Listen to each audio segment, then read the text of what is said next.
This is Audible. This is Noir Reformatory, Third Offense. Written by Lexi C Foss and J.R. Thorne, writing as Jennifer Thorne. Narrated by Lisa Zimmerman, Gregory Salinas, Cale Williams, and Cassandra Miles. Prologue. Katos. Cherries, I thought, inhaling deeply as the fragrance twisted in a seductive curl beneath my nose. Leather, smoke, wintergreen. An intoxicating combination that shouldn't have appealed as a collective perfume, but it called to me on a deep-seated level that told me my mate had finally arrived. I knew we would be compatible based on our origins. However, I hadn't expected her scent to so utterly consume me. It made walking difficult, my body strung tight with the need to claim.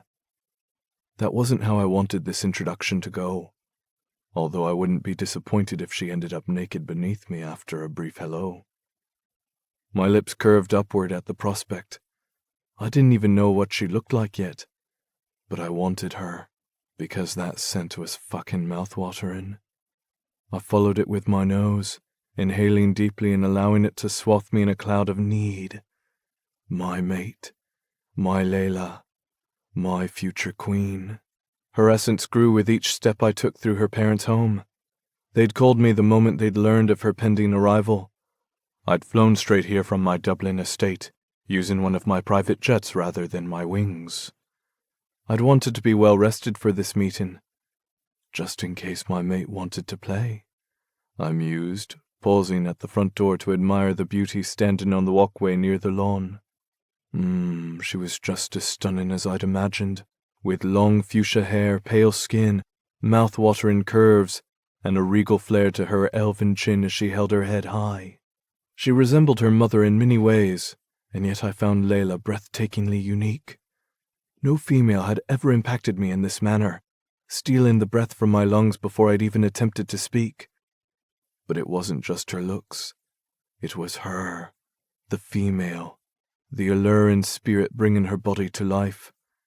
She exuded a gentle aura and an innate kindness that I already admired. I didn't need to know her to sense our intimate connection. It was there in her scent, proof that we were destined to be together. Except the two males at her back were unexpected. Well, one of them I'd anticipated. Layla's parents had warned me about Novak's potential link to her. He'd once saved Vasilios, making him as worthy of a royal mate. I'd accepted that because it meant more protection for Layla. However, the Nora's presence surprised me. Was he a forced match, or a legitimate one? Only one way to find out, I decided, pushing away from the door and making my presence known. I'm missing the party, it seems, I said softly, aware that the wind would carry my voice to the one who mattered most. Layla. Her striking blue eyes immediately found mine, her nostrils flaring as my scent curled around her in warm welcome. Yes, sweet girl, you definitely recognize who I am to you, I thought, my lips twitching in amusement at the delectable hint of arousal sweetening her cherry-like scent. It seemed to drown out the wintergreen in leather, leaving my mouth watering for a decadent taste of her, a reaction I allowed her to see in my gaze. There was no sense in hiding from her. We both knew how this would end. Naked, hot, pleasure, I thought, moving toward her. My feathers tingled with expectation, already craving the feel of her nails digging into my wings while I kissed her. Patience, I told myself, very aware of the bristling mates at her back. They would be able to scent me too, which explained the wintergreen and leather. That was their addition to Layla's cherry flavor. Intriguing, I marveled, pausing before them with a grin. I'd never been attracted to another male's scent before, or a female's for that matter, but men were much more common among our kind than women. Cairo cleared his throat, the Noir an old advisor of our kind that I'd looked up to for most of my much shorter life. I wasn't young by any means, but I was nowhere near as ancient as him. Princess Layla, he said. Allow me to introduce Prince Katos, your betrothed. Her lips parted, making my own turn upward. It was on the tip of my tongue to breathe my own version of a greeting when the Nora's fist slammed right into my jaw. Chapter 1. Layla. "Auric!" I shouted, but it was too late. All hell broke loose in the next second, with guards rushing forward to restrain my Nora mate, which of course made my Noir mate react. They didn't have weapons, and the elixir the Noir had given us on the way here, the one meant to help us blend into the human population, kept Novak's lethal wings from appearing. However, both males were just as skilled with their hands, going into hyper-defensive mode as the guards drew weapons meant to subdue and kill. "Stop!" I demanded, grabbing both my mates by their shoulders as a wave of power blasted outward from behind me. I shuddered, my knees buckling as the energy forced me and everyone else around us to kneel. It reminded me of when my father, King Safid, who was apparently not my father, used to take command of the Royal Nora court. A shiver traversed my spine at the thought, confusion playing ping-pong with my nerves. Vasilios and Gaia were my true parents, yet not the parents I knew. I'd grown up a Nora princess with white wings, preparing to lead a kingdom of genial angels. Then, I'd fallen. My wings had turned black. I'd gone to prison to reform. And now, I was kneeling on the ground before my true parents, the king and queen of the Noir. My head spun with the realization, my vision blinking in and out as my father took command and called for silence among his people. How is this happening? Is this real? A dream? A false reality? My thoughts rioted, leaving me cold and subservient on the ground. What is my correct path? Who am I? Who am I meant to be? This is my land. Vasilios, my real father, said, his voice reminding me of thunder as it reverberated through every bone of my body. And Prince Katos is an esteemed and honored guest of my home. You dare lay a hand on him, as though you're a superior being with enough prestige to touch a Noir, let alone look upon one? The distaste in his tone sent a chill down my spine. It reminded me of another man, one who often spoke similarly about the Noir, King Safid. You're lucky I've even allowed you on my property, Nora. My father continued, his degrading tone a whiplash to my senses. You're not worthy of the air you breathe, much less the life you've claimed through mating my daughter. So callous, so cold, so hateful.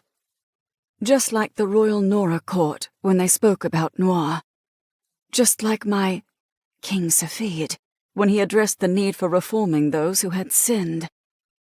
The parallels made me dizzy, but I instinctively reached out to rest my hand on Auric's shoulder.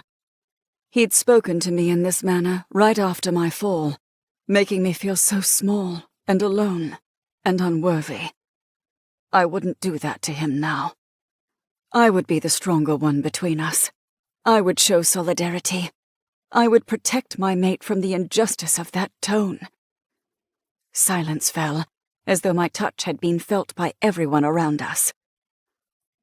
Auric is mine, I said slowly, sternly, and with a power that was all my own. Then I repeated the action with my other mate, my arms heavy with the energy being used to hold me in a kneeling position. But I fought through it to claim my mates, to show I chose them. Novak's shoulder quivered beneath my palm, his rage barely contained by whatever enchantment my father had woven over us all. I suspected that if Novak could, he'd break through the invisible energy and force his wings to shatter the elixir. But one squeeze of my hand seemed to calm him, his head turning toward mine as though my touch allowed him to move. I met his icy gaze and nodded. Novak is mine too. Then I found the will to stand, dismantling whatever spell had forced me to my knees, and turned to face my father. Pride gleamed in his obsidian irises, his lips curling at the corners, as though impressed that I'd managed to fight through his hold. My mother wore a similar expression, only her blue eyes were a touch sadder, as if she worried for me, despite my show of strength. And Prince Katos was the only other who'd stayed standing, his hands tucked behind his back, as he remained regal with his shoulders squared. He appeared oddly contrite, like he hadn't meant for any of this to happen. But I wasn't sure I believed that. He'd walked out here like some sort of sex god, overwhelming me with his ambrosia-like scent. Definitely a compatible mate, I thought, still stunned by the revelation. And a really good-looking one, too. Long dark hair to his shoulders, violet irises that bordered on black. Tall, athletically lean, obsidian wings edged in gold tips, perfect bone structure. Lickable. I fought the urge to inhale too sharply, aware that Katos would smell just as good as before, and the combination of his scent with my mate's would probably send me back down to my knees. A hint of concern touched his expression now, like he was worried about what I would say, or perhaps concerned about whatever emotion showed on my face. Disgust? Anger? Annoyance? Confusion? I really couldn't say. I felt a whole mixture of things inside me. These are my real parents, and my dad already hates Auric. I almost laughed. I'd expected my father, King Safid, not King Vasilios, to hate Novak, not Auric. Now the roles had reversed. I cleared my throat, the urge to giggle continuing to tickle my nerves, because this was all so insane. I'd gone from being a princess of the Nora to a princess of the Noir in what felt like a breath of time. And I have a betrothed, who my mate just punched in the face. Well, that was one way to indulge in a family reunion. "Do you think we could start over?" I asked out loud, striving for some sort of normalcy here. "It's been a really long few months." I trailed off on a question, because I had no idea how long I'd been incarcerated. Weeks, months, years. It had all been a whirlwind of death and violence and blood, with some really hot sex sprinkled on top, and a whole hell of a lot of politics I didn't understand. Kyril had claimed the Noir were a race, not the fallen class of Nora I'd been taught to fear all my life. My parents were living proof of that truth. But I still had no idea what it all meant. Did they plan to go back to their realm and take over the kingdom from... I blinked, sighing as I tried to force myself to call him King Safid, but I'd spent 21 years referring to him as my father. Yet my real father stood before me now, confusing everything. My mind, my life, my purpose. I shook my head, trying to clear it. But the similarities were all around me, as everyone remained on their knees, just like King Safid would do when presenting to the court. Does that make them similar? What are their goals? What? Prince Katos took a step forward and held out his hand. "Hi, I'm Katos," he said, breaking the silence. I stared at him for a moment, then realized he was doing what I'd asked. Starting over. I blinked down at his hand, then back up at him, and caught the twinkle in his violet gaze. He was humoring me, not to poke fun, but to try to lighten the mood. Swallowing, I slipped my fingers over his. "Hi, I'm Layla." He brought my hand up to his lips, placing a chaste kiss on my wrist.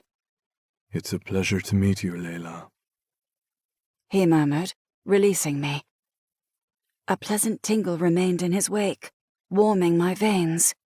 "Likewise," I breathed, unable to hide my natural reaction to being touched by a male of clear compatibility.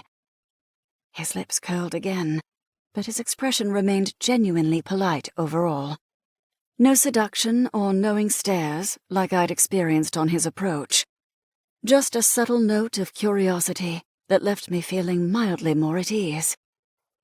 My father cleared his throat and held his hand out next, following suit with Kato's and introducing himself as though we hadn't already met. Then my mother hugged me like she had when I'd first arrived, her arms tight around my neck, as though she worried that I might take flight at any second. The weight of the moment slowly lifted, my father's oppressive power allowing everyone to stand again, including Auric. My mate didn't apologize. His blue eyes narrowed in distrust at everyone around him. Novak took up a similar position, as did Raven and her mates. Now you understand why I suggested leaving them behind. Eyston muttered as he passed me on his way to the front steps. "They're my family," I called after him, irritated by his unwanted commentary. "I would never leave them behind." He paused at the top step, his expression hard. I ignored him and glanced at Raven.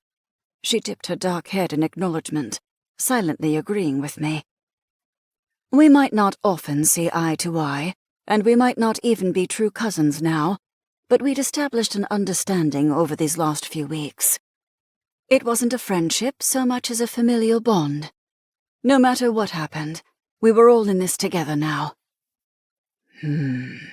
My mother hummed, glancing between me and all the others before settling on my father. "We're going to need more guest rooms made up." He studied her for a moment, some sort of silent conversation flowing between them that ended in him dipping his chin in agreement to whatever unspoken question she'd asked. Her lips curled, telling him without words that his acquiescence was the right move. Then she focused on me with excitement. "May I escort you to your room?" I started to agree, then glanced at my mates. "Our room, right?" I asked her. She followed my gaze, nodding slowly. Yes. I'll be honest, we weren't expecting you to arrive with mates, so it's been decorated for you exclusively, but I think it'll suit." I'd like a word with Novak and Auric first. My father interjected. Please. The last word seemed to be for me, because he met my gaze and held it. It's okay, Layla. Novak interjected, his palm finding my lower back. I would like a word with King Vasilios too. I met his ice-blue gaze, nibbling my lip. I wasn't sure I wanted to be left out of this discussion. We were a team, and it felt wrong to separate now. "Without me?" I asked, allowing him to hear my confusion. He leaned in, his lips brushing my ear. We won't hide anything from you, little cherry. He promised, in a voice meant for me alone. But I have a lot of questions, and I want to give you a moment with your mom. Oh. For Novak, that was the equivalent of a speech. My dark-winged mate rarely spoke, making his words that much more powerful. Glancing at my mother, I realized I had my own questions as well. Questions only a mother could answer. And it would be nice to meet her properly. Alone. "Okay," I whispered, agreeing to this temporary separation. "But come find me as soon as you're done." Always. Novak promised with a look, his mouth grazing my cheek. Auric joined us, his hand curling around my nape. We'll catch up to you, He said softly, his lips brushing my jaw in a gesture similar to Novak's. You can prepare the bed for us. That last part was spoken against my ear, but I sensed him holding Katos's gaze, because the prince smirked in response, as though unaffected by the clear show of possession from my mate. Novak caught my chin, pulling me in for a kiss that Auric finished with his tongue, their joint claim leaving me dizzy as they stepped away from me. My father did not look amused. However, Katos appeared intrigued. And yeah, that's my cue to, fly, I decided, clearing my throat. Room? I stammered, looking at my mother. Yes, she agreed, slipping her arm through mine. And we can do a tour, too. I took a few steps, then paused. What about Raven and her mates? The three of them were standing around awkwardly on the lawn, clearly unsure of where to go. How about I show them around the estate while Eyston and Natiri see to their guest room arrangements? Kyril suggested. Eyston's expression told me how much he did not want to do that. But the female Noir, the only one I'd ever seen other than Raven and my mother, appeared to be thrilled with a task to do. "We'd love to," she said, joining him on the top stoop and grabbing Eyston's hand. His lips flattened in response. However, the glacial edge to his gaze thawed a little, the female clearly having a bit of pull over him. I wasn't sure if that was a result of her rare existence or their potential to mate. They both smelled a bit sour to me, but I definitely preferred that to some of the pungent scents from Noir Reformatory.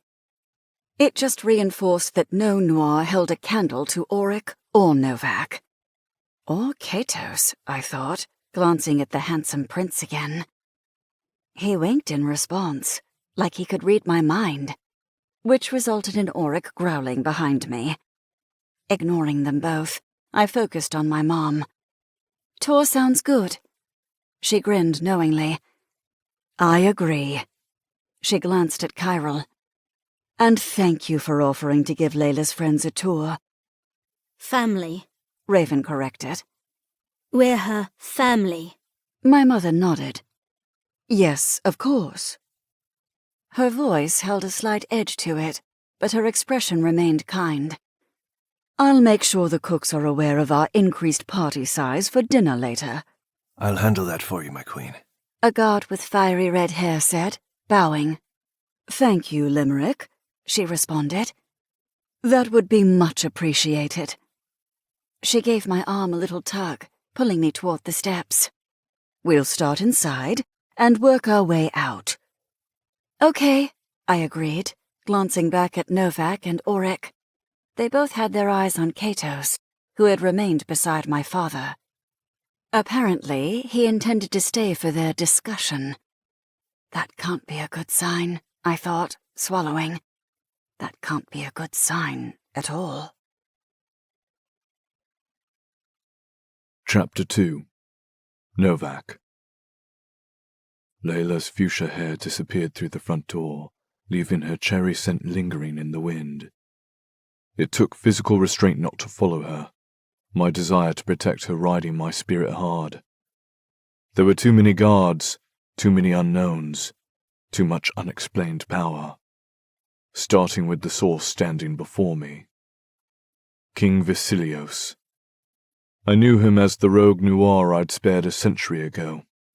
He was the reason I'd fallen. His mate, Layla's mother, had been brutally abused and raped and left for dead, and he'd required revenge. I'd been sent to capture and stop him. Instead, I'd allowed him his moment, respecting the need to avenge his female. I also hadn't felt that the Nora who'd violated her had deserved to live. So I'd fallen for disregarding a direct order, or at least I'd thought that was the reason for my fall. Until we'd arrived here, and I'd realized the male before me was the actual reason. Kyril had called it a kiss of the gods, stating that I'd been marked by a powerful Noir as someone of merit and worth. Because I let him live that day, I understood now.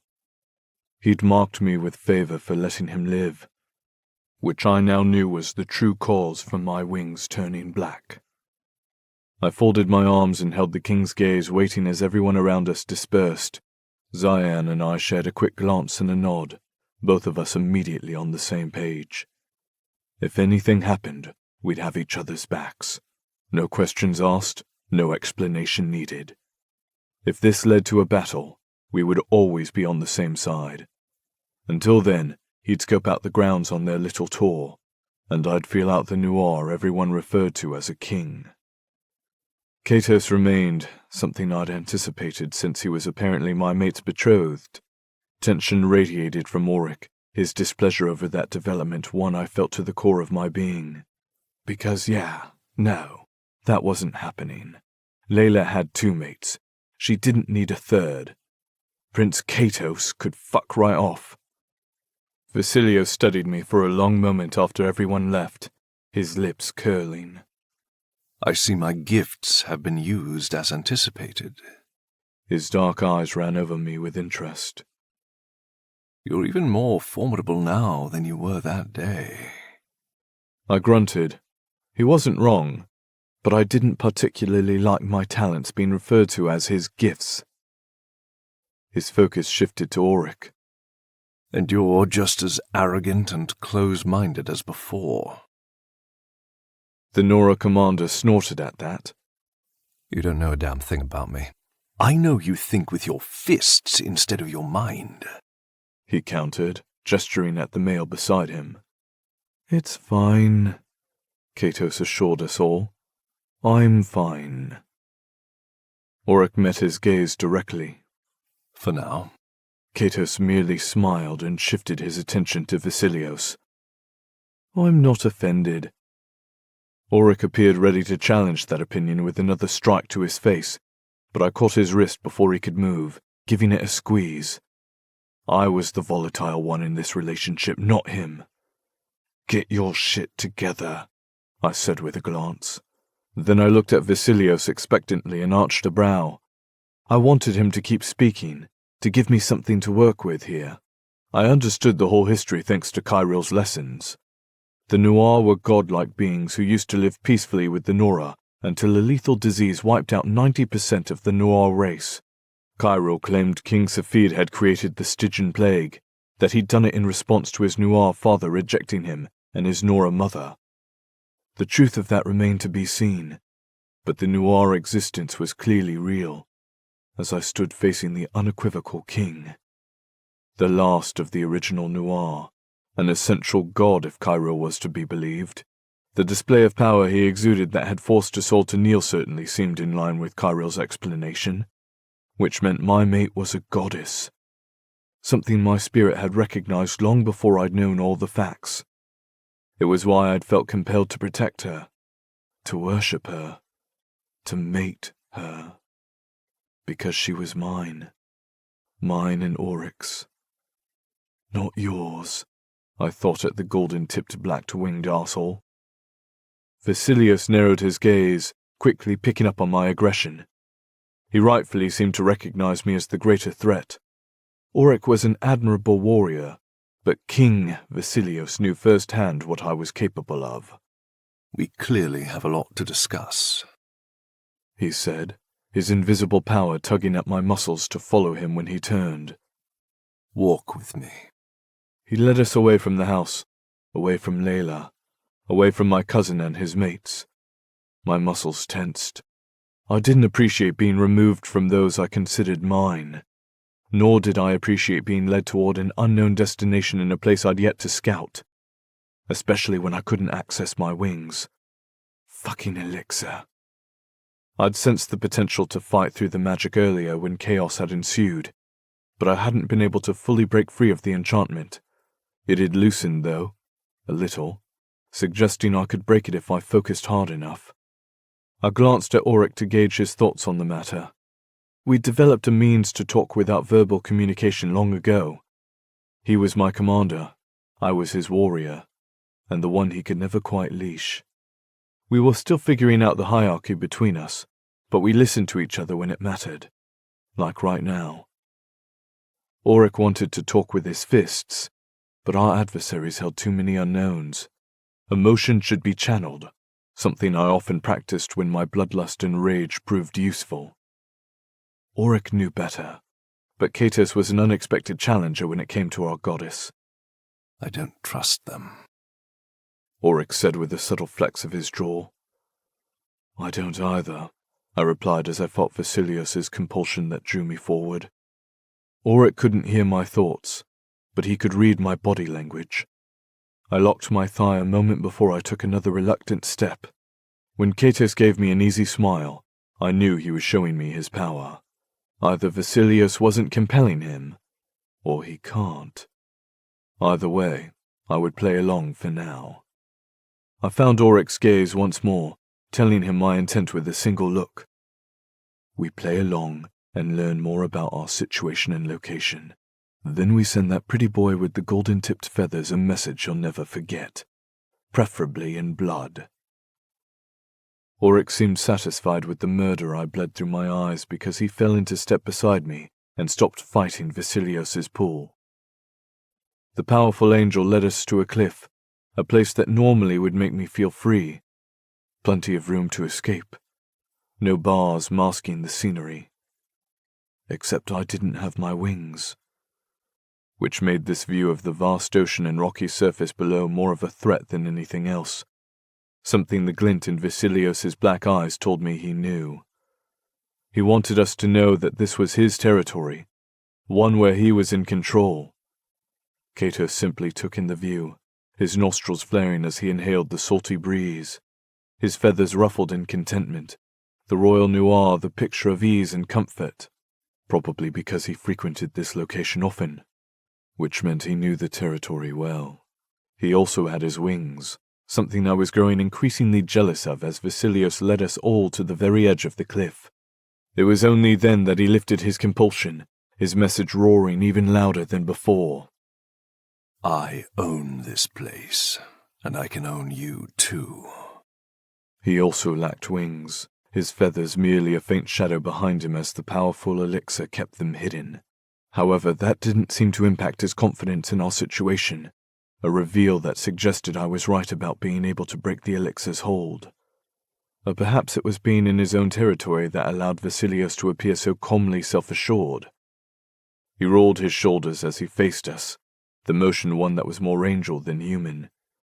While the Noir had lived amongst mortals for a long time, per Chiral's information, there were still subtle signs of what Vasilios was, if one knew what to look for. It made me wonder how much time he'd really spent among the humans. He had a nice little fortress tucked away in this cliff, and it was entirely possible he didn't know this world's people as well as Chiral had suggested. Maybe Vasilios preferred to hide. It was a potential weakness that I took note of for later, because if he didn't know this world, then we would escape and hide within it, assuming we were able to gather the right intelligence and resources to do so. As I'm sure Chiral has mentioned, Vasilios began, your version of history is skewed. Auric gave the king a flat stare. He told us Noir are a godlike race of angels, not fallen Nora. Auric's tone wasn't one of disbelief, but I could sense he was having a hard time swallowing the explanation. He refused to look at me, and I suspected it was because he didn't want me to see the truth of his discomfort. If what Chiral had told us was accurate, then everything my noble commander had been doing for the last several centuries had been on the side of evil, not good. And Auric was an honorable Nora, an angel who believed in right over wrong. It would be a difficult reality for him to believe, similar to how he'd struggled to understand Layla's black feathers. He claimed to accept the latter now, but I suspected he still struggled with her situation, with our situation. Vasilios considered Auric for a moment before saying, We're the children of gods, and Nora were created to serve us. The last part was said with a slight sneer as he looked over my commander. To protect us, Catos added with a softness I didn't trust. There was something different about him, something other. Divine, perhaps, now that I knew what to look for. He reminded me of Layla in ways I didn't want to admit. He held a presence that demanded respect. Only Layla had earned my devotion. He had not. And he never would either. When Catus briefly met my gaze with powerful violet eyes, I didn't flinch away. Whatever the fuck you are, test me and you will bleed. Catus grinned as if he could hear my thoughts. Yes, for protection. Vasilios said, agreeing with Catos's commentary. Instead, those of us who survived the plague were forced to flee our homes because the Nora had all turned on us. And now they're obsessed with reforming us. He growled the word reform as if it were a curse. But the gods are turning the tides, Katos murmured thoughtfully, still holding my gaze. Your wings are proof of that. My wings were marked by Vasilios, I told him. My attention returned to the king, daring him to deny it. Vasilios merely smiled, the smug bastard. He's just as bad as Golden Boy over there. You proved your worth that day, Novak, Vasilios said with a slight lift to his lips. I gave you my blessing. My divine ancestors are the ones who chose to see it through, and they marked your two friends as well. His approval faded as he turned to Auric. But not you. If Auric was offended, he didn't show it. Because I believed in a cause that I'm now starting to question. Only starting to? Vasilios asked, arching a brow. Well, that's disappointing. Auric's gaze narrowed, as did mine, because that tone hadn't just been condescending, it had been challenging. And the look Vasilios gave his guards afterward suggested it had been some sort of a sign as well. The hairs along my arms lifted, my instinct to break through the elixir and fly causing my pulse to accelerate in anticipation. But a gentle breeze instantly cooled the air, giving Auric pause as strands of his long white hair whipped across his turquoise eyes. His voice was calm as he said, If I've learned anything over the last few months, it's that nothing is what it seems. So I'll be reserving my judgment on this entire situation until I feel more confident in my findings. Chapter 3. Novak. I waited, curious to see how this god would respond. He appraised Auric with a shrewd look, the guards behind us still bristling. Waiting, I translated. Waiting for their king to make a choice. My fingers twitched, my desire to flip a blade in time with my pulse making me almost anxious for whatever came next. Give me a reason, king. Give me a sign that allows me to kill. Except his expression told me that wasn't going to happen, because he grinned. Thick-headed and stubborn. Two fascinating qualities. He remarked, his tone suggesting Auric had just unexpectedly passed some sort of test.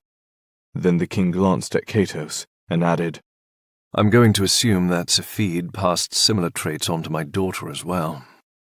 Seems to me it could easily be your own influence, king, I thought, my eyes narrowing. But he started walking again before any of us could reply, this time without compulsion and without bothering to see if we would follow. Because of course we would. He was the king. We were minions. But we're also your daughter's mates, I mused, which makes us heir to your territory, right? Auric glanced at the guards behind us, his nostrils flaring with distaste. They were still on high alert, their disgust for us evident in their stances and expressions. Try it, I thought at them. Then I took a purposeful step to Vasilios's direction. All they did was bristle again, which confirmed that whatever signal Vasilios had given was simply one meant to put them on alert. I hummed, my fingers twitching again. When he does give the word, I'll be taking you down first. I decided, my gaze on the guard closest to me. And I'll be taking that blade from your pocket too. Katos flashed me an amused look as he walked along the cliff's edge. But it was the wind playing through his feathers that captured my interest. They almost appeared majestic, like he was pulling energy to him somehow. Odd. Society used to work with the noir residing in the court, Vasilios said, distracting me momentarily and drawing my gaze back to him.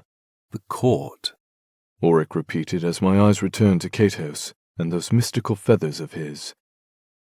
If I dispel the elixir, I can free my feathers and cut his pretty wings, then shove him off the cliff. Except no, the guards will likely be on me before I finish sawing off a wing. Maybe I can go for his jugular first, then... Vasilios cleared his throat, pointedly looking at me as if he could hear my thoughts. I glanced at him, What? I arched a brow. I didn't come here for a fucking history lesson. His eyes narrowed a little. Then he looked at Auric. Yes, the court. The one that Safid maintains today. Only back then it was a court of Noir, not Nora. Fascinating, I deadpanned. Can we get to the point? Because I hated words, I much preferred actions. A Noir court. Auric seemed to be tasting the phrase because apparently he found this captivating. I supposed it couldn't hurt to learn additional details, but I suspected this whole historical lecture wasn't the purpose of this walk. Vasilios was just warming us up, and I really wasn't one for belaboring the point. Just get to it. The Nora were protectors, Katos reiterated with an easy smile, obviously not hearing my request. But we've established that already. No shit, I thought.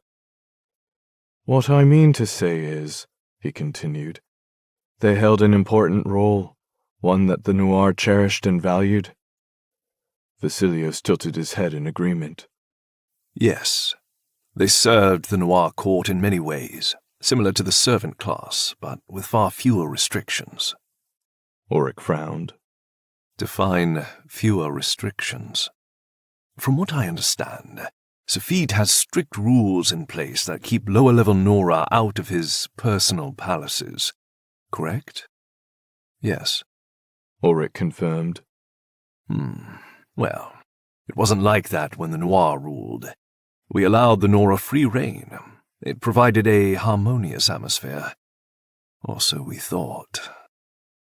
Vasilios's inky irises flickered with power, his expression one that suggested the memories he was recalling now weren't fond ones. Vasilios stopped at the peak of the cliff and overlooked the glittering water for a moment. The change was subtle at first. We only knew that Noir were dying, but we didn't understand how or why. His jaw flexed with the words. Death for a Noir or Nora is quite rare. Not in my world, I nearly said. But the king wasn't done. It started with the wings. They molted down to the bones, he said ominously as the breeze died. Then the angelic bodies began to deteriorate as well. Darkness weighed over him like an aura, one that choked the oxygen from the air, which suggested that what he was saying was real, or he was a very, very good liar. The portals saved our lives, he continued grimly. But they took time to build, as we'd never attempted to leave before. I studied him. My interest finally peaked, because this plague hadn't just ended the Noir. It had served as a gruesome punishment, one that had drawn out the suffering before it had claimed their immortal lives. I enjoyed violence. However, this was devastation. Cruel, a twisted, dark game that I would never have encouraged even in my most lethal hours. Some angels deserved to pay for their sins, to be tortured, to die brutally, Safid being chiefly among them. But an entire race? No. Alas had explained the hatred in Vasilios's dark expression when he regarded Auric again. His midnight gaze raked over Auric as though he could see his pristine white wings beyond the effect of the elixir, and he made no effort to hide his distaste. We eventually found this world, he said, sweeping his hand over the expanse of the land behind us. And we quickly learned the importance of hiding our true natures. The mortal minds are too feeble to understand our existence, and many want to worship us, which has never been our way of life. I hummed. Is that truly accurate? Because you've certainly built yourself a palace befitting a god. His gaze met mine as though he'd heard that thought. While this has become our home, we miss our world. Oh, are we finally arriving at the point of this whole lecture? I wondered. Safid has taken something that doesn't belong to him. Vasilios continued, his voice deepening as his words carried over the wind. There are many who believe he orchestrated the plague, too. We've never been able to prove it, but he certainly possessed the motive and talent to do so. And he's clearly responsible for the memory alterations. I couldn't argue with him there. Safid's ability to manipulate the mind was well known among the warriors, and often revered, although Safid had always presented it as a benign gift, one meant to soothe. He'd often promised to remove bad memories for warriors who had experienced loss or troubling situations, and many had agreed to his brand of altering. I'd never accepted the opportunity because experiences mattered. They defined me, and I'd never been very eager to have any of them removed from my mind. Although would he have removed my memories of Vasilios had I followed through that day? I wondered, my lips curling down as I glanced at Auric. Has he ever been in your head?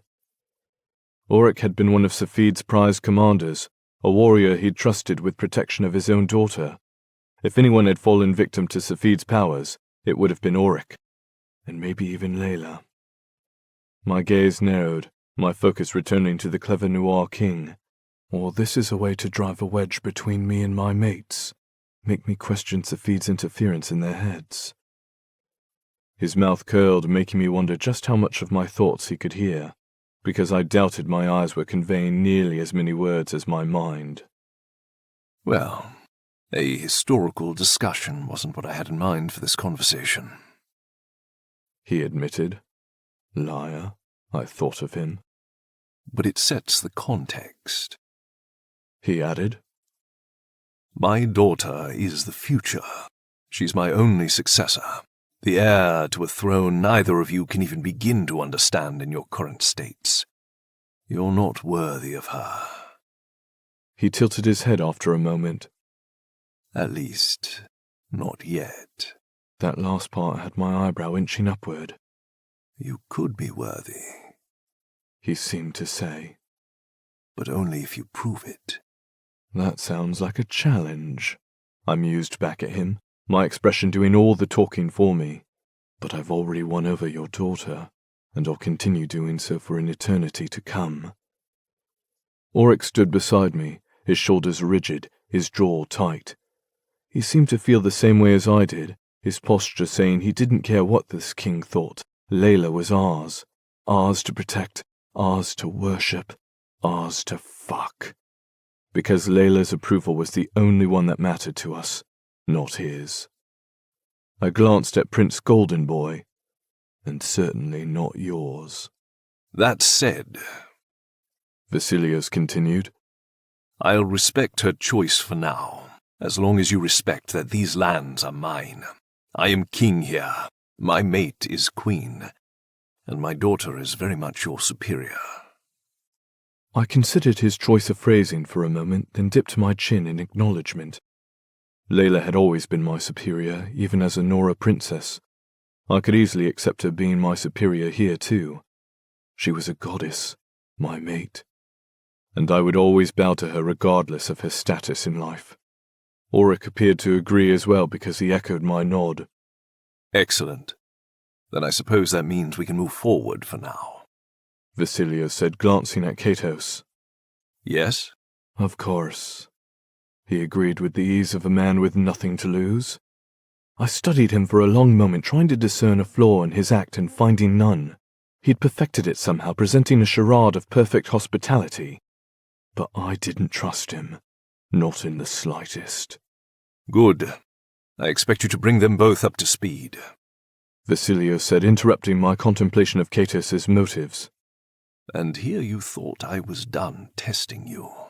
You'll never be done testing me, the prince drawled, sounding amused. But I do think this might prove your most difficult task yet. Vasilios glanced at me, his lips twitching. Indeed. His obsidian gaze resembled glittering black diamonds as he returned his focus to Katos. Good luck.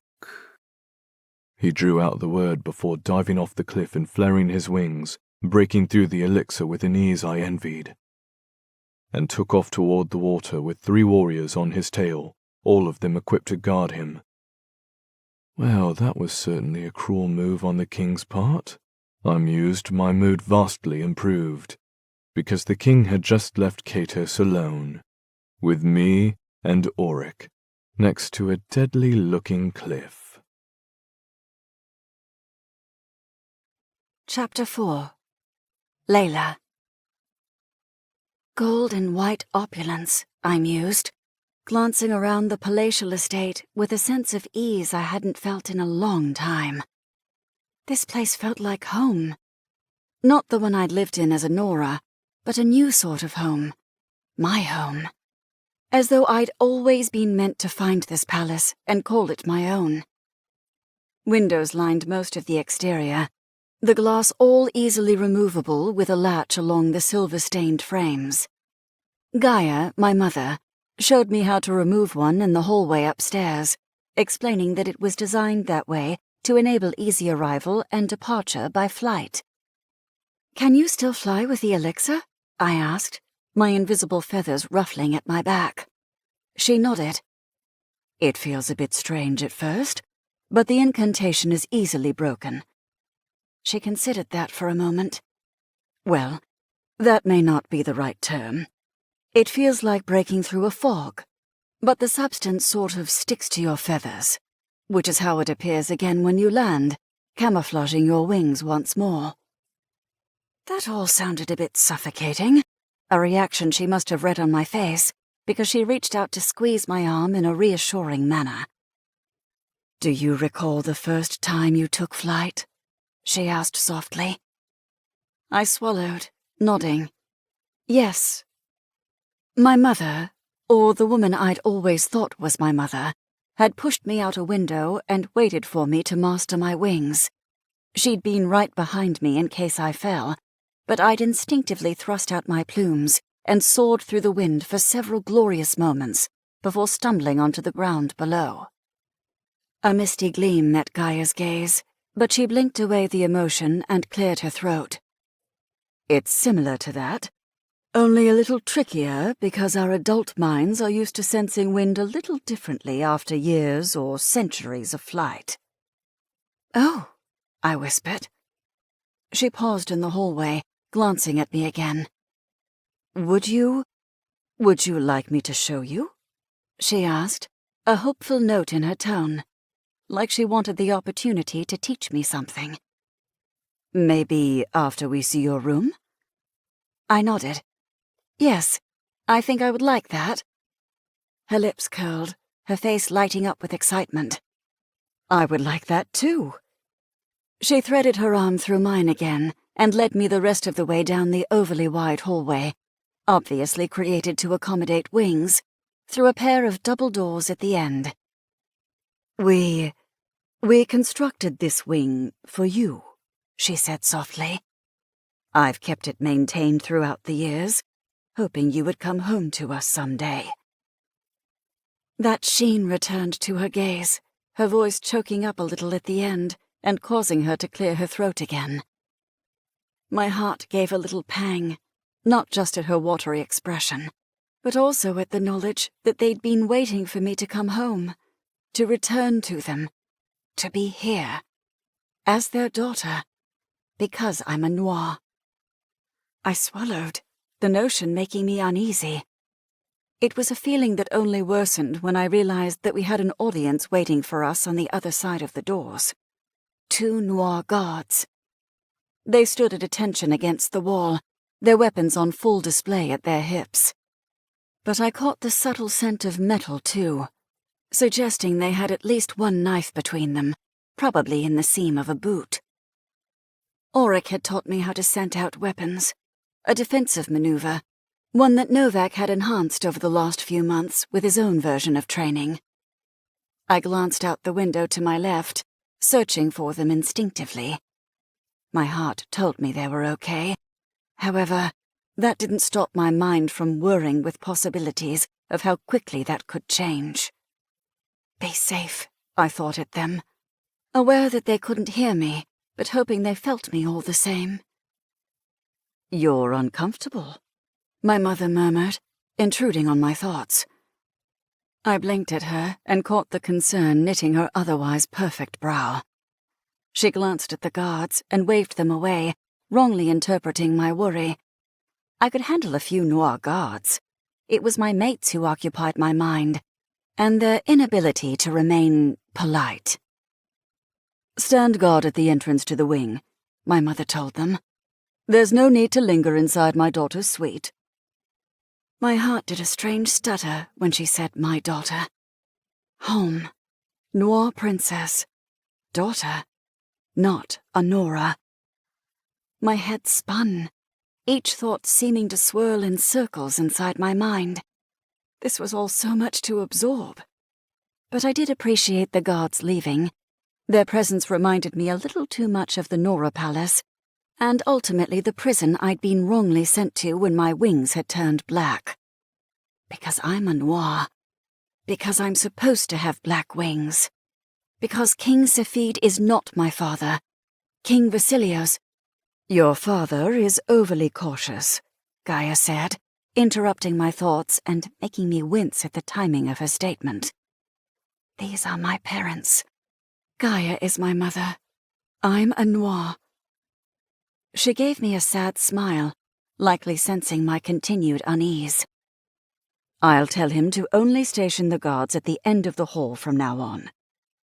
That wasn't the problem at all, but I nodded anyway, not wanting to voice the wandering thoughts in my head.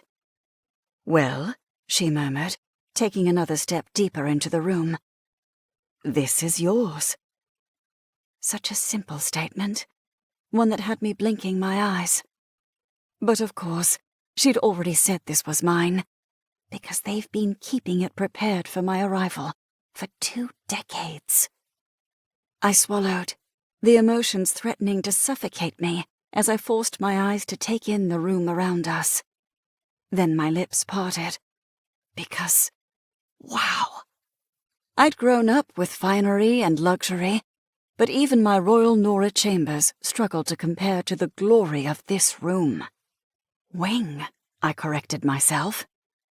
"It's beautiful," I whispered, totally in awe as I traced my fingertips along a low sofa built to accommodate wings over the back. It struck me as more modern than regal, a stark contrast to the Nora Palace. This place felt real.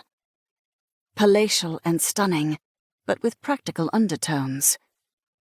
The humans must have impacted the choices for this room, I decided, as I took in the decorative touches. They weren't over the top, but still boasted wealth and vibrancy. My favorite part was the elaborate living area that faced a set of 3-story windows. The whole room overlooked a glittering ocean. And a circular arc in the glass guided me through the entirety of the wing, complete with every luxury I could imagine. A butler's pantry stocked with drinks and a waiting bucket of ice inside a chilled cabinet. A dining room built to fit a party of 6, with a table already set with silver. And finally, a separate bedroom with a master bathroom suite that was easily 3 times the size of the space I'd had at home. Not home, I corrected myself. My chambers in the Nora Palace aren't my home. This is. Salty air tickled my nose when I wandered through the bedroom. I took it all in, closing my eyes for a moment as a subtle breeze drifted in from the open balcony doors. The scent of the sea had been a faint reprieve at the reformatory. Now, it would become my home. Never mind. This is definitely my favorite part. I took a deep breath, held it, and then let it out. When I opened my eyes again, I found my mother watching me. She chewed her lip in a way that suggested she didn't realize she was even doing it. A subtle gesture I sometimes found myself doing when nervous. "You do like it, don't you?" "Like it?" I asked incredulously. I swept my fingers through the sheer drapes billowing around us as I took in the massive bed, the silver-accented walls, and the incredible view around me. "This is the most amazing place I've ever seen." She visibly relaxed as she stepped up beside me, her gaze going to the ocean below. "I'm so glad, darling." My cheeks heated at the endearment, her motherly tone unmistakable, and yet a little bit awkward since we barely knew each other. but to her, I was the child she'd lost decades before. And to me, I wasn't quite sure what she was yet. My mother, obviously. However, that was more of a title than a true familial connection. She seemed to be waiting for me to say more, perhaps to reassure her that I really did like the rooms. I cleared my throat and forced a smile. You don't have to worry about me. My mother, Queen and Ice, taught me to always appreciate gifts in life. And even if she hadn't taught me that, I can tell how much work has been put into this place to make me feel welcome. So thank you. I love it. I waited to see if Queen Gaia would be offended by my slip of the tongue, but her blue eyes, the same color as my own, merely smiled in response. No hint of chastisement or hurt. Simply acceptance and a touch of happiness, because I'd told her that I approved of my new room. We fell into a strange sort of silence, both of us admiring the view and just existing beside each other. It felt right, like I belonged here. I inhaled deeply again, the sense warming my blood and making me feel at peace.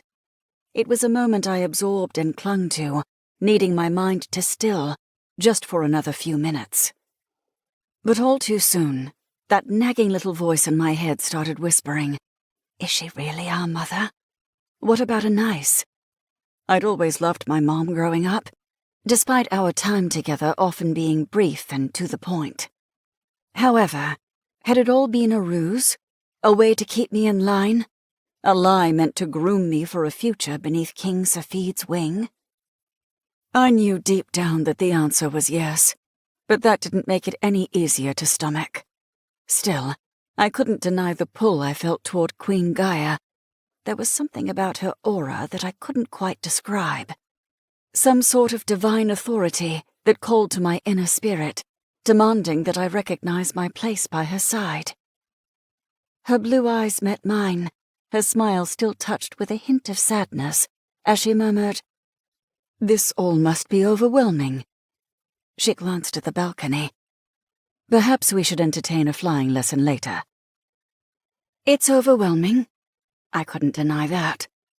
"But," I swallowed, thinking through what I wanted to say, "but I think I would still like that lesson. It would give me time to get to know her, something my heart wanted more than anything. Because if she really was my mom, which I increasingly believed with each passing second, then I didn't want to waste another moment. And on a practical level, it would also tell me how to battle this elixir.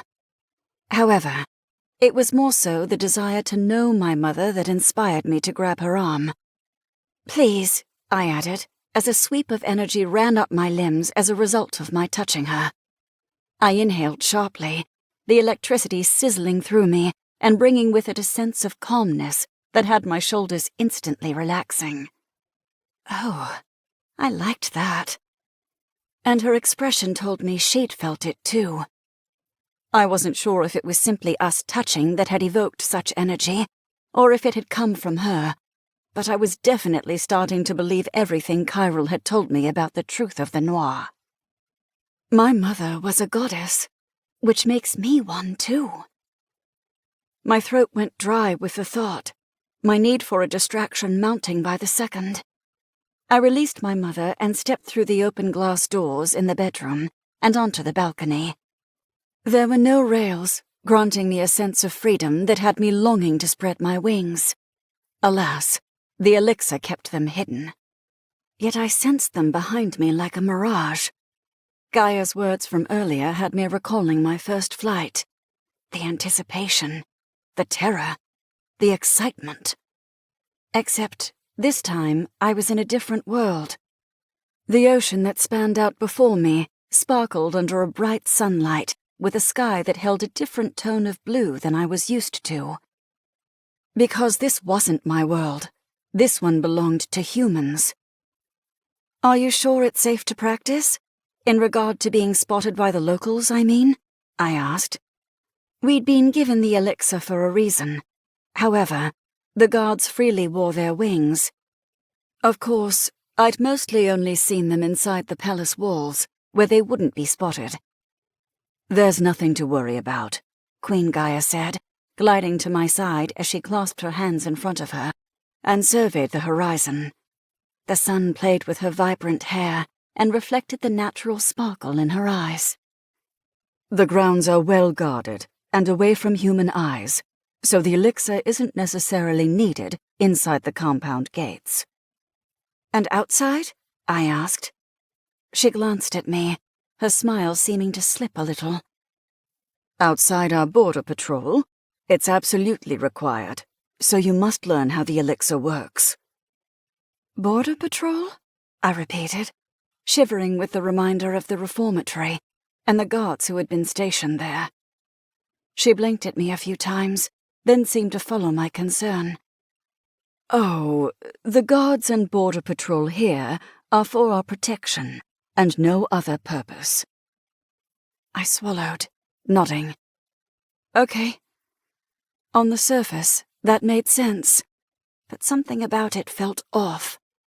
I'll have to mention it to Novak and Auric.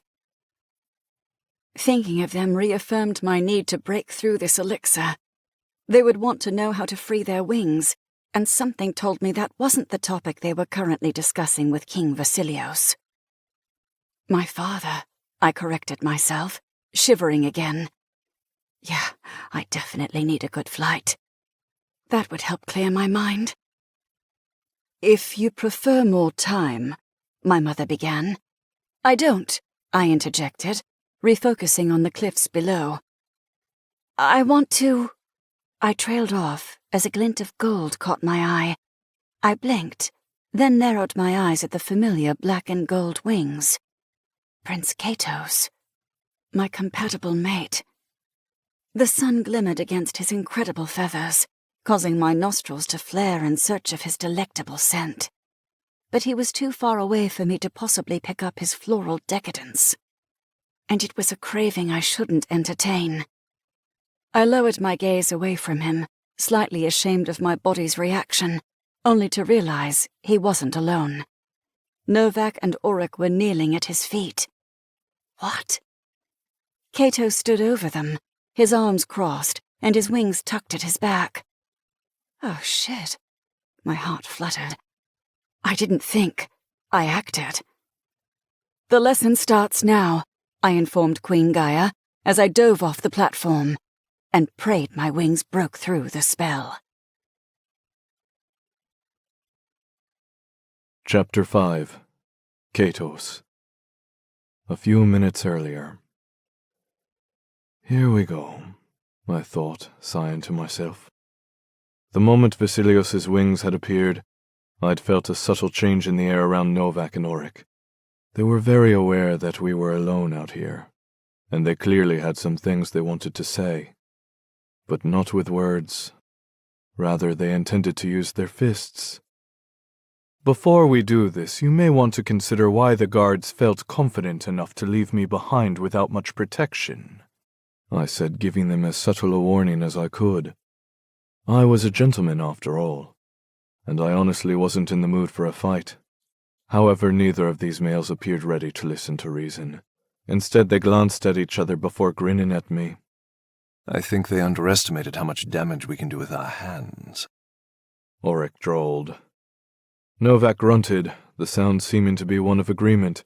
He didn't appear to talk much, preferring to observe and listen quietly while analyzing every potential outcome of a situation. I had no doubt he'd taken my measure several times and found me severely lacking. But looks could be deceiving. I didn't need to be a former warrior to be deadly. A fact these two males were about to learn the hard way. They started to move, their steps complementing each other in a manner that suggested they'd fought together numerous times before. I remained still, observing their technique with mild interest. They were clearly skilled and deadly to most, which meant they were excellent protectors as far as Layla was concerned. But they hadn't met someone like me before. If they had, they wouldn't have been so outwardly arrogant. "You might be compatible with Layla, but she isn't your betrothed," Auric informed me, the final word coming out like a curse. "She gets to choose, not you." On that part, I could at least agree. I would never force her. Being betrothed in our culture meant we were ideal mates, not promised to each other. Yet you have the audacity to consider yourself worthy of her. Auric countered. I could say the same to you, Nora, I replied, a bit insulted by his pretentious air. If anyone could be considered superior in this position, it was me. Yet I was doing my damnedest to remain calm and polite.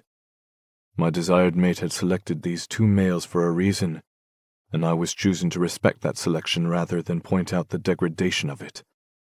They weren't deserving of her at all. And for them to question my own worth just stung. No one could be entitled to a female of Layla's station. She was a goddess, a supreme being. We were all meant to serve her. It was a gift to even be considered compatible, something these two males seemed to have completely forgotten, or perhaps overlooked.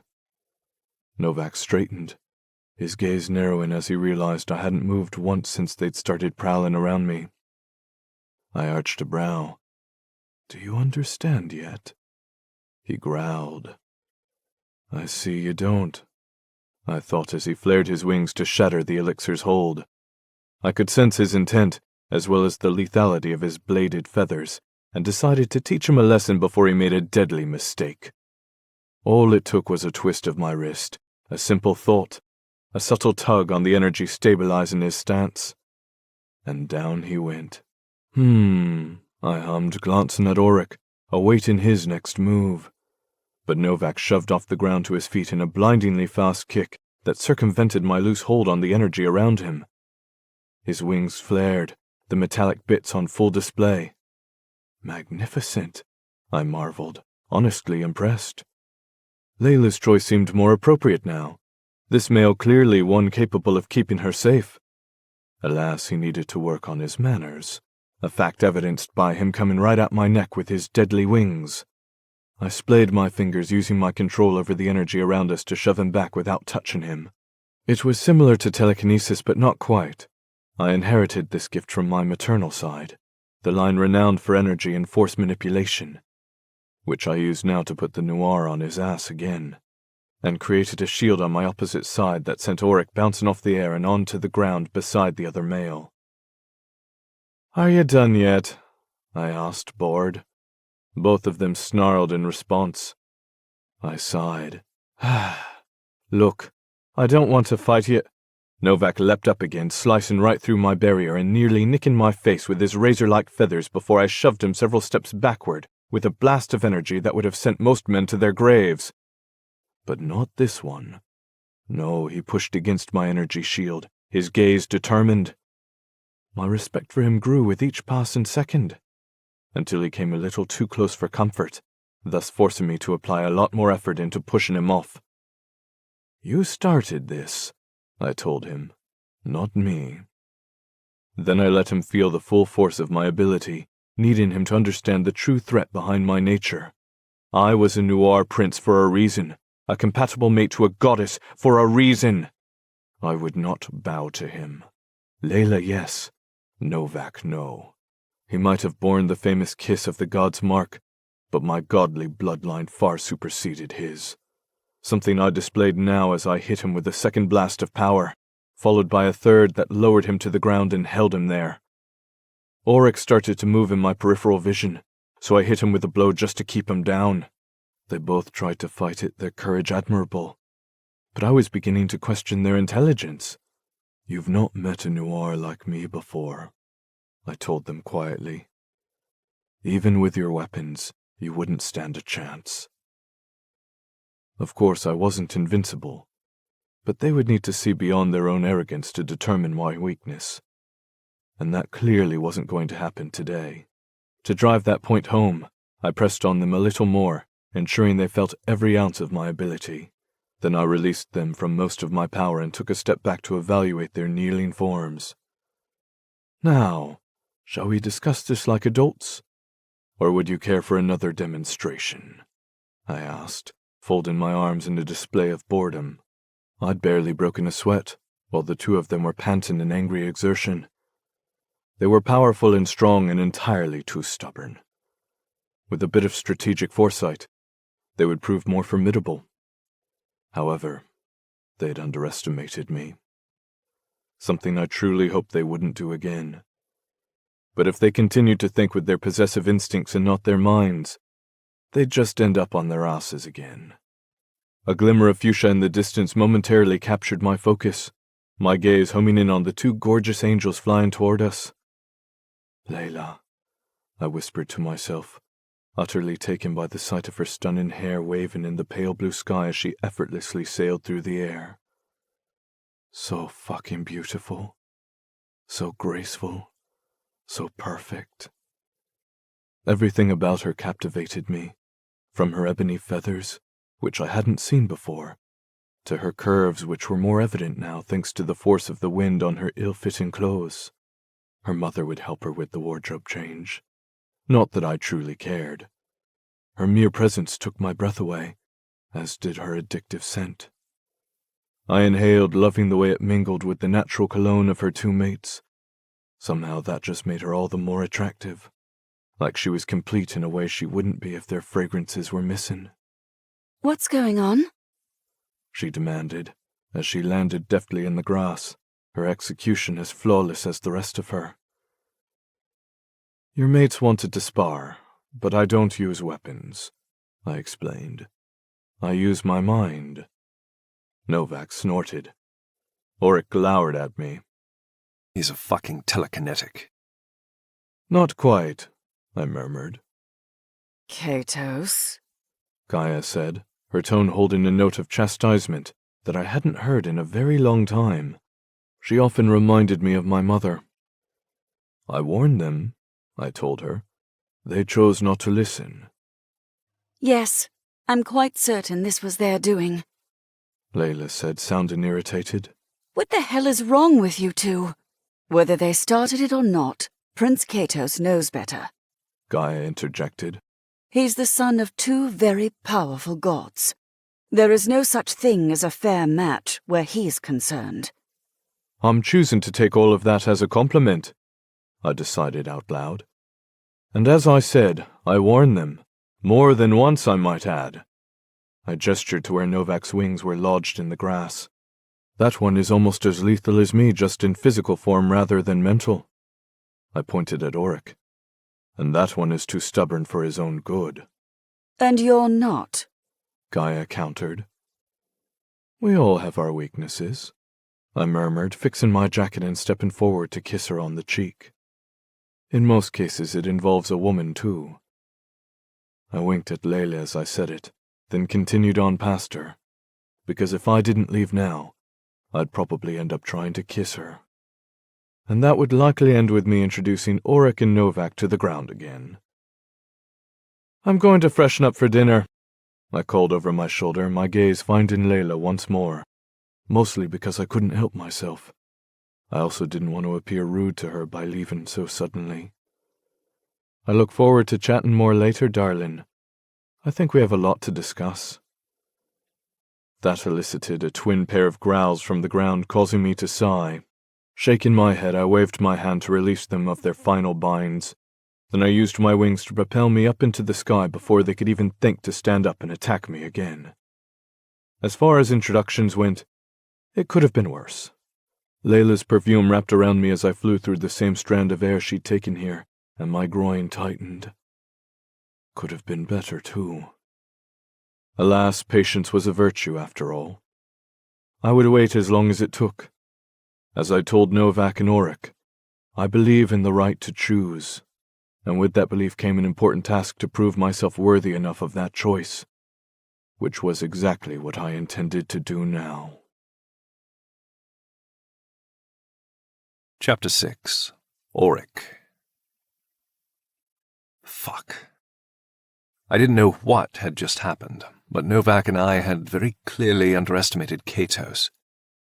That asshole had taken us down without exuding any outward effort at all, something that I could honestly say had never happened to us before. And the expression on Novak's face told me it would never be happening again. I agree. Layla's cherry fragrance wrapped around me in a claiming scent, drawing my focus to her. She stood with her gaze on the sky, a note of wonder in her expression as she watched Katos fly. My heart gave a little pang at the sight, because this was what I'd never wanted to see. A compatible mate for Layla. Fuck, I'd even asked to be reassigned from her guard specifically so I would never have to witness her fall for another man.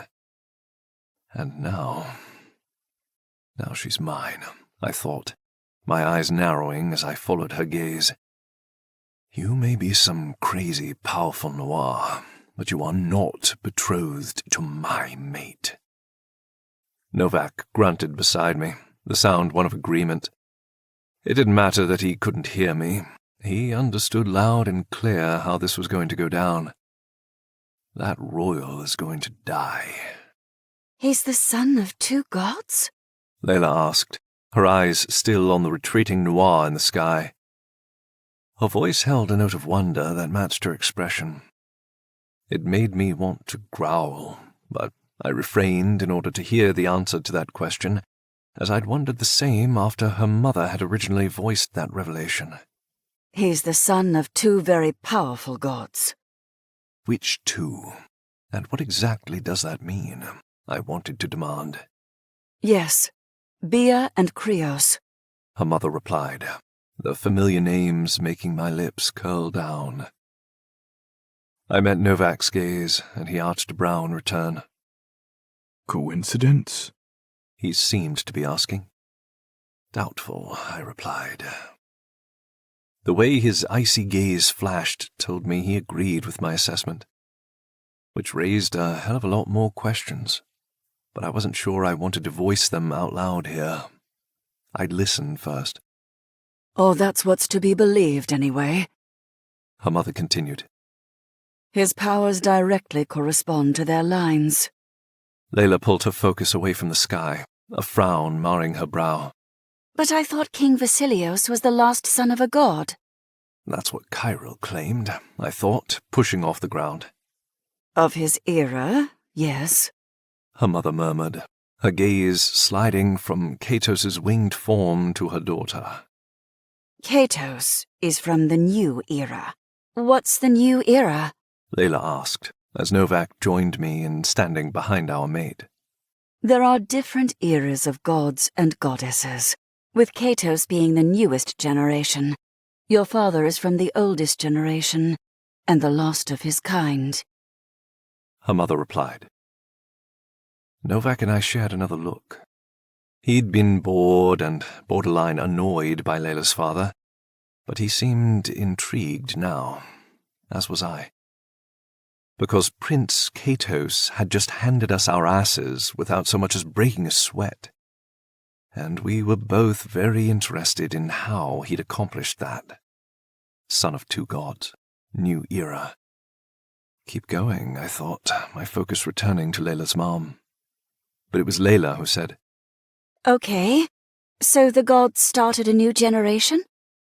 In a manner of speaking. Her mother fell silent for a moment, her gaze thoughtful.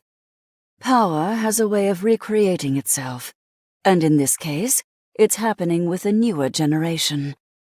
Katos's generation? Layla translated. She nodded. Yes. Certain Noirs have been born within the last few decades with inexplicable power, and the remaining elders of our kind have confirmed that the bloodlines are similar to those of the ancient gods. That was interesting. And also something Kyril had failed to mention.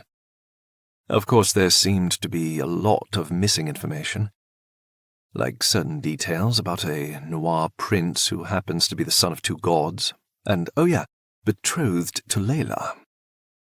Novak's icy irises flashed, his wings ruffling.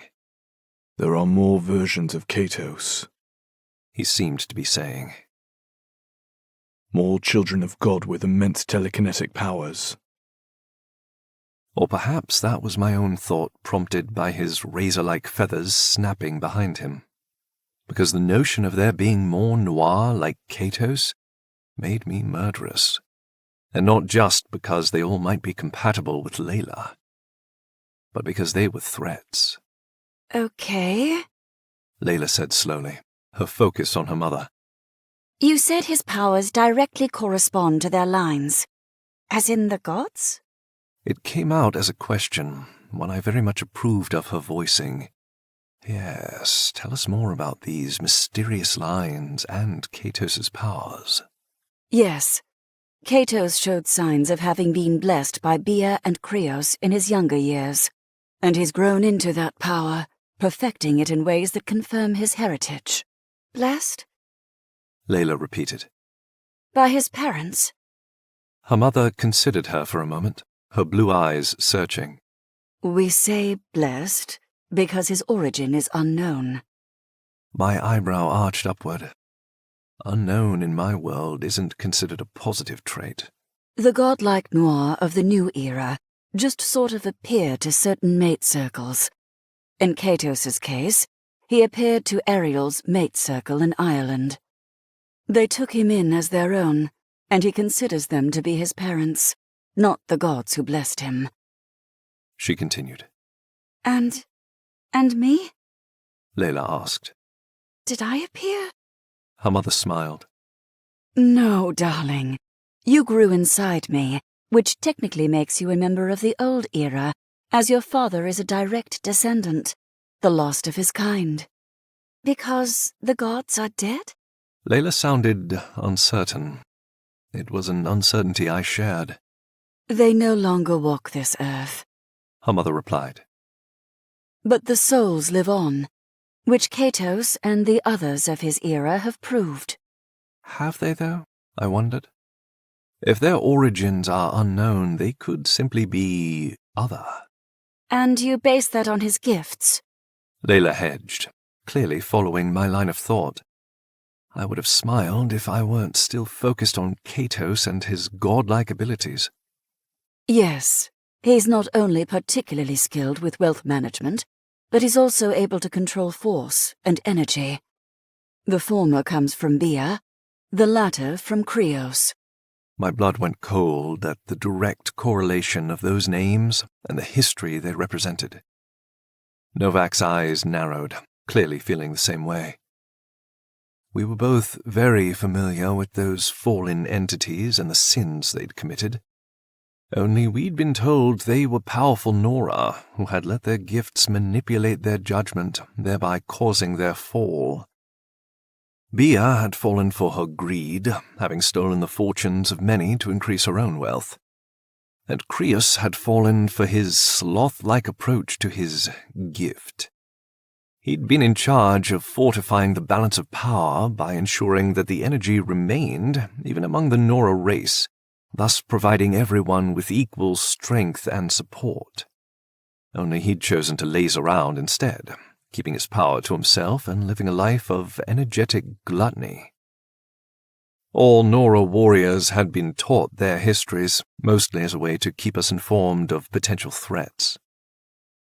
A Nora with too much power cannot be trusted, King Safid had often said. We are just not created to maintain those gifts on our own. It's too heavy a burden. Should a time come when you see signs of such greatness, bring the being to me. It's a matter I will need to handle personally. He'd always sounded so grave when he'd made that speech, like he hadn't wanted to be responsible for that task, but would take it on as king of our kind. But now I wondered if he'd feared the re-manifestation of the gods, if he'd known a new era would eventually come to be. Because, as Queen Gaia had just said, the souls lived on. That was true of all angel kind. Our bodies might die, but our spirits would be reincarnated. It was part of what made Reformation acceptable to the Nora. We were healing the souls, and those who couldn't be healed were reborn as pure once more. That was how the warriors justified killing. So many truths and lies, I marveled, my head spinning. And the others? Layla asked. Are they considered the children of gods because of their powers? Her mother nodded. Yes. Certain Noirs who have been born in the new era have exquisite abilities, all of which go back to our ancestors, to the era that gave birth to the first line, otherwise known as your father's generation. But he knew his, parents? Layla asked. Yes, very well. I knew them too. And they were gods? Layla's voice held a hint of unease, probably because she was essentially asking if her grandparents were gods, which, yes, it sounded like they were. Her mother smiled, the expression gentle. It's a lot to take in, I know. However, yes, his parents were gods. But they looked like us, like Noir. They were just incredibly powerful. And taken down by a majestic plague, I thought, my lips flattening. Does that mean Layla could be injured if another plague happened? I stepped up to her side, instinctively taking her hand, because I didn't like that train of thought, or the way the answer twisted my stomach. So, Vasilios, my father, knew his parents. But Katos' origin is more of an assumption or a guess, right? Layla asked, her fingers threading through mine as she gave my hand a squeeze. She was seeking comfort, which I gladly gave her. Her mother's expression turned amused, perhaps because Layla appeared to be questioning Katos' origin story. However, it was a valid question on Layla's part, because it did seem to be a theory more than a solid truth. But I could admit his gift had certainly felt otherworldly and dangerous. The more you learn about him, the more you'll understand how we know the truth about Katos' origins. His royal status was bestowed upon him for good reason. She murmured, her blue eyes glittering with pride. Novak stepped up to Layla's opposite side, his hand grabbing hers as though to say, Mine. You can talk highly of her compatible mate all you like, but that will not change the men standing by your daughter's side. Queen Gaia must have noticed the possessive aura around us, because she took a step back. Well, I think it's time to freshen up a bit. You all have had a long flight here, and I imagine you'd like a quick rest before dinner. A rest would be good, I said. Although we wouldn't be resting at all, we would be talking. About Katos and his telekinetic-like ability. Layla glanced at me, her lips pursed. All right, we may be talking about more than just that, because I could practically taste her displeasure. But she didn't release my hand. She kept a hold of me and Novak as we followed her mom toward a massive staircase that led into the palace. It was almost as though Layla was afraid to let us go. However, I suspected her reason had nothing to do with support and everything to do with making sure we didn't attack anyone. Katos' gift for wealth actually extends to financial management. Her mother said conversationally. While your father and I did well on our own, it was Katos who helped us afford this property. Something about investments. I don't quite understand it all, but I'm sure he would be happy to explain it. I'm sure he would, I thought darkly. Novak growled, expressing his distaste for the subject matter and subsequent notion that had followed. I would be interested in learning more, Layla said, her focus having gone to a now scowling Novak. Good, Her mother replied.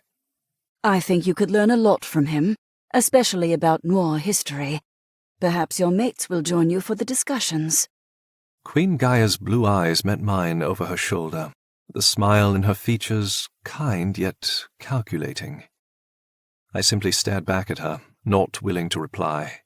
We'd love to learn more from Katos, Layla said, earning a grunt from Novak. I narrowed my gaze at her. What are you thinking, Lay? Why would I want anything to do with that Noir? He must know a lot about this human world as well, since he grew up in it, and I'd like to hear more about that, she added, her eyes conveying the meaning behind her words. Knowledge is power. And while we'd traveled quite far to reach this place, she didn't fully trust it. She was trying to be prepared, while appearing polite. All right, I thought. We can play this game together. I would like to know more as well, I agreed. Not just about this place, but about Katos himself, particularly his weaknesses. Maybe you can mention it over dinner, her mother suggested, as she led us through the interior of the palace and up a set of stairs. We didn't say much else on our way to our destination, giving me freedom to evaluate the interior and the guards stationed throughout the palace. Why are they needed inside? Shouldn't they be focused on protecting the perimeter, not guarding the inhabitants? Novak seemed to feel similarly, as his shrewd gaze evaluated the noir around us. He didn't appear as confident now that we'd been introduced to Katos' style of fighting. I felt similarly. Because who knew what sort of mental talents these assholes had hidden beneath their bulky exterior? And here we are again, her mother said, speaking to Layla. There are several dresses and other items in your closet. They're based on my size, which I think is similar enough to yours. But we'll see to your wardrobe this week so you can pick your own items. However, for dinner, you should be able to find something suitable. Her gaze turned to me and then to Novak. I'll need to ask Eyston to deliver some options for you both. And I'm guessing you won't be interested in borrowing anything from Katos. She sounded amused again. Novak grunted, and I opted to translate for him by saying, "That guess is correct." Layla squeezed my hand again, this time in warning. What, I thought, meeting her gaze, I was perfectly polite. Her gaze narrowed, but her mother interrupted us by saying, Dinner will be served in 4 hours. Don't hesitate to let us know if you need anything. She pushed through the double doors into what appeared to be a suite of rooms. I'll let you give them the grand tour, Layla. Don't forget to show them how the windows work. She started to leave, then stopped. Oh, and there's an antidote in the bathroom that removes the elixir, just in case you can't fully break it. Her eyes went to Novak and his metallic wings. He'd forced them free of the spell, while mine remained hidden. Something her eyes seemed to speak volumes about as she looked at me and pursed her lips. This backward perspective on wing color was unsettling. But it put a lot into perspective on how Layla must have felt initially, which made me feel like an ass for the way I'd responded to her change and how I'd treated her. I'd need to apologize. Again. Chapter 7. Raven. This place is too bright, I decided, spinning around the large suite and suspiciously eyeing all the open windows. It gave me reformatory vibes, in the sense that nothing was real, like that picturesque view would turn to poison if I tried to walk through it. Yet Eyston and Natiri had both left through the balcony, diving off into the air and splaying their all-black wings. Soren and Zion had observed them with interest, then shared a look and started talking about how to break the elixir's spell. I half-listened, more interested in our surroundings and the sense of wrongness pulling at my gut. There is something very wrong with this place. I couldn't define it, nor could I determine what gave me that impression. The floors were a pristine white and silver marble that led to a carpeted bedroom with a bed built for 5 or more to enjoy. There was a bar, larger than any cell I'd stayed in, with a bunch of gadgets I understood in concept, but never had seen before in real life. Beside it was a dining room with a table meant for 8 guests that opened into a living area, where Soren and Zion stood now, that led to the double doors of the massive bedroom. I padded across the marble to the carpet and peeked inside again to gape at the master bathroom. The tiled shower could accommodate at least 4 sets of wings, plus it had 5 movable heads, and the bathtub beside it was bigger than the mattress the 3 of us had shared at the reformatory. I swallowed, my stomach churning with bile. Wrong. Wrong. None of this made any sense. It was like some sort of wicked dream that threatened to swallow me whole. What happens if I don't wake up? Raven, Soren asked, his voice holding a touch of concern. you all right, little dove? Fine, I said curtly. I crossed my arms and looked out the window instead of facing my mates. They could always read me like a book. And right now, I wasn't too happy with them.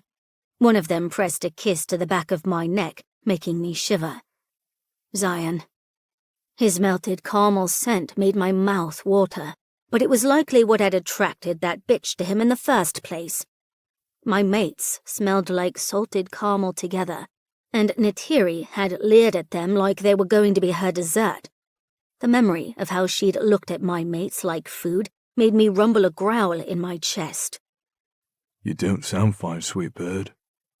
Zion said, his warm breath kissing my ear as he wrapped his arms around my middle. Although that sound is very close to a purr. Do you want to purr for me, Raven? I did, but I wasn't going to give him the satisfaction of verbalizing it. Instead, I tensed up when his lips kissed a path over my neck as his body warmed my back. It was a strange sensation to feel him pressed up from behind me without my wings to separate us. I liked it. When I leaned into him, Soren joined us, taking advantage of not having wings to pin his shoulder blades against the wall while he grinned at me. She doesn't need to purr. His gaze dipped down my body before slowly lifting up again. With a delicious scent like that, I'm already hard. Zion hummed, his lips trailing down my spine, sending goosebumps rising over my arms. She does seem aroused, doesn't she? His tongue swept across my shoulder blades, making me gasp when he reached the place where my wings should have been. It felt amazing. And he knew exactly what he was doing to me too, asshole. Distracting me from the thing I was supposed to be pissed off about, but it was hard to be angry when he was doing that. Just when I was starting to enjoy it, he pulled away, making me growl. What the hell? I turned to find Zion lifting the side of his lips in triumph. He boxed me in with his arms, pressing me back against the glass. I could fuck you against this window and let everyone see. Would that make you purr for me? There was nothing but water outside, but I imagined we were being watched somehow. That sense of wrongness wouldn't go away, and it wouldn't be the first time I'd been recorded while being fucked by my mates. I think she'd enjoy that too much. Soren said, filling me with disappointment. Something is bothering her. I say we torment her until she tells us what it is. Zion replied with a low growl, that delicious sound, making my stomach twist with need. My mates flared their nostrils in response, my arousal thickening the air between us. Torment. Zion agreed with a wicked smile. So what'll it be, sweet bird? He lifted one hand away from the glass to trail a finger down my center, stopping at the waistline of my pants. Are you going to tell us what's wrong? Or shall we entertain all the ways we can torture you? Fucking assholes, I grumbled as I rested my head against the glass with a strong thud. My mates were impossible when they set their minds to something. I stared up at the ceiling, hoping to ground myself, but more of their opulent extravagance assaulted my senses. Gold edging that reminded me of Prince Cato's feathers trailed along the molding, garnishing the entire surface that would have just been a dark corner in the reformatory. This place doesn't feel right. How so? Soren asked, the teasing dropping from his tone. I'd been a prisoner all my life, so I knew when I was in a cage. Although this wasn't a prison, not in the traditional sense, but something was definitely wrong. Don't you find it odd? I speculated, still staring at the decorative golden lining while Zion trailed his fingers over my shoulder. Because I do. You should find it odd. Soren agreed, surprising me. I turned my head to gaze into his blue eyes. Not the wrong blue that made up this world's sky, but a sapphire brilliance that allowed me to see into the eternity of his immortal soul. He loved me, and his love ran deeper than the ocean. The assurance of that always reflected back at me when I looked into his eyes. My heart skipped a beat when he smiled at me, the simple gesture never failing to take my breath away. "So you sense it too?" I asked, feeling slightly dreamy and comforted by my mates. He chuckled as Zion gently pushed his thigh between my legs, making me bite my lip when he pressed against my core. "I can't say that I do," Soren said, capturing my attention again while my other mate attempted to distract me with his fingers. Zion drew his touch south over my pants, and I desperately wanted him to pull down the zipper, but I didn't dare move. My mates intended to torment me until I told them what was bothering me, and I really didn't know how to articulate it beyond what I'd already said. Sure, Neytiri made me want to slap a bitch, but it wasn't just her flirting that bothered me. She'd blatantly commented on how gorgeous my mates were, and had done little to hide her interest, or her cleavage. She'd leaned down to give Soren and Zion a full view, and since their backs were to me, I assumed they'd looked. The memory made me growl, and Zion paused. "That doesn't sound like a purr, sweet bird. You need to use your words." My words? Since when do you need words, Zion? Neytiri, fucking you with her eyes, said plenty already, if you ask me. I snapped, pushing Zion away. Except he didn't budge. My hands met the rock that was his chest.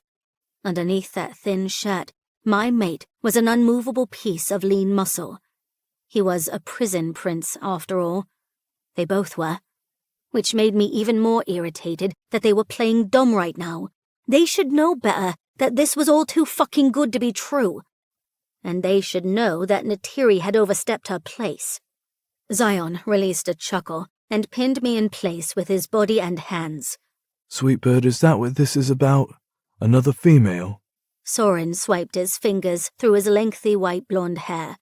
His navy tats on his arm contrasted against the beautiful strands. "Little dove, do you really think we'd ever have eyes for another?" He wrinkled his nose. "Plus, she smelled like rotten eggs." My lips twitched, but I wasn't ready to smile yet. Really?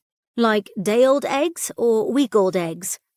"Ancient, disgusting, mouldy eggs," Soren said, slipping his hand behind my lower back to caress my spine. His thumb made those little circles that I liked, and I couldn't help but relax a bit. "More like rotten seaweed to me," Zion remarked, making a face. "She kept getting too close, and I had to hold my breath." Perhaps they were exaggerating, but I appreciated it anyway. "Was that why you kept tensing up?" I asked. "She smelled unpleasant to you." He raised a dark brow. "Why else would I be tensing up?" "Because you wanted her," I thought, then dismissed it. I was being silly. Of course my mates weren't going to betray me for the first large-breasted noir they came across. I needed to give them more credit than that.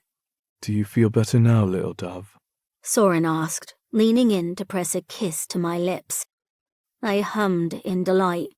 He tasted so fucking good, like candy, and other parts of him tasted even better. His nostrils flared as he granted me a wicked grin. There was little I could do to hide the scent of my interest when they made me feel like this. "A little," I admitted, then pursed my lips. "But if that bitch looks at either of you like your food again, I'm going to slash her face open." "I love it when you're violent," Soren said, as he grabbed my jaw. "Now open that pretty mouth for me." I obeyed, unsure of what he intended to do, until he drew his tongue over my mouth, tasting me like I was something to be savored. When he slipped his tongue inside, I bit down, needing to claim him. He hissed, then grabbed my throat and squeezed. I grinned, releasing him. He growled in response. "Bathtub, now." Soren let go of me and turned to walk toward the bathroom, disrobing along the way. "Now you've done it." Zion mused as he curled his fingers around my wrist. "I wonder what punishment he has in mind, That bathtub is mighty large." My stomach flipped with excitement as Zion yanked me away from the window, the two of us following Soren. I was glad I'd already had a chance to admire the extravagance, because the sight of Soren naked and wingless fascinated me. Muscles created deep grooves down his back, indicating places that I wanted to trace my tongue. Do you want to touch him? Zion asked as we entered the bathroom.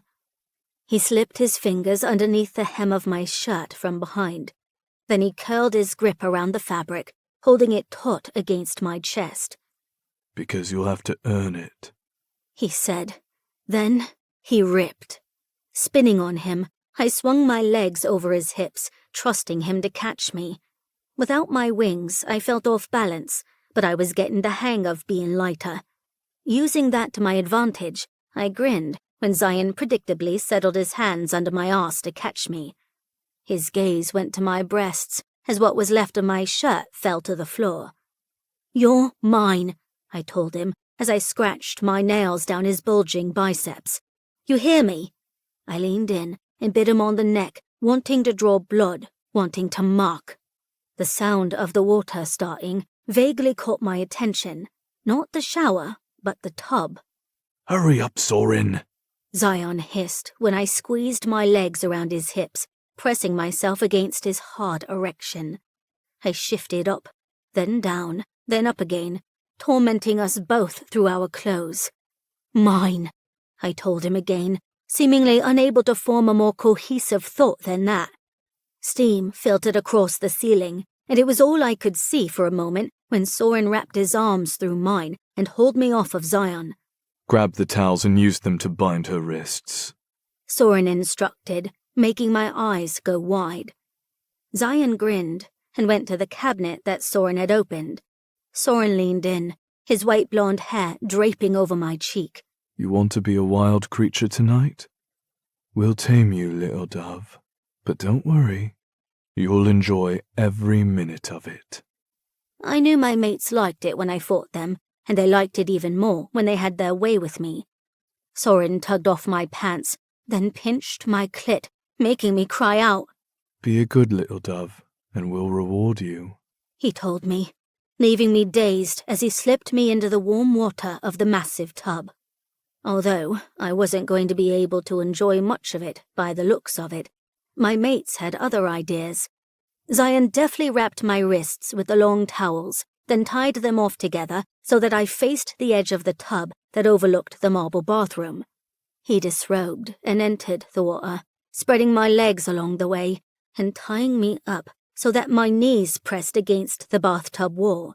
Soren observed beneath hooded eyes, his cock hard and eager but too far away for me to touch or lick. Not that I could with the way Zion had me bound in the massive tub. There were various handles meant to help one enter or exit the tub, all of which created perfect tie-off points that put me in a compromising position. Although I was facing the rest of the bathroom with my knees pressed to my chest and my bound hands over the edge, which wasn't an ideal position for fucking. I didn't understand what they were doing until Zion gave Soren the signal, and he reached for a switch on the wall to turn on the jets. I screamed as water blasted between my legs, filling me up in a way I'd never felt before, while instantly sending me careening over an orgasmic cliff. "Turn it off!" I screamed, my clit throbbing from the orgasmic bliss and protesting the pressure of the jets. Unintelligible words left my lips, my body shaking, quaking, fucking leaving this plane of existence. Zion tested the bindings, making me think we were done. Only he exited the tub and faced me, his dick harder than I'd ever seen it before. You look so beautiful tied up and forced to come for us, he said, his grin wicked and sending a shiver down my spine. If you won't purr, then we'll make you scream instead. Soren hummed his approval as I pulled against the towels, handcuffing my wrists, but Zion had been thorough in his securing them. I twisted, trying to find a position that took me out of the relentless blast of water, but it only seemed to stimulate me more, making me come again on a wave of ecstasy that I felt to my very soul. It burned in the best way. But the water, oh, it was intense. Already, I felt another orgasm building. Too soon. "Soren!"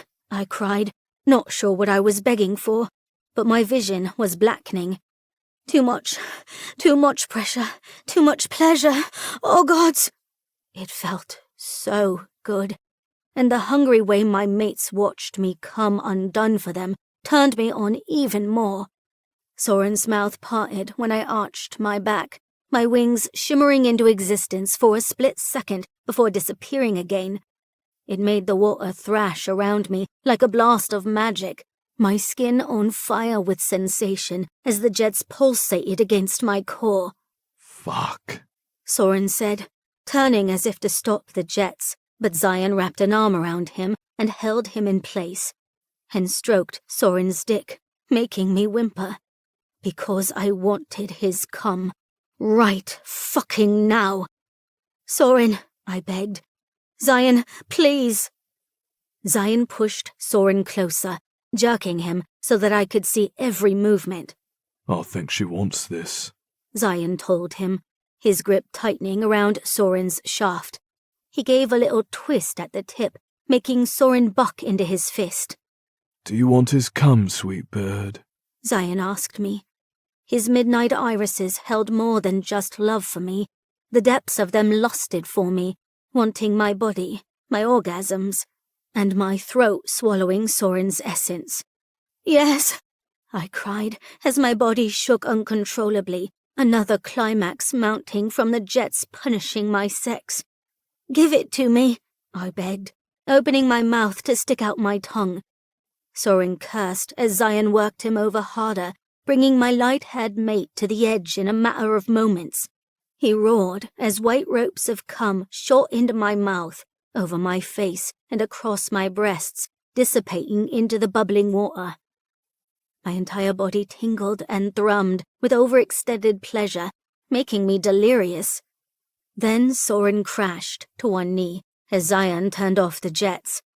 I sank against the restraints, my muscles spasming, because now I wanted Zion inside me, and based on how fast he was undoing my bindings, he needed to fuck me too. "Come here," Soren said, softly taking my hand and pulling me up and out of the tub.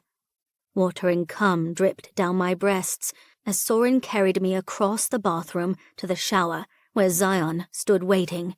I wasn't even sure how or when he'd turned on the water, and I didn't care, because I was in his arms in the next moment, my legs around his waist just like before, only this time there were no clothes between us. He entered me in a swift thrust of his hips as my back met the marbled shower wall. I gasped, only for Soren to close his mouth over mine while Zion fucked me, slowly, thoroughly, oh so tenderly. He avoided my abused clit, allowing me to come down from my high, and maintained a gentle momentum as he breathed praise. "That's a good girl," Soren whispered against my lips. "Take his cock and his cum." I held on to Zion's arms for dear life as he continued his sensual assault, his rhythm driving me mad with need as he stroked me deep. Soren pinched my chin between his fingers and forced me to look at Zion. Then he leaned in and nibbled on my neck. "You look so good on his cock, little bird." He told me. "So fucking good." I clenched around Zion, my body erupting in flames once more. "And you came so beautifully for us too." Soren continued. "I almost preferred your screams to your purrs. Almost." Zion echoed, his lust-filled gaze making me want to come all over him. I shuddered, my purr automatically igniting in my chest to reward my mates, my heart humming a chaotic beat filled with love. "There it is," Soren murmured. "that gorgeous addictive sound. Mine." Zion rumbled, his expression borderline possessive. "Ours." Soren corrected as he grabbed my breast and sucked a nipple into his mouth. The sensation made me cry out as Zion increased his pace, my body coiling tight with another climax, one that would probably knock me senseless. But both my mates kept going, pushing me onward and forcing me into a whirlwind of sensation and intensity. Soren's hand slid down between me and Zion, his thumb gently finding my clit, and that stroke alone was enough to set me off. I exploded on an unintelligible noise, part purr, part scream, as Zion followed me over the edge. Then suddenly I was kissing Soren, drowning in his sensuality and tongue. But he didn't try to fuck me. Instead, he pulled me away from Zion and finished washing me off, taking care of me, grooming me, worshipping me. Zion joined him, the two of them caressing me with their hands, washing my hair, my body, my back, and eventually carrying me to the bed. But while my eyes were heavy and my body entirely sated, I could still sense that something wasn't quite right. Like we'd stepped into some sort of alternate reality that shouldn't exist. I didn't trust it, but right now I was too tired to think about it. A worry for later, when I can walk again. Chapter 8. Auric. The moment Layla's mom departed, I knew we were in trouble. Because our mate spun on her heel, placed her hands on her hips, and narrowed her gaze at us. "What the hell were you thinking?" She demanded. "You punched him in the face!" Oh, all right. Apparently I'm the only one in trouble here. "And you!" She continued, targeting Novak before I could speak. "I don't even know what you did to provoke Prince Katos, but I'm going to assume your wings had something to do with it." Novak grunted in response, causing her eyes to narrow even more. I folded my arms and leaned against the balcony door, letting him take the heat. Because why not? I knew I'd fucked up. When she faced me again, I'd apologize. Perhaps not as contritely as I should, but the asshole considered himself her betrothed. And no, that was not fucking happening. "What is wrong with you two?" Layla threw her hands up in the air, her gaze swiveling between us. "So he's a compatible mate. That doesn't mean I'm replacing either of you with him." She paused to consider that. "Well, actually, if you're going to behave like animals, then maybe—" Novak grabbed her by the hips before I could and tossed her onto the bed. She yelped as he flew over her, caging her beneath his feathers. Do not finish that statement. The words were uttered through his teeth, causing my own jaw to clench. Novak, I warned, not appreciating the manhandling of our mate. It didn't matter that I'd wanted to say and do the same thing. I had better control than he did. Well, usually. Definitely didn't around Katos, I thought, rubbing my hand over my face. Right, okay. Apology probably needed. Sort of. "What was I just saying about animals?" Layla asked sweetly. Novak growled. Layla growled right back, although with the fierceness of a kitten that I found admirable and adorable at the same time, because she'd just challenged one of the most lethal angels I'd ever met. An angel that Katos had flattened like a damn pancake, I marveled. Son of two gods, yeah, I believed it after that act. "You can't just—" Novak silenced her with his mouth, his kiss far gentler than the violence radiating off him. He clearly had some pent-up aggression from his one-sided fight with Katos. Normally, I'd let him take it out on me, but it appeared he wanted to play with Layla instead. Every day seemed to change him more, all because of Layla. She was softening him, yet allowing him to keep those savage edges while thawing his heart to her. It was miraculous to observe. I wouldn't call it taming, however, it certainly was that to an extent. He tempered his instincts around her, ensuring she could see the tenderness inside him, while he maintained a psychotic shell for the rest of the world. Something he did now as his wings kept her captive while he kissed the hell out of her. Her fight ceased, her fingers weaving through his hair as her body gave in to his heady call, and ever so slowly she wrapped her legs around his waist. He calmed more with each passing minute, the rage seeping out of him into a pool of lust. I could smell it, the erotic mix of cherries, leather, smoke, and man. Novak was a beast, a feral lover, a dark existence I'd craved most of my adult life. While Layla, she was the sweet antidote to all our pain and suffering, the dessert we hadn't known we needed and could never live without. She moaned his name, arching into him as he palmed her breast. "Your mate," he growled. "Say it." My lips curled, suddenly understanding this game. Animal? She replied instantly, clearly grasping his intent as well. He fisted her tunic-like shirt and yanked it off her, causing her to hiss in response. It hadn't been gentle, and he'd definitely ripped the fabric. Fortunately, she had a brand-new closet full of clothes to pick from to replace the garment. The tunic had come from some storage locker at the prison anyway. I doubted she'd miss it. Novak's actions left her hair mussed on the bed, the picture of a ravaged female without the afterglow of an orgasm. "I'm your mate," he said, his voice still holding a touch of anger. "You will say it." She narrowed her gaze.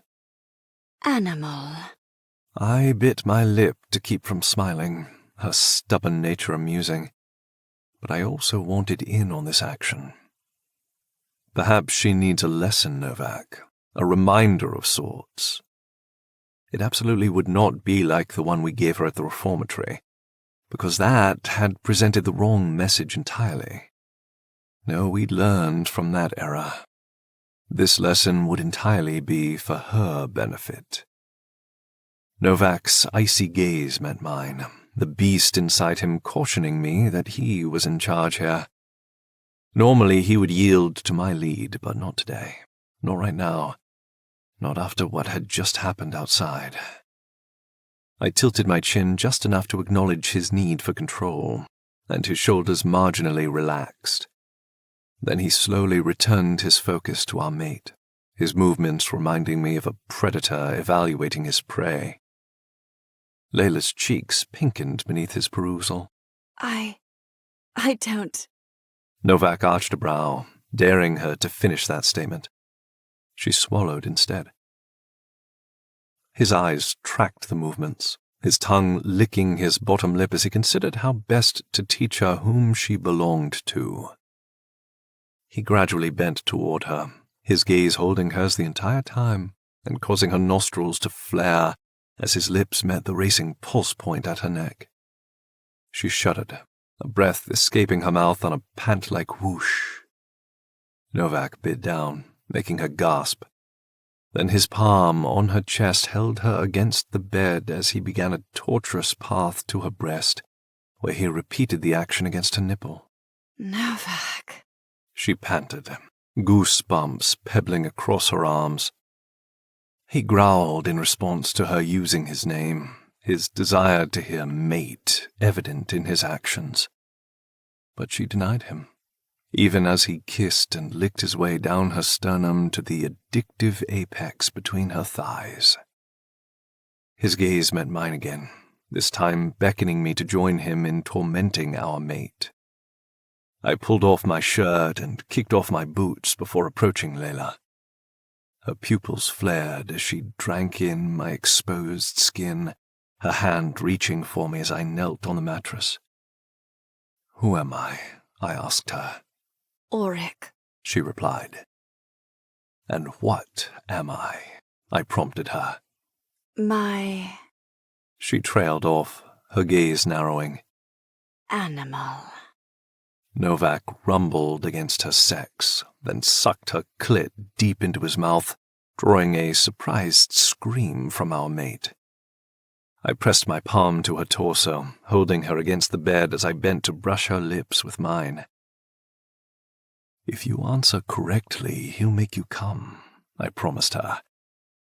"If you don't—" Novak pulled away to nibble her thigh, eliciting a snarl from Layla. I smiled. "I think you know how to play this game, Lay," I said, licking her plump bottom lip. "The question is, do you want to win?" I didn't give her a chance to respond, taking her mouth with my own and demanding that her tongue dance with mine. She groaned, her skin heating beneath my palm as I tortured her tits with my touch. I knew what she liked, just as I knew what she needed. I pinched her, then soothed her, then drew my fingertips across her stiff peaks in gentle, feather-light strokes that made her whimper beneath me. Novak paired the movements with his tongue and fingers, tormenting her below with strokes meant to take her near climax, only to pull away before she could fall over the edge. It was a wicked game, one meant to sensually lure her into submission. She knew it too. Hence the challenging gleam in her gaze as I drew back to stare down at her. I smiled, loving the way she defied us. Then I angled her head so she could observe Novak's dark head between her thighs. "You've drenched his face in your beautiful arousal," I said, stretching out beside her as I cradled her nape beneath one hand. "He's going to wear your perfume to dinner. Make sure everyone knows that you're his mate. Don't you want to sweeten the scent for him? To make sure that delectable cherry flavor is coating every inch of his tongue?" Novak's irises flashed up to meet her gaze as he licked the seam of her weeping pussy, ensuring she could see his hunger and desperation. It wasn't just for his own release, but also for the claim he desperately needed to hear her say. She'd threatened to replace him, perhaps as a joke. However, the events of today weren't laughable. We might have reacted like animals, as she'd claimed, but she was our mate. Instinct had demanded that we mark our territory, to inform the potential competitor that we already belonged to her. Our mate. Novak licked her again, then laved her sweet little nub until she trembled with a pending release. And stopped again. "You know what to say," I told her, brushing my fingers through her hair as I guided her back down to the bed and pressed my lips to her throat. "Tell us who we are, Lay, and we'll give you everything you want and more." She shuddered, an unintelligible sound slipping from her mouth as she tried to close her legs. But Novak's body was in the way, his arms holding her thighs open and allowing that cherry-like fragrance to perfume the air around us. "I hate both of you," she whispered, causing my lips to curl down and Novak to freeze entirely. It had been the wrong thing to say. I rolled back a little, my brow furrowing.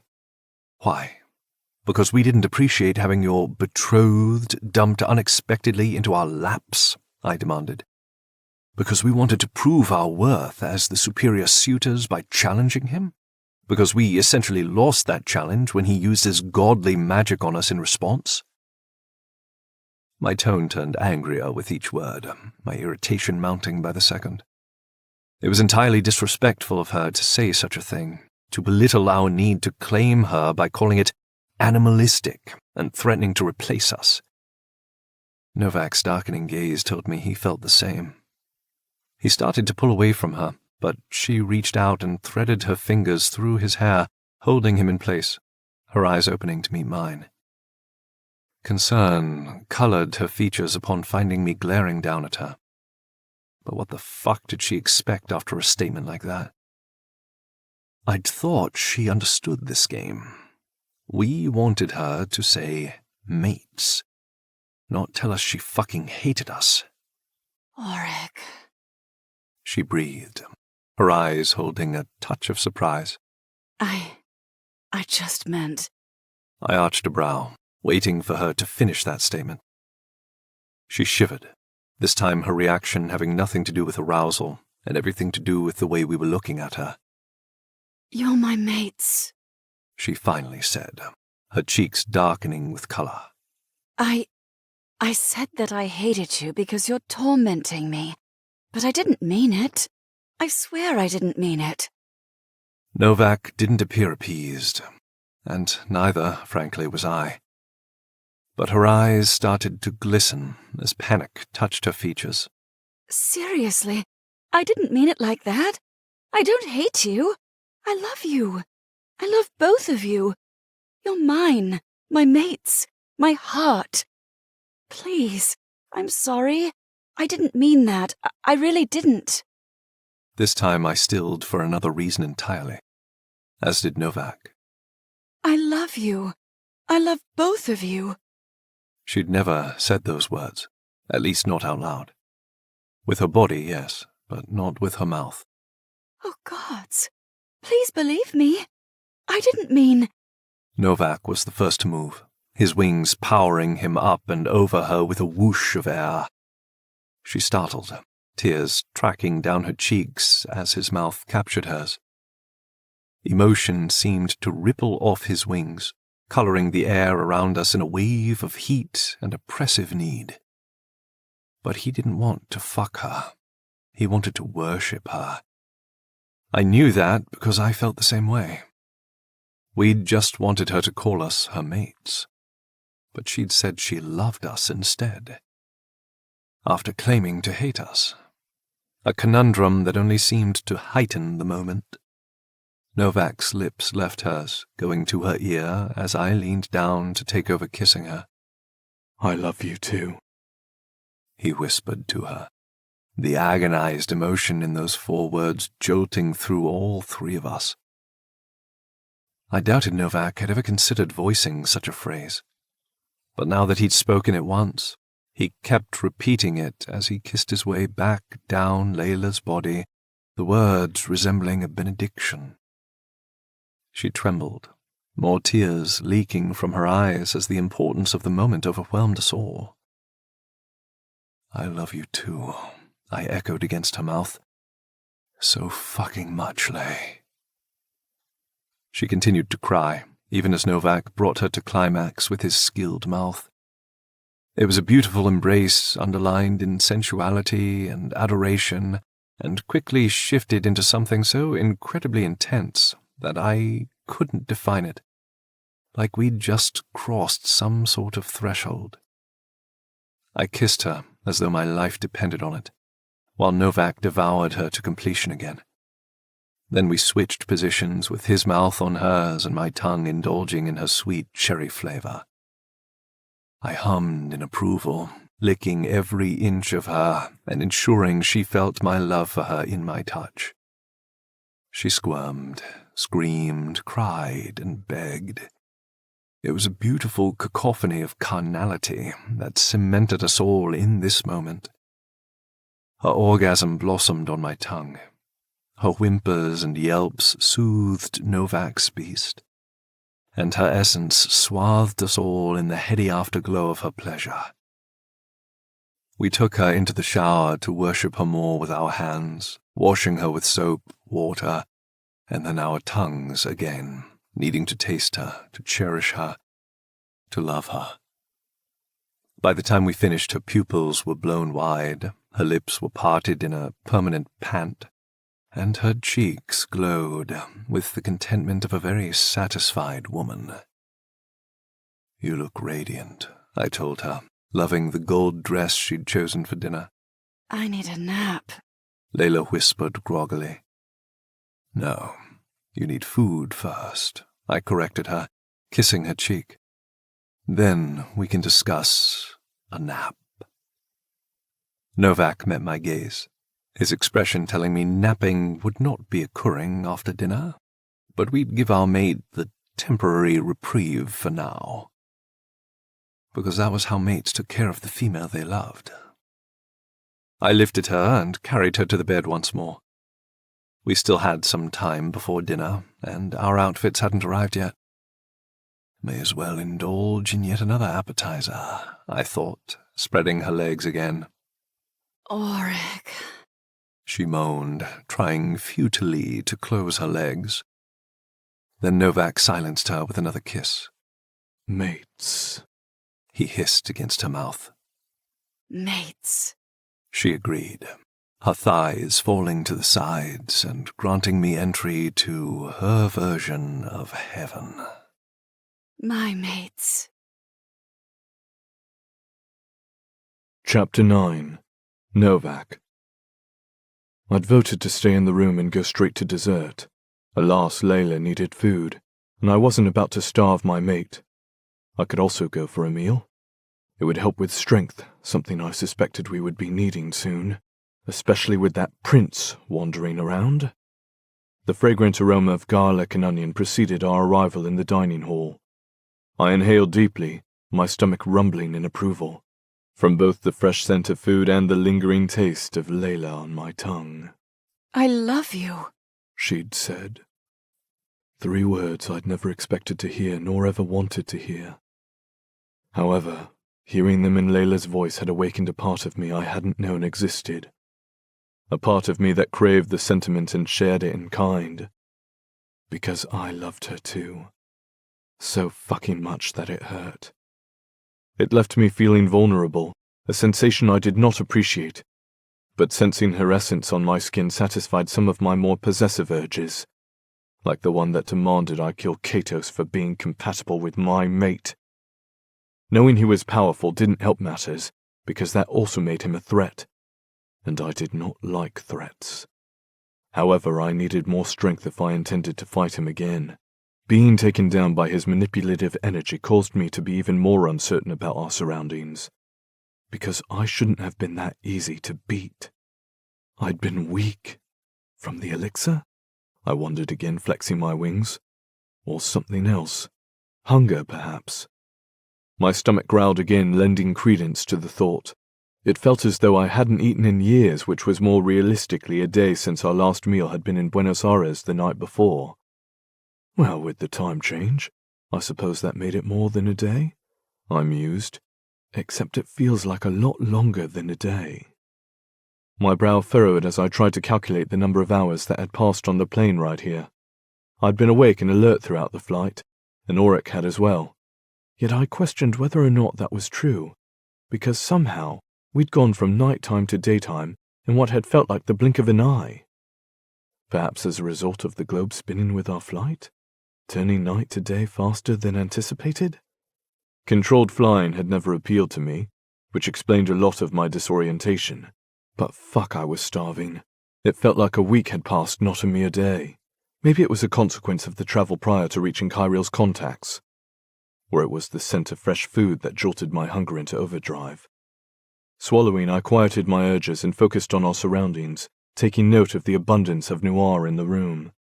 Only a handful of them sat at the table.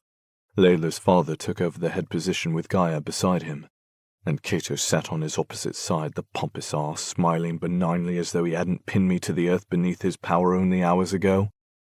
His wave of energy had left me extremely unsettled. No one should be that powerful. Except I sensed an air similar to Vasilios's. Gods, I thought. They're descendants of the gods. Which was mind-blowing indeed. Layla moved to the open space beside her mother. Auric sat next to her, leaving me the end seat in this row with Kyriel at the opposite head. Cyan seated himself across from me, then Raven took the chair next to him, and Sorin placed himself between Raven and Katos. A table for 10. Yet there were still several other noir in the room, including Eistin and Natiri, but they remained silently standing near the walls, like guards. What did they think would happen? That I'd release my wings again and slice through the dinner party? If it was a table full of Katos lookalikes, then maybe. But the others weren't on my kill list, just the asshole looking at my mate like she already belonged to him. I suppressed a growl of warning, not wishing to be introduced to the marble floor of the room. No, Katos would take more strategic thought and planning.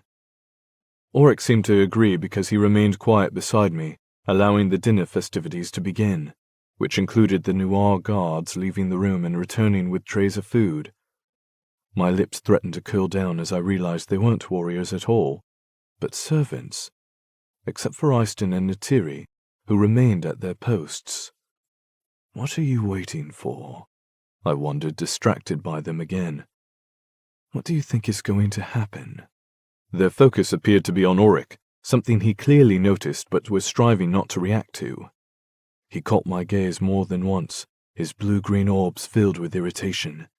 They were watching him like some sort of animal, which I supposed was how he used to view the Noir, making it oddly fitting to have the roles reversed. However, I didn't particularly appreciate it either. Auric hadn't known the truth. None of us had. I glanced around him at Layla, wondering if she'd noticed the scrutiny as well, but her focus was on her father as he spoke about living among the humans. I narrowed my gaze and peeked at Kyriel, curious as to if he'd told Vasilius about Layla's fascination with mortal life. Or perhaps Gaia had shared Layla's interest in learning more about Katos growing up in the human realm. Maybe this was her father's way of reminding Layla to ask Katos about it, start a relationship, learn things. My jaw ticked.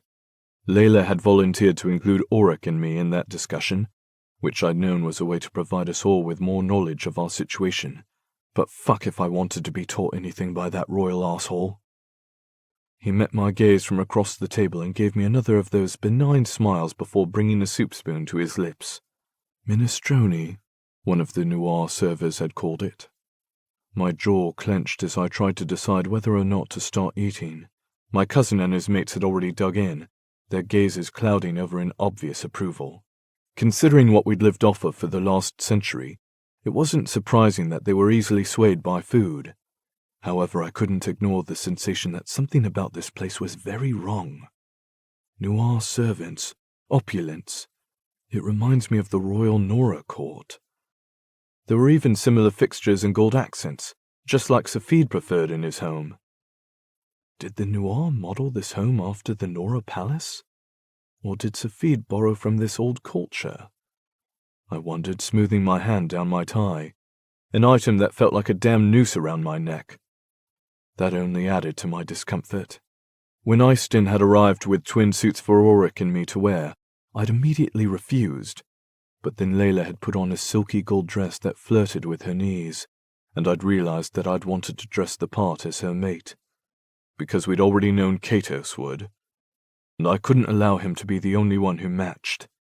So I'd put on the all-black suit, as had Auric, and here we were having this marvelous dinner in a palace with a bunch of servant Noir. Like Katos, I'd chosen to keep my wings free. No elixir for me, thank you very fucking much. However, Auric and Layla had chosen to blend in with the others. Not that it made much of a difference. The chairs were all designed for wings, as was the entire palace. However, now that they knew how to break through the elixir, they seemed more comfortable with it. But not me. Not ever me. My wings were part of me, forever and always. I didn't want to play human. I was an angel for a reason. But these Noir, I wasn't so sure what they were. Nothing about this was normal. What the fuck is even happening? I mused, confused as hell by the change in scenery. It was giving me severe whiplash. I don't do suits or fancy cutlery. I don't indulge in feasts of whatever the fuck this is.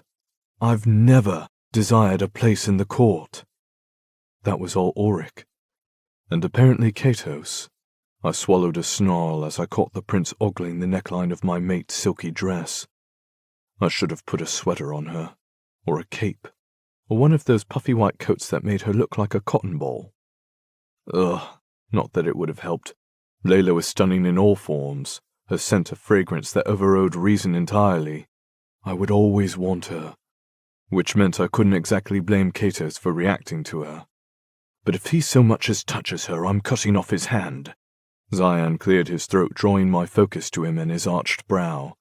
Obviously he could sense my unease, which meant Auric and Layla could too. I just shook my head and picked up the damn soup spoon before I lost my shit in front of this entire dinner party and gave the noir against the wall a reason to react. Suppressing another growl, I finally tasted the minestrone. The explosion of spices and flavor pleased my senses, making me understand why the others had given in so quickly. My stomach roared with approval, demanding that I empty my bowl immediately. But I put my spoon down as I savored the bite. I wouldn't be lost to my meal like everyone else. I intended to stay fully aware, no matter how strong my hunger pangs might be. Every shift and flicker at this fucking table would be seared in my memory. Every movement, every guard, every look. I didn't trust this place or its inhabitants. It just didn't feel right. But to keep up appearances, I picked up my spoon again and swallowed another bite. The conversation hummed on, but I wasn't listening to the words. Words weren't important. They rarely were. Except for those beautiful words I heard from my mate, little else in the verbal realm could interest me right now. Auric mimicked a warrior's alertness as he likewise quietly surveyed the room. Noir servants. 10. No, 20. They filtered in and out of the dining area with various courses and bottles of wine. When Layla asked for water, no one took notice, but my lips slightly lifted on the sides, pleased by her choice. She must have sensed my approval because she gave me a faint smile when she sipped a crystal glass filled with perfectly see-through water and ice. She wouldn't indulge either. Even though she seemed fascinated by the conversation, she intended to remain aware of her surroundings. No, it was more than fascination. She had a sense of bewilderment about her, as if all this was so outlandish that it was difficult to believe. It was a sentiment I echoed, although it was more like a nightmare for me. At the reformatory, I had been king. Layla had been under my protection, and I'd made sure that she'd not only escaped, but also learned to accept who and what she was. Now everything had changed. Layla was a goddess, and Katos was her only true equal, if everything her parents had told us was to be believed. And at the same time, this could easily be a dream. We were supposedly safe, could count on luxurious meals multiple times a day, and had our own palace wing. It was what anyone in our situation would have hoped for. Except for Katos. The sensation of wrongness probably stemmed from how different this all was. We'd gone from a literal dungeon to riches in the span of days. Our entire world had been turned upside down as well. Maybe I'm overreacting, I thought, eyeing my cousin again. He and his mates were hopelessly lost to their food, their expressions content. However, Auric remained alert, more likely because Neytiri and Eyston were still watching him. They never joined the servants as the courses were delivered. They remained at their posts, their jobs as guards clear. I didn't like it, because it felt like they were here to protect the inhabitants against us. We were the outsiders. That has to be what feels so off. We're not meant to be here. But Layla was. She was their daughter, while Auric and I weren't the mates her parents had expected to arrive with her. Or maybe it's the striking similarity to the Nora court that's irking me, I thought, narrowing my gaze as another noir entered the room. He wasn't part of the dinner staff, but perhaps one of the administration staff since he held a phone and a flat electronic device. The Nora courts were run by a variety of classes. The high court class, the servant class, the working class, the warrior class among others. As it seemed things were exactly the same here. Interesting. Hadn't Vasilio stated that the Noir and Nora had lived in harmony together? That while the Nora had protected and worked for the Noir, they'd been treated with respect? I suppose they weren't necessarily being disrespectful now, but they certainly acted superior to the rest of the room. Even Eyston and Neytiri were treated as servants. Servant guards. Apologies for interrupting your dinner, my king. The newest arrival said by way of greeting. He opened his mouth as if to say more, then glanced at me. He says it's important, and it can't wait. Who is he? I wondered as I took another bite of my food. The king nodded and excused himself to take the call, not putting the device to his ear until the door was already halfway closed behind him. I shared a glance with Auric, his interest as piqued as mine. But our silent conversation was soon derailed by Katos taking over the discussion with Layla on living in the mortal world. She giggled at something he said, making my eyes narrow as a servant placed some kind of meat in front of me. I stabbed it with a knife, purposefully looking at Katos as I did so. Novak, Layla warned, and I carefully sliced up the meat, sliding a piece into my mouth, using the knife, not the fork. She rolled her eyes, but I could only behave for so long. Auric held his knife as if he debated throwing it at Katos' face, a sentiment I shared. Katos ignored us, resuming his conversation with Layla with an elegance I loathed. However, when I moved to take another bite, a heavy weight rested over my entire body, making it hard to breathe. My gaze snapped up at the royal arsehole, but he didn't even look at me. "I'm going to kill you," I vowed. "I'm going to bleed you dry and drink your blood like wine in one of those damn crystal glasses, wear your entrails as a tie, and break each of your obnoxious feathers one by one until they're dust." Layla laughed again, the sound filling me with a mixture of emotions. My bloodlust cooled upon hearing the delightful sound, but she'd laughed at something Katos had said again. When I turned my gaze to her, I frowned at finding her ripe as a damn cherry while seated across from the suave prince. Based on the pulsating coming from Auric's jaw, he was just as ready to commit murder as I was, but he glanced at me and told me to cool it without words. I knew why.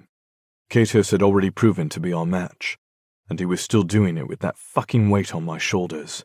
Deciding to play him at his own game, I fought the energetic hold and used my knife to stab another piece of meat. It took effort, but I managed to bring it to my lips, which earned me a smirk from the prince as he released me from his hold. I couldn't help but feel that he was testing me a little. Not a smart plan, I thought at him. You test me, and I'll test you, and I guarantee you will fail my test. Ah, Katos is telling you about his Dublin estate. Vasilios said as he returned. It is truly glorious. Katos sipped a glass of wine before responding. You give me too much credit, my king. Dublin was already an impressive estate before I came along. Gaia placed a hand on Layla's arm. He's being humble. He tripled the Dublin estate's lands, not to mention what I already told you about our estate. Your father and I have managed our financial empire among the humans for many years, but Katos makes it look easy. She gave him a warm smile. Through your gifts, we've had a chance to focus on other matters to help save the Noir and bring us back to our former glory. The conversation continued, praising Katos for what a fucking gift he was to Noir kind. Katos, Katos, Katos. I fucking hated the name. Perhaps it was childish on my part, and I should be open to Layla taking another mate. Katos was clearly powerful and an ally that could indisputably protect her. Except I can't trust the arsehole. I couldn't trust any of them, not even Vasilios, the Noir who'd marked me and caused my fall. There's something they're not saying, I decided as the conversation continued on to lighter matters such as human fashion.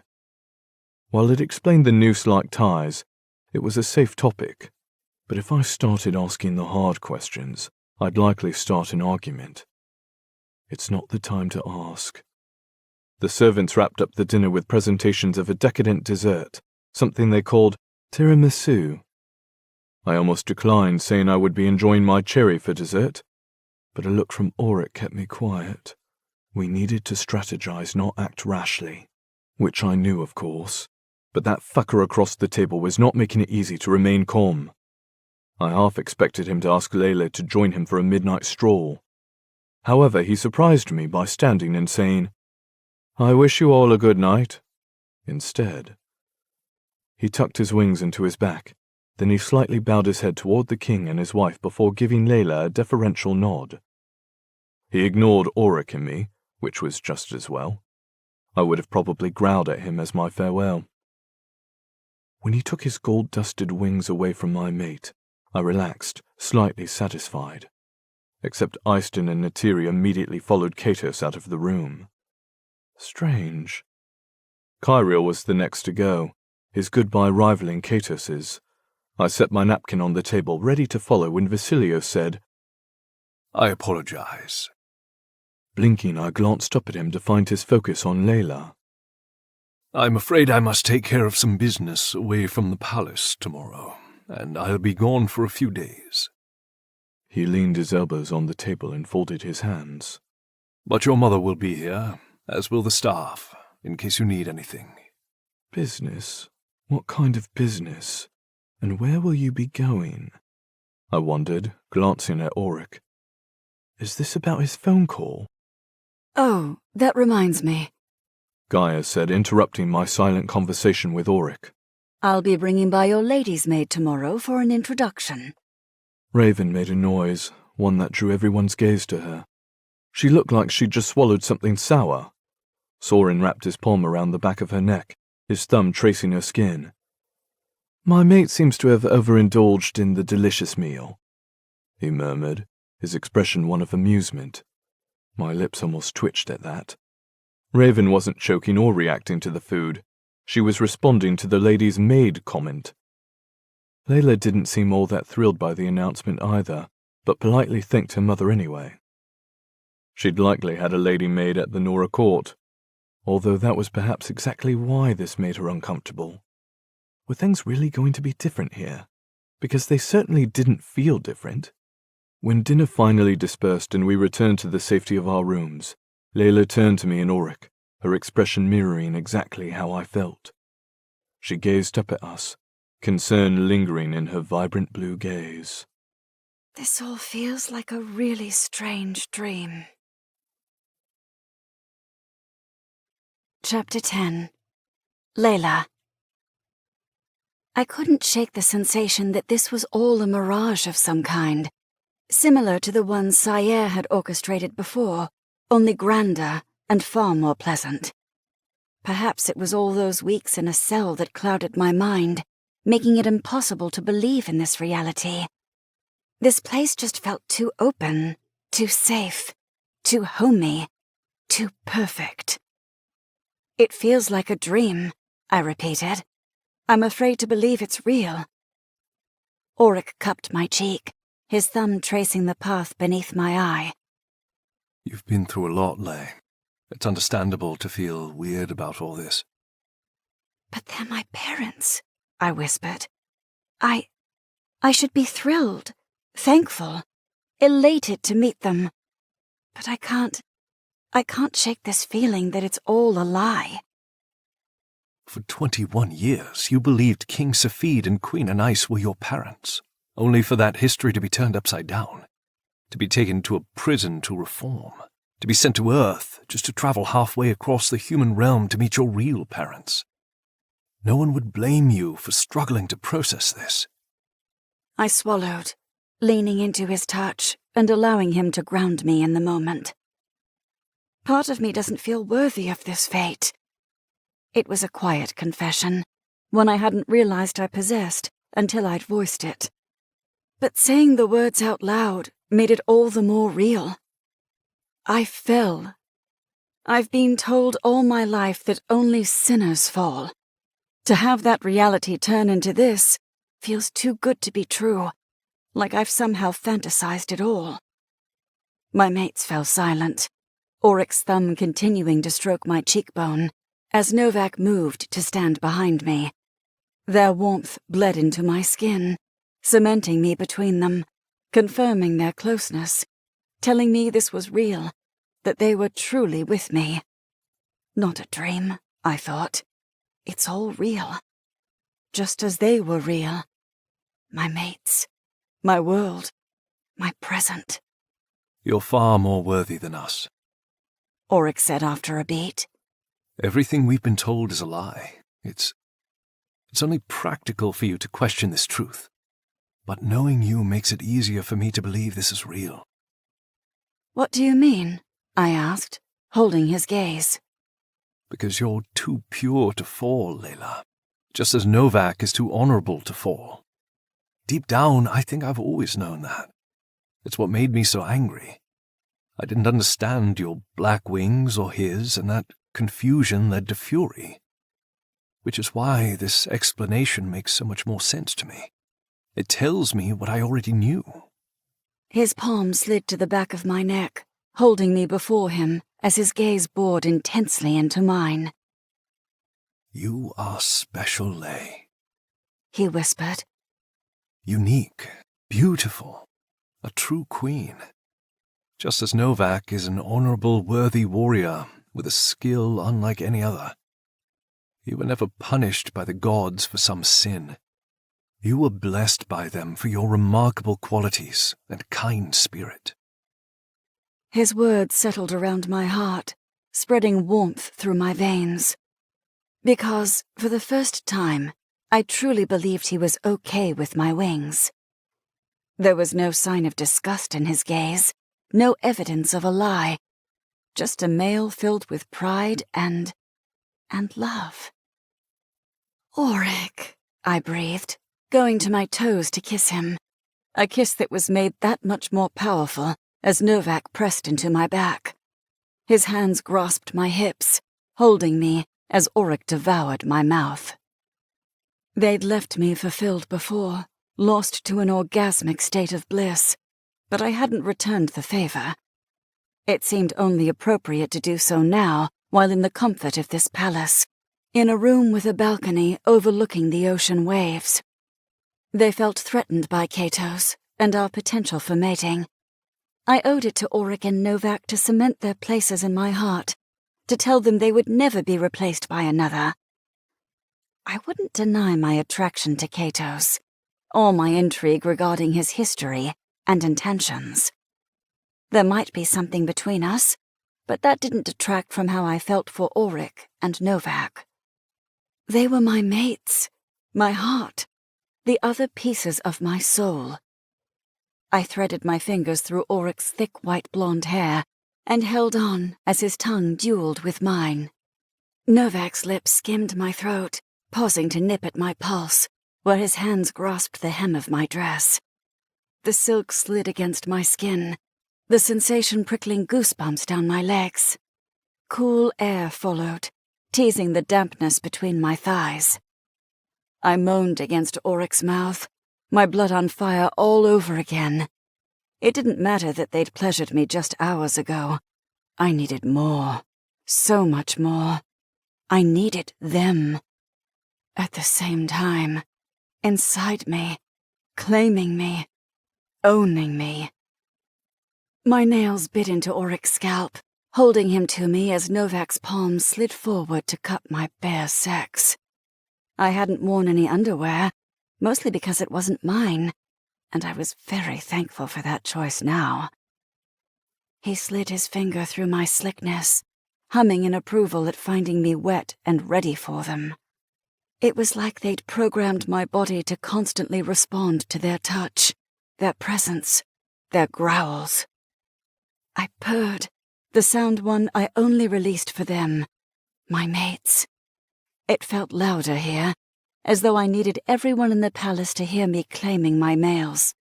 I didn't hold back, allowing it to rumble through me into the still night air, rippling over the balcony and to the ocean below. Auric's mouth responded to my call, his kiss turning violent and hungry and fulfilling a desire we both shared. Novak tugged at my dress, ripping the thin straps from my shoulders and leaving me bare between them. With the elixir still fresh in my veins, I'd taken a vial before dinner, as had Auric.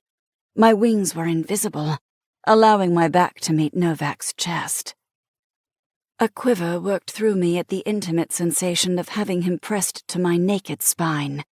I'd never felt anything like it, and I was suddenly desperate to feel his skin against mine.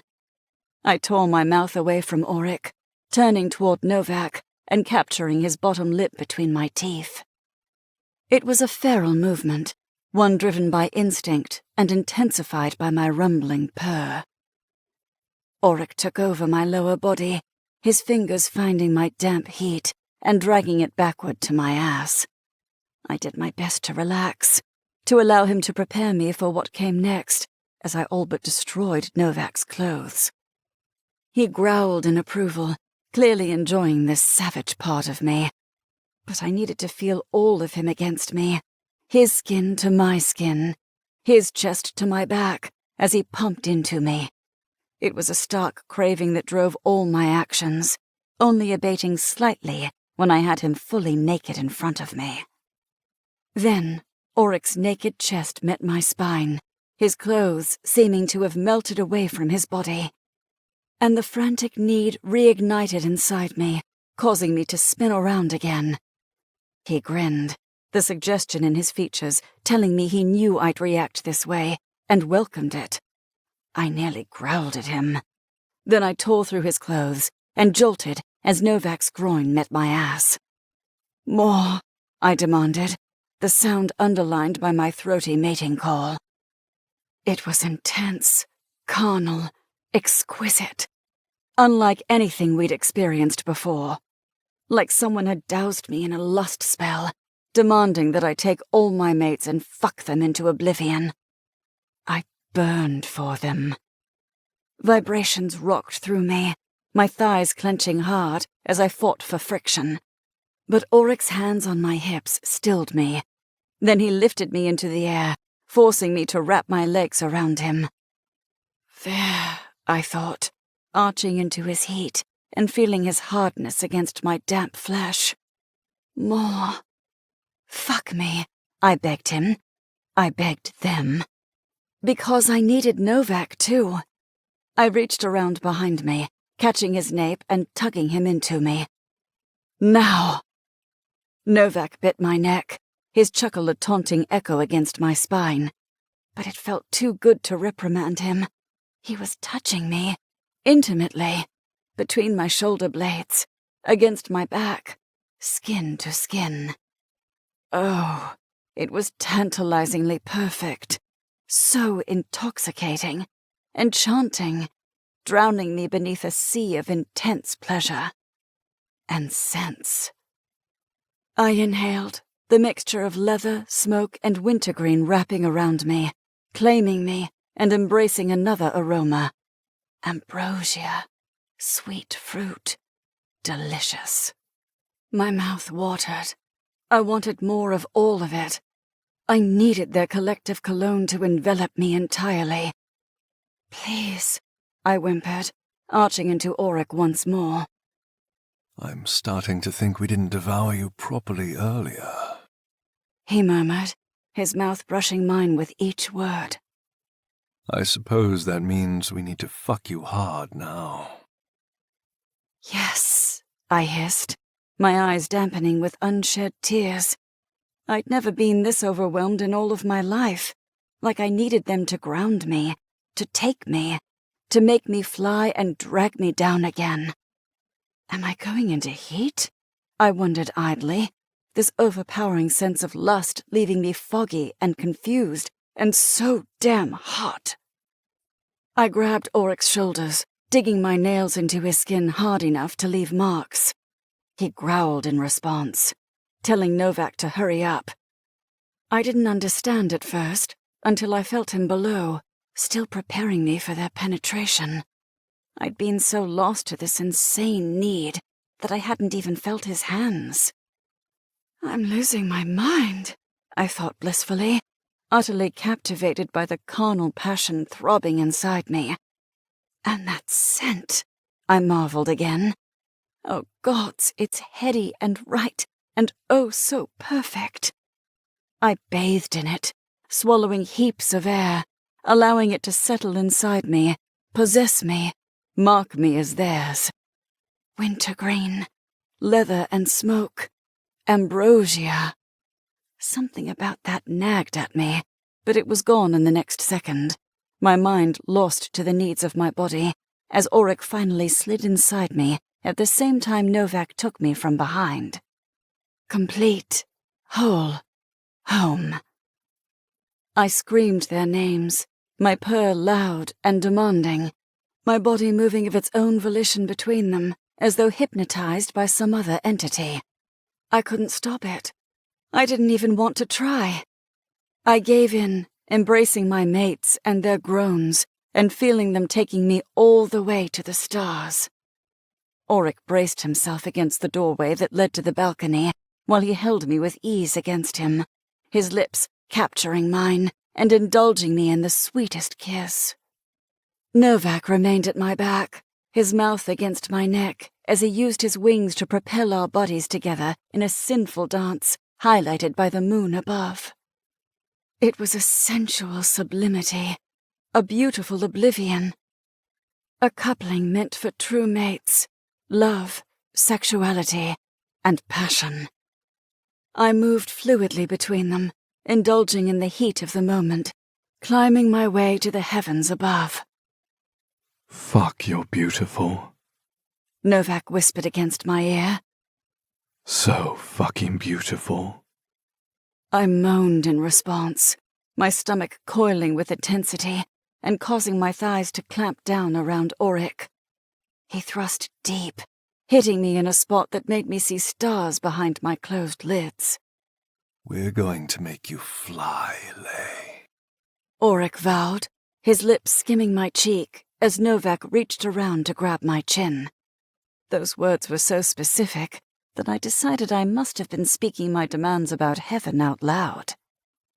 Novak tugged my head to the side, forcing me to meet his savage kiss. I allowed him to guide me, to take me, to fuck me, to claim me, to make me his in all ways. He was thicker than Auric, ensuring I would feel his penetration in my ass for the next day or two. But I didn't care. I wanted to feel him there. Just as I loved the experience of Auric finding that place deep inside, his pace and positioning purposeful and right. Come for us, Lay. Auric said, his teeth skimming my throat as he bit down hard enough to leave a mark, just like my nails had done to his shoulders, similar to what my teeth now did to Novak's lower lip. Claiming, I realized. We were claiming each other again. But it wasn't enough. I needed more blood, more bites, more scratches, more scent. I inhaled again, losing myself to the bliss of the fragrance of my mates. Auric slammed into me, his thumb finding my clit and shooting me to the heavens in the next breath. I hadn't realized I was on the cusp of madness until I saw the golden flecks of stars and a sensual set of violet eyes, burning with intensity, yearning, need. I swallowed, blinking as I came again without preamble, the orgasm dark and heady, and stealing my vision for one blinding second. Until it cleared, and I saw Katos in the sky, his gold-fringed wings winking like stars in the night.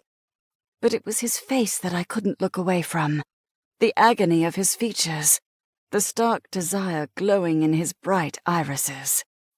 Katos, my mind whispered, nearly reaching for him, my third mate. However, Novak's teeth in my shoulder drew me back to the men inside me, my mates fucking me into oblivion and declaring me as theirs, and taking me under with a third mind-blowing orgasm that left me winded and unable to scream or speak. My purr finally subsiding as Novak and Auric came undone around me. I sighed, my body spent, but I couldn't help peeking up into the sky again, curious about whether I'd truly seen Katos or if I'd imagined him. He was gone, yet his scent remained. Ambrosia darkened my masculine arousal. I stole another breath, allowing the cologne to claim me with the others, then succumbed to the sleep tugging at my spirit. I was only vaguely aware of Auric and Novak taking me to bed, their strength a necessary anchor in this life that I never wanted to live without. My mates, my loves, my heart. Chapter 11. Katos. Fuck. I blew out a breath, my lungs on fire from the intensity of what I'd just observed. When I'd heard Layla's mating call, I'd been possessed by the instinct to find her, to take her, to claim what my soul considered to be mine. Except she hadn't been calling to me at all. That purr had been for Novak and Auric. I should have flown off when I'd realized the purpose, what had been about to happen, how they'd been about to claim her. But I'd been too captivated to move. And her purr. Gods, that purr. I'd been paralyzed by the sound and sensation rippling around me. Then I'd been utterly enchanted by the sight of them taking her. She'd clawed at them like a starved beast in need of Satan. And they'd responded in kind. Animalistic, harsh, even cruel. And yet she'd mewled so beautifully between them, indulging in the sensations and proving herself more than capable of handling them both. No fear, no screams for them to stop, just demands for more. I ran my hand over my face, my lungs burning with the need to breathe. But her scent, if I inhaled, I would be forced to return to her, to take her in my own way, to stake a claim on the female whose purr had summoned me from my rooms. With a shake of my head, I jumped off my balcony again and sprinted toward the ocean, away from the palace, away from Layla, away from her mouth-watering fragrance. A few vigils on the outskirts immediately reacted to my approach, but I blew past them, not caring at all about protocol. I needed to fly. The guards could reprimand me later for leaving the compound without appropriate permissions. I was a prince, the son of two gods. What could they even do to me? No, I needed fresh air, a new perspective, a plan. One that would help me win over my mate, and maybe even her mates. Because it was clear to me now that to be with Layla meant I needed Novak and Auric to approve of me too. Otherwise, there would be strife in the bonds, and that would lead to a weakened circle. Layla couldn't be the core of a weak circle, because weak circles were easily broken. Finding a way for us all to coexist was the only way to thrive. The question was, how do I even begin to persuade Novak and Auric to let me in? Chapter 12. Layla. Gods, this bed is soft, I mused, rolling around on the down feathers and sighing in bliss. Until those feathers started to move. Feathers that did not belong to me, but to the hot male body beside me. My eyes flew open to find Novak grinning in amusement, his eyebrow arching. Comfortable? He asked, his voice silky and filled with the afterglow of our sex from last night. I ducked my head into his wing and inhaled his leather-laced scent. Yes, I mumbled, unashamed to admit that yes, I was indeed very comfortable. Except... I glanced over my shoulder and frowned at the empty space behind me. Where's Auric? I started to sit up, but Novak's wing wrapped around me, folding me into his chest. He went to find breakfast, He replied. I narrowed my gaze at the ease with which he'd uttered that bold-faced lie. I knew my mates better than they wanted to admit. You mean he went to scout? And find breakfast, yes. He murmured, drawing out the and. Uh-huh. I glanced up at him through the mess of my hair, my chin finding his chest. What's he scouting? Novak shrugged. I intend to ask him that when he returns. And in the interim? It's my job to distract you so you don't ask any more questions, He admitted, his grin positively devilish. Questions like, did he manage to ditch the security in the hallway? I asked. Or rather, how did he manage to ditch them? Because I knew my mate. He wouldn't have allowed them to follow him like they had trailed after us last night. They might have just been there to give us directions when we'd needed them, which we had since I hadn't been shown the dining hall on my initial tour with my mother. But I'd suspected there was more to it than that, as had my mates. Questions exactly like that. Novak said as he skimmed my lower lip with his teeth before sliding his tongue inside my mouth. I knew what he was doing. But as I lost myself to his devouring kiss, I found it difficult to care. Auric could take care of himself, and when he returned, I'd question him. Time seemed to slip by as Novak taught me the skill of his tongue all over again. He didn't fuck me. Instead, he tenderly adored me as his touch and kiss painted every inch of my skin. Whatever need that had consumed me the night before was temporarily sated, and I easily lost myself to a language without words, one that Novak was absolutely fluent in. When the scent of evergreen mixed with the delicious leather and smoke aroma that held me captive, I fluttered my eyes open with a sigh. The sight of Auric with a gold-trimmed serving cart jolted me straight into the past, making me suck in a breath. A mixture of their scents assaulted me at once, but there was something else there, something that didn't quite belong. Something rotten. I frowned. "Did you bring eggs?" I asked, wondering if the sour smell was coming from there. Yes. Auric said, momentarily calming me until he lifted one of the trays. It became immediately clear that the smell couldn't possibly be coming from the delicious breakfast he'd just presented to me.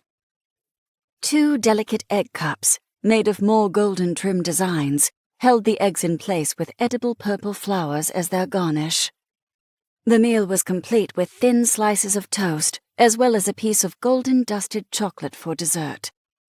"You brought my favorite," I marveled. I know. Auric grinned and took out the bed trays from the cart and settled the plate in front of me on the bed as I sat up against the headboard. Novak leaned on his elbow with a funny smile on his face, seemingly content to watch me eat. "You know?" I repeated, my gaze on Auric. Yes, I know it's your favorite. Auric said with a laugh. He completed the meal with a glass of pomegranate juice. I brought this meal to you for years. Chocolate included. Always. My cheeks burned at the reminder of all those mornings that he'd shown up with my favorite breakfast.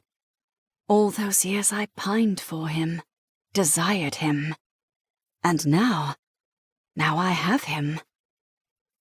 He used to regale me with the current news, telling me anything important happening with the Nora court. But today, he just started preparing trays for himself and Novak. It all felt like a lifetime ago. A former life. It was a time that he'd been supposed to be coaching me on various lessons, which he'd also often done, but our time together had always included a measure of good-natured conversation as well. I later learned my father had allowed it only because I often confided in Auric, and some of that he would share with the king, but nothing that breached our trust with one another. I understood that he had to place duty above all else. But that had been a different world, and it wasn't exactly a time I wanted to remember, considering how conflicted I was feeling about this new world.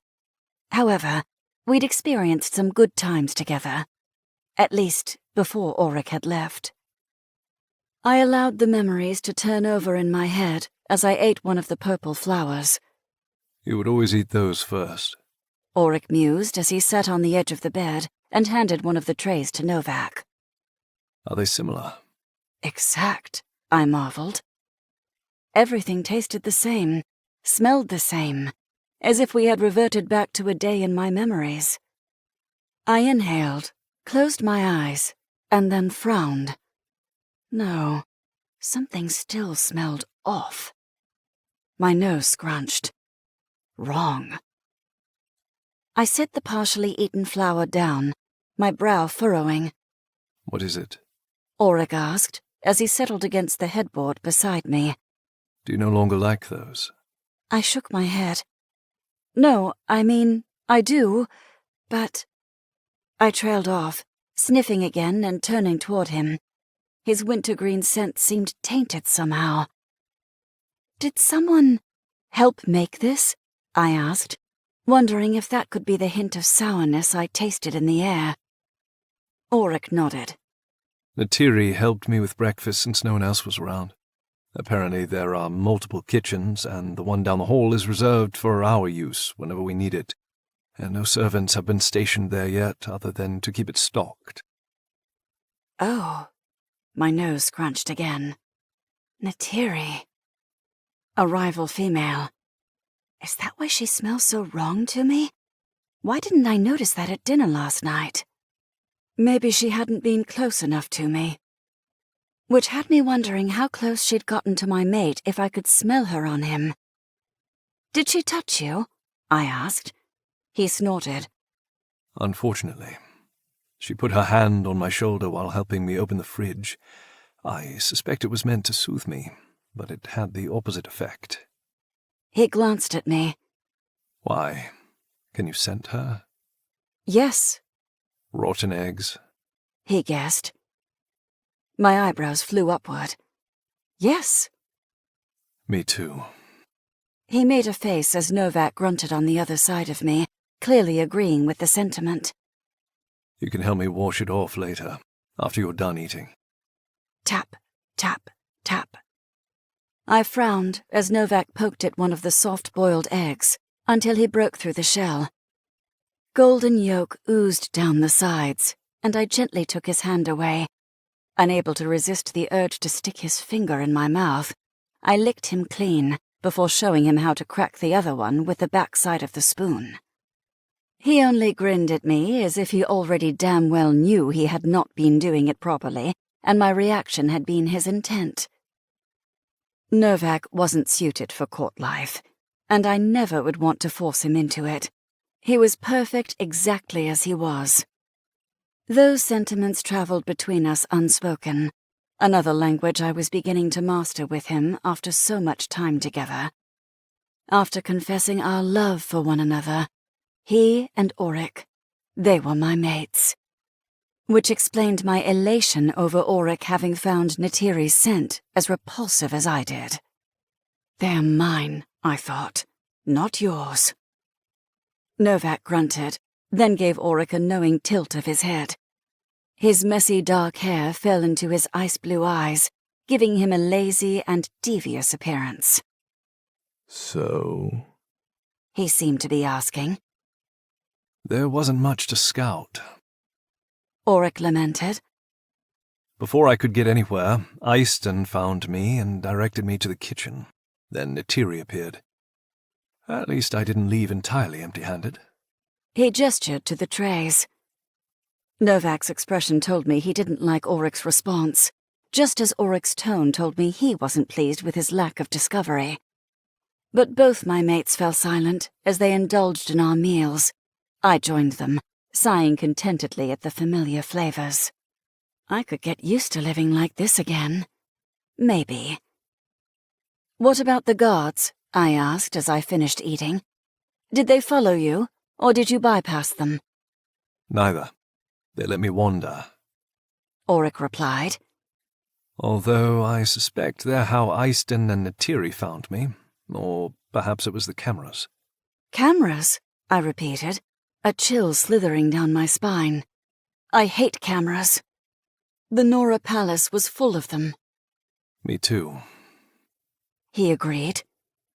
Maybe I can ask Queen Gaia about them, I thought aloud. See if she'll turn them off for our wing. Is that such a good idea? Auric asked. I shrugged. She's supposed to be my mother, right? I should be able to talk to her about things that make me uncomfortable. Although the female who I'd thought had been my mother was definitely not the person to talk to about anything involving my security. "Your father knows best," had been one of her favorite sayings. Hopefully, this time would be different. You should. Novak agreed. It doesn't mean she'll tell us the truth. Auric pointed out. I know. Novak replied, the two of them sharing one of their famous looks. "I'm not testing my mother's merit," I told them both. "I want to develop a bond, to trust her." As you should. Novak murmured, making me roll my eyes. he was only saying that because they wanted me to gather intelligence that we could use. Or maybe it was a mixture of him agreeing that I should create a relationship while also obtaining useful knowledge. Win-win, he would say, and I couldn't argue that point. Sighing, we all finished our breakfasts until only the chocolate was left. I turned it over and considered the golden dust. It was ironic that I'd always had a little treat like this back home, never realizing that one day a noir with gold-dusted wings would flip my world upside down.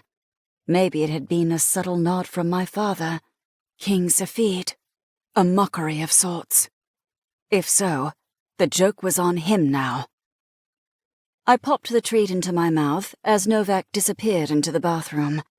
He returned a moment later with the antidote that my mother had mentioned regarding the elixir.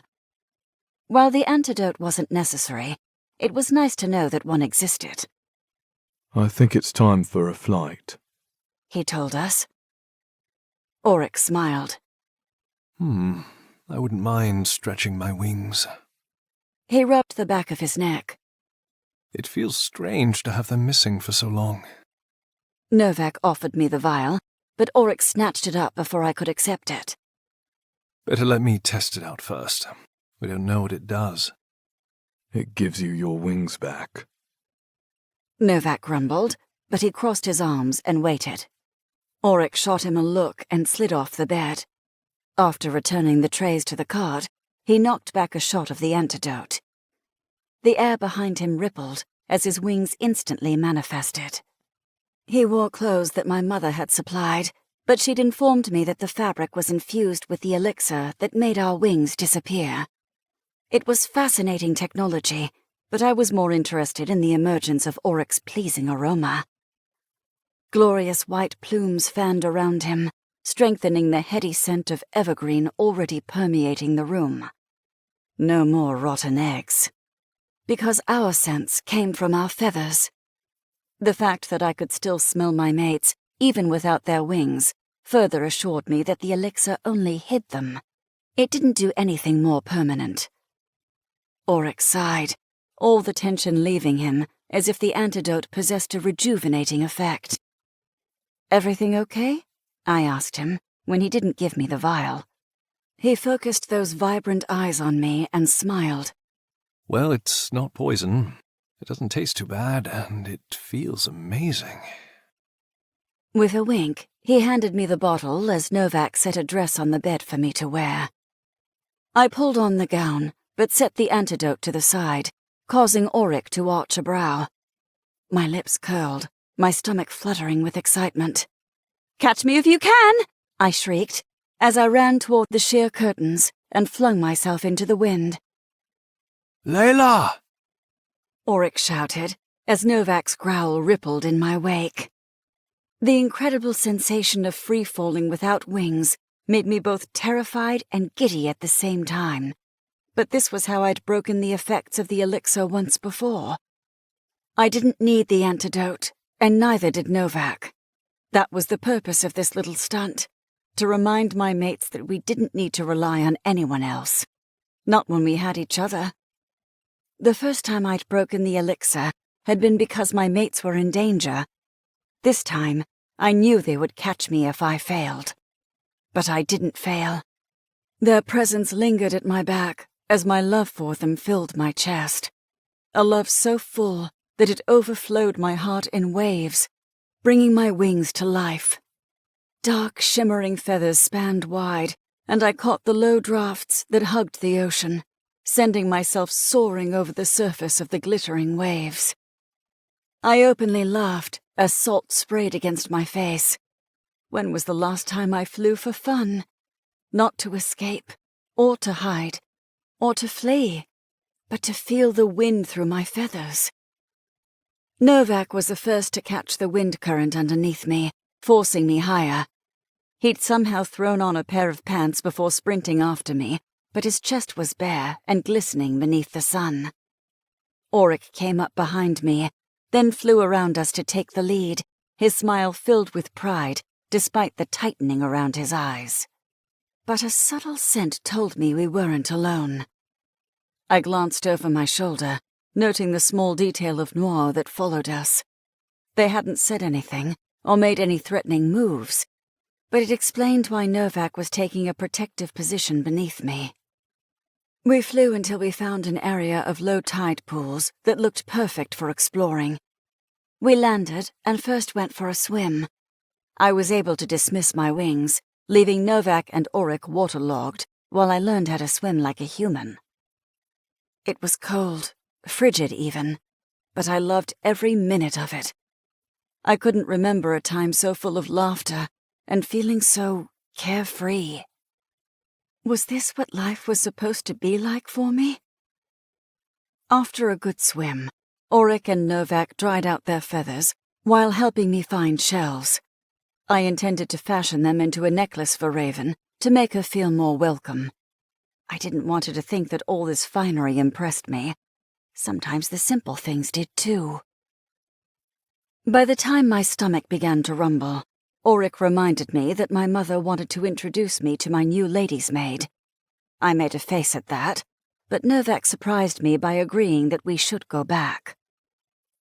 While both of them were eager for answers, there wasn't much to do until my father returned from his trip.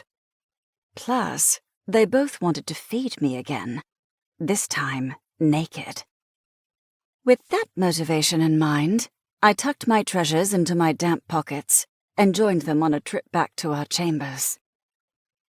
Of course, the Noir shadows trailed along in our wake. Because the security detail hadn't lost sight of us the entire time, it was the only thing that left me feeling uneasy after what should have been the perfect morning. Chapter 13. Auric. 9 o'clock. I narrowed my gaze at the familiar time. Every day, for the last 4 days, I'd walked into this kitchen at the exact same hour. In 3 minutes, Neytiri would join me and ask what I planned to make for breakfast. 1 minute after that, I would pull several items from the fridge and answer her based on my findings. Her presence would keep me from scouting. Again. Which made no sense because I swore I kept waking up earlier, not at the same time. The sun hadn't even been up when I'd left the bed this morning. Yet the clock now read 9:01. Something is seriously fucked up here, I decided, spinning around as the sound of heels clicking over marble met my ears. Great, just fucking great. Neytiri appeared in the next moment, dressed in a pencil skirt and blouse, just like every other fucking day, and flashed me a too bright smile. Good morning, Auric. I glanced at the clock. Yep, it's now 9:03, even though I swear only a few seconds have passed. And what's on the menu this morning? She asked. None of your fucking business, I wanted to say, tired of whatever game we'd started. The first 2 days I'd thought maybe it was a coincidence. Yesterday I'd started to strongly suspect that it wasn't. Today I was positive that we'd entered some sort of weird time loop, where the activities repeated in the same sequence. Is Neytiri even aware? I wondered, scrutinizing her too-perfect outfit. Well, if she is, I sure as fuck don't trust her. Particularly as she kept observing me with a gaze that made me feel like food. The only female allowed to look at me in that manner was Layla. Ignoring the female, I went to the fridge, as I usually did, and started rummaging for supplies. I'd done this the first day here as a ruse because Easton had caught me snooping around the palace, and I'd pretended to be looking for the kitchen. He'd guided me here, right at 9 o'clock. So I'd gone a completely different route on my second day, only the male Noir had caught me again and spouted the same directions, placing me here. Same thing had happened yesterday when I'd tried a third route.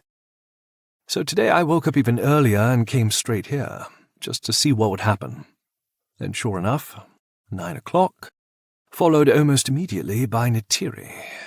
What the fuck? Is something bothering you? Neytiri asked, the female having moved across the kitchen to stand right behind me. She drew her nails up my back in a manner that would have been considered far too intimate had my wings been between us. "I'm just trying to figure out what to make for my mate," I said through my teeth, wanting her to back the fuck up. But I didn't want to be rude and clue her into my discomfort with this entire situation, so I quickly gathered some items into my hand and slipped away to stand on the opposite side of the island counter from her. She gave me a knowing smile that I very much wanted to wipe off her face. However, I remained calm and pretended not to be bothered by the ravenous expression in her gaze.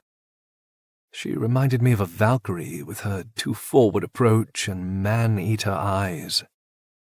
If she didn't have the distinct scent of a noir, I would question her origin.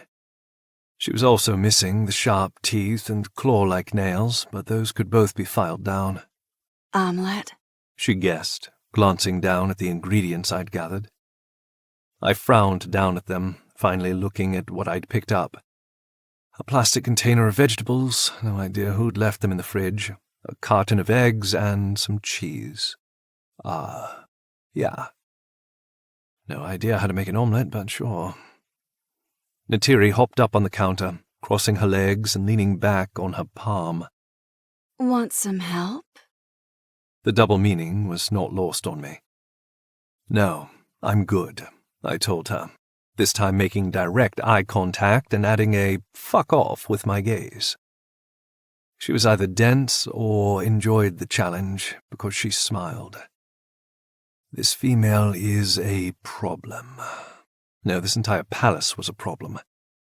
Neytiri continued to try to help, which always seemed to end with her far too close to me. First, she reached around me to grab the salt. Then, when I started dicing vegetables on the other side of the counter, she leaned over it to show me a full view of her cleavage while she complimented my use of a knife. I nearly threatened to stab her with it if she didn't keep her distance. I wasn't sure what kind of game she was playing, or if she was like this with every male. But I reminded myself that we were guests here.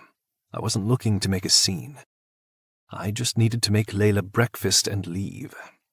A task that seemed to take ages with Neytiri constantly trying to assist.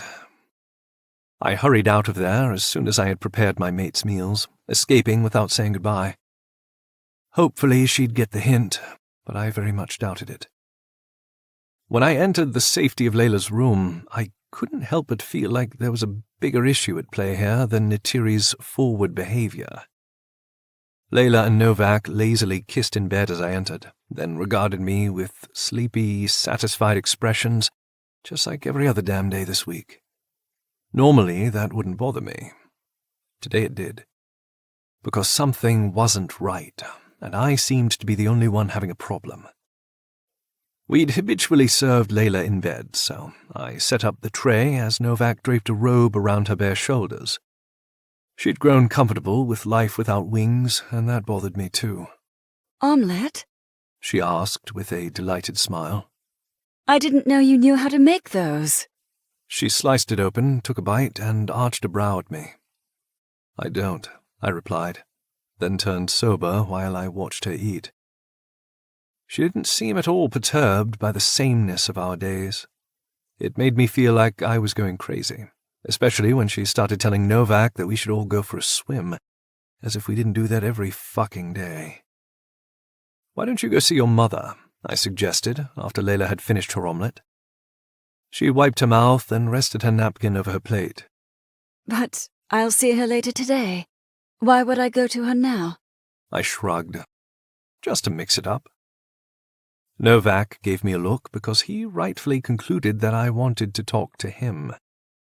It wasn't something I could pinpoint, which made it possibly nothing. But I'd learned to listen to my gut as a commander, and I wasn't going to stop now. Layla and I stared at each other until she released a long sigh. "All right, we can swim later then," she said, sliding from the bed. She chose a pair of pants and a sweater today, rather than a dress, and fluffed her hair before turning her gaze back to me. "Everything's okay, right? You're not trying to get rid of me?" Something inside of me twisted at the thought of lying to her, so I didn't. "I'd like to speak to Novak about a few things," I said truthfully. Nothing too important, just warrior shit. I didn't want to worry her, but I needed to figure out what the problem was before I could even begin to address it. About what? She asked. Scouting ideas. How to break routine in the morning, that sort of thing. She pursed her lips. Or you could consider accepting that this is all real. "Weren't you the one who said it felt like a dream the other night?" I replied, arching a brow. Well, yes, because it does feel that way. I nodded. Which is why I'm scouting. I just want to make sure it's real, that there isn't something we're missing, all right? She considered me for a long moment, then nodded. I'll talk to my mother, see what information I can learn. While I wanted to believe that, I didn't. Because every other meeting with her mother this week had been a historical lesson filled with very few useful details, such as noir court etiquette practices, and a discussion about how the gods used to be worshipped. All menial things that didn't apply to the now. While I was all for learning from history, none of the information her mother had provided had been useful, except for that first day when she detailed Katos's godly traits. I tried to ask more about the different names and powers of the gods the other afternoon, but her mother had shifted to the topic of Vasilios and his parents, drawing Layla into a conversation about how the family used to spend time at a lake in our old realm. Nothing about Vasilios' powers or his birthright, just details about family vacations that Gaia longed to repeat. I'd almost brought up the fact that the Nora warriors had been trained about the infamous fallen Nora and their sins, just to try to guide the conversation back to a more relevant subject. However, Layla had been too busy asking questions about foods the family had enjoyed at the lake, which was very out of character for my mate. Layla had seemed keen on learning more, at least from her mother, and I agreed that gleaning as much information as possible was important. So why was she wasting precious time on foods? Still, I nodded now, agreeing with her going to talk to her mom, because maybe today would be more interesting. "We'll join you there in a bit." All right. She replied, her nose crinkling as she considered Novak and then me again. Just don't get into trouble. I don't want to anger our hosts. They've been very kind. Novak nodded, giving her a dreamy smile that said he would obey her every word. Meanwhile, I frowned. This is exactly the fucking problem, I thought as I clenched my fists. Layla and Novak were acting like fledglings. That wasn't the queen I knew, nor was that dreamy-eyed male the prison king. When Layla left the room and the door closed behind her, I caught Novak by the shoulder. Because even though she'd just told us that we could stay to talk amongst ourselves, he'd moved to follow her. "Something is very wrong," I said. Novak simply blinked back at me as though in a daze. "Nothing's wrong." I stared at him for a moment, the dark haze over his eyes frightening me. "What the fuck is wrong with you? Are you drugged?" We'd all been eating the same things. I'd been preparing our meals myself, partially for that purpose. And the dinners I'd thoroughly analyzed. I hadn't sensed any sort of toxins. It didn't mean there weren't any. Novak clapped a hand on my shoulder. "I'm fine," he said with a good-natured smile that wasn't him at all. "But maybe I'm drugged on happiness, because I don't think I've ever been this happy before, Auric." Happy? Novak? Fine, I could understand that. But the routine, I insisted aloud. Every day we have breakfast, then we go for a flight, have a swim, return, then we spend the afternoon with Layla's mom. Then we have dinner, where Katos finally shows up. Which reminded me, I mean, where exactly is he all day? Where does he sleep? Why are we only seeing him at dinner? Novak arched a dark brow at me. "You sound fucking paranoid." Every time I walk into the damn kitchen, it's 9 fucking o'clock. Something is wrong with this place, Novak. Novak eyed me. Seriously, have you been sleeping at all? His complete and utter ignorance stunned me. What the hell? You can't tell me you think this is all normal. I left the bed before sunrise today, yet it was magically 9 o'clock again when I entered the kitchen, and Natiri was there. Again! Novak gave me a knowing look. Natiri? The female noir. She keeps running into me every morning. I've told you this. Novak considered me for a long moment, then shook his head. Look, you just need to chill, Auric. It's been a long time since I could just breathe. Don't take this away from me, all right? He pushed me away from him and wandered off to catch up with Layla, leaving me gaping after him. Did he just tell me to chill? Never, in my very long time of knowing Novak, had I ever heard that male say the word chill in that manner. Something is definitely going on here. Something I needed to talk through to make sense of it. Hopefully Novak's cousin isn't as brainwashed as my mates. I marched out of the room and down the hall, ignoring the guard who followed me as I went in the opposite direction of Layla's mother, and started my search. I'll find Zayan, Soren, and Raven, see what they think, and go from there. Chapter 14. Raven. Novak said what? Zayan asked, blinking at Auric. He told me to chill. Auric replied, his hand acting as a visor to shield his eyes from the glaring sun overhead. Soren, Zayan, and I had spent the last few days on the beach, at the base of the property's many cliffs, enjoying the sunshine and ocean. They were both novelties to me that I'd never expected to experience. Now I refused to leave, which was a bit strange, because I wasn't the type to grow attached to certain places. But this one was magnificent, beautiful, alluring. I wanted to live here forever, in bliss and harmony, never worrying about another day in my life. A troubling thought indeed, right? Maybe.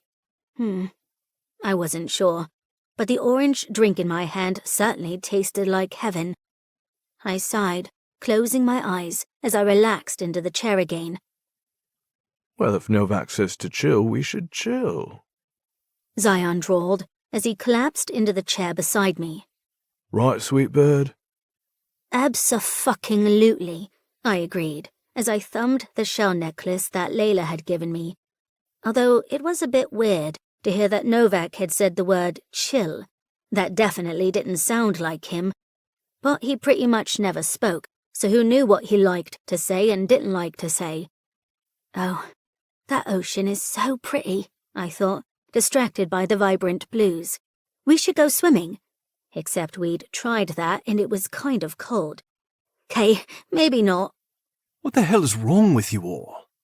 Auric demanded. Soren rolled his eyes over at Auric, who was starting to become irritating. Nothing, Commander. We're relaxing. Maybe you should try it. I giggled and closed my eyes as Zayan murmured his agreement. Because, yeah, this relaxing thing was nice. I'd never experienced anything like it before. It was sort of like floating on a cloud with no worries in the world. A strange sensation after spending my entire life in a prison.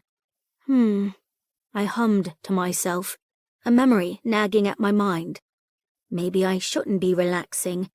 Maybe I should focus on... I couldn't ignore the sensation that something wasn't quite right.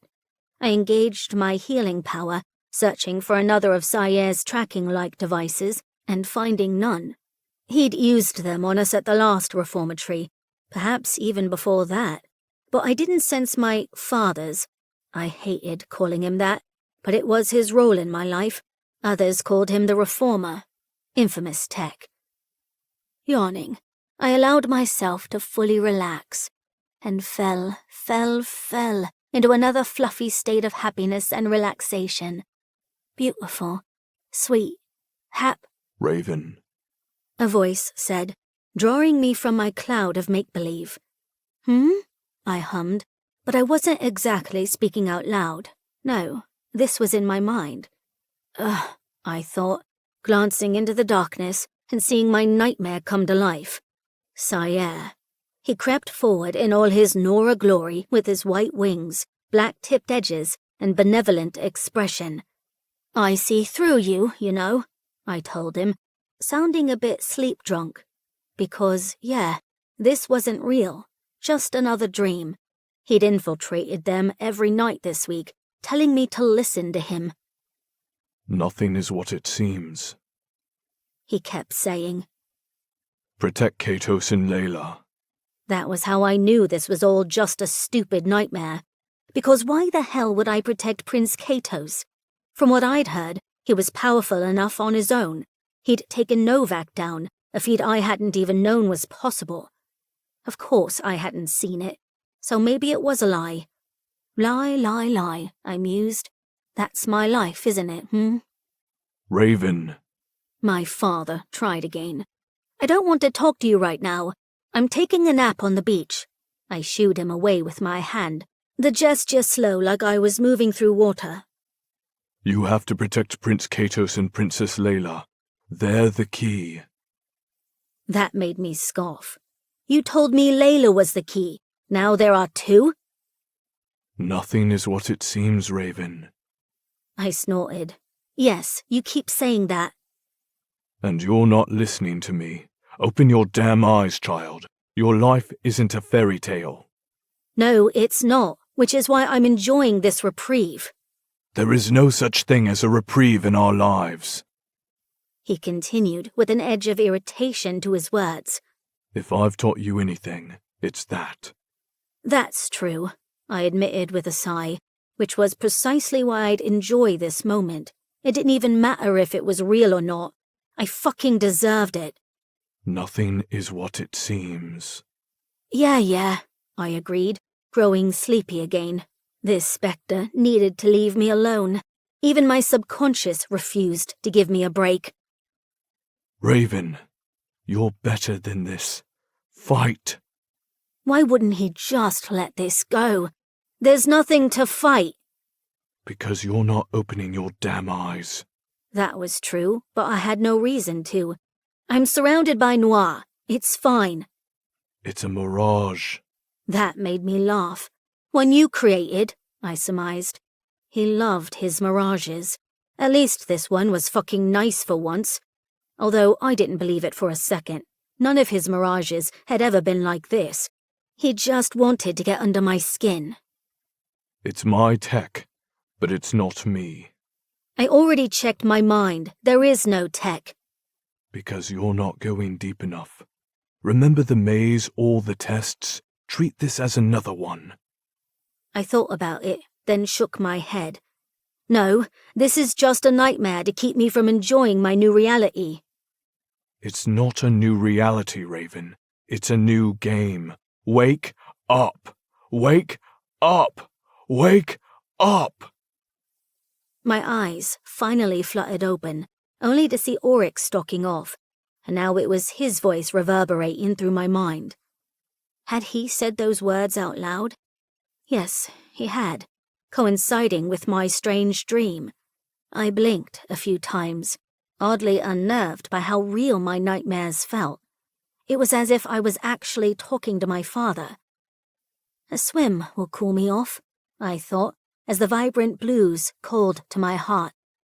Shaking my head, I stood up, stretched, and decided to go for a swim. That was a lot more pleasant than dealing with all these lingering nightmares that didn't want to leave me alone. Sinking my toes into the rocky sand as I made my way to the lapping shore, I spotted a strange shimmer of white feathers that disappeared into the blue. For a crazy moment, I swore they were tipped with black. I'm losing my mind, I marveled, stepping forward into the waves and jumping back at the icy texture. Definitely losing my mind. Chapter 15. Auric. Everyone has lost their fucking minds, I decided, fed up with all this bullshit. I needed to find Layla and Novak and force them to break out of this cycle. Maybe we could fly to Rome under the guise of touring. Layla would like that. She wanted to see more humans. Of course, we'd have to take the elixir with us, but it would be away from the boundaries of this estate, and perhaps allow my mates to clear their heads. Yes, I decided, heading toward Gaia's rooms. We almost always met with her in the sitting area near the balcony doors. She enjoyed entertaining us with tea and cookies, something I didn't understand but indulged in to appease my mate.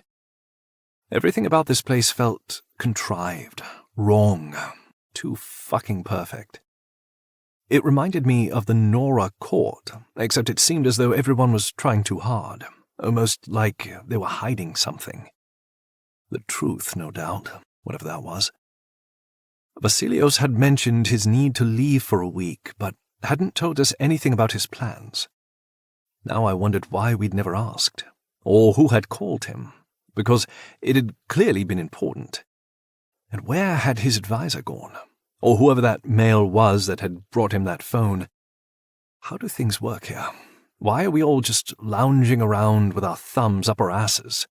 And why the fuck is it always 9 o'clock when I enter the kitchen? So many fucking questions, none of which I'd voiced out loud until today.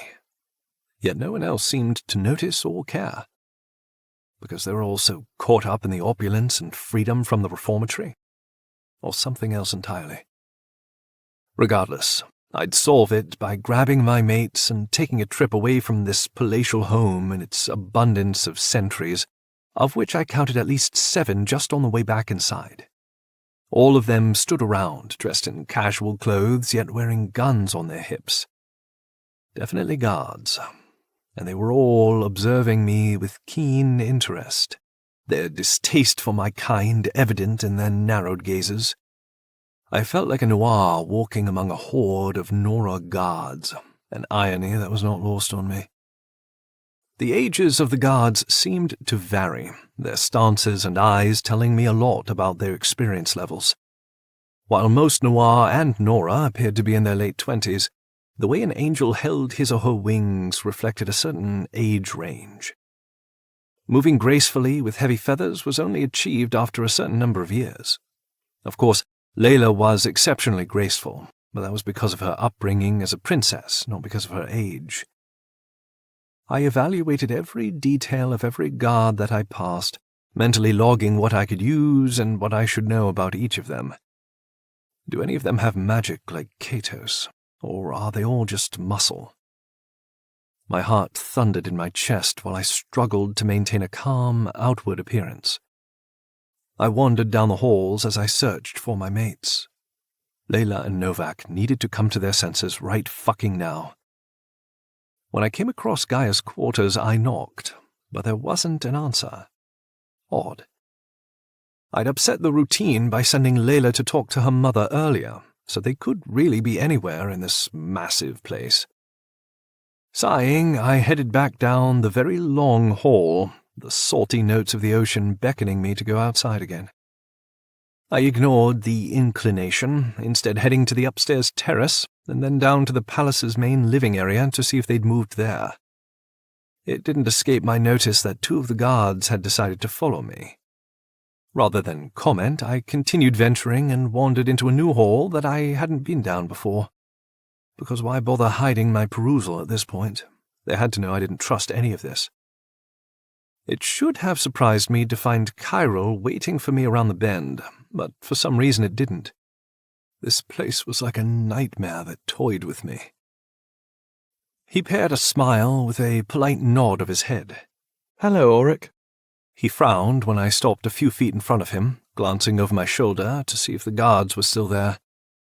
They were, but they had put some distance between us once they'd spotted Chiral. Is everything all right? He asked, pulling my attention back to him. No, everything is not fucking all right.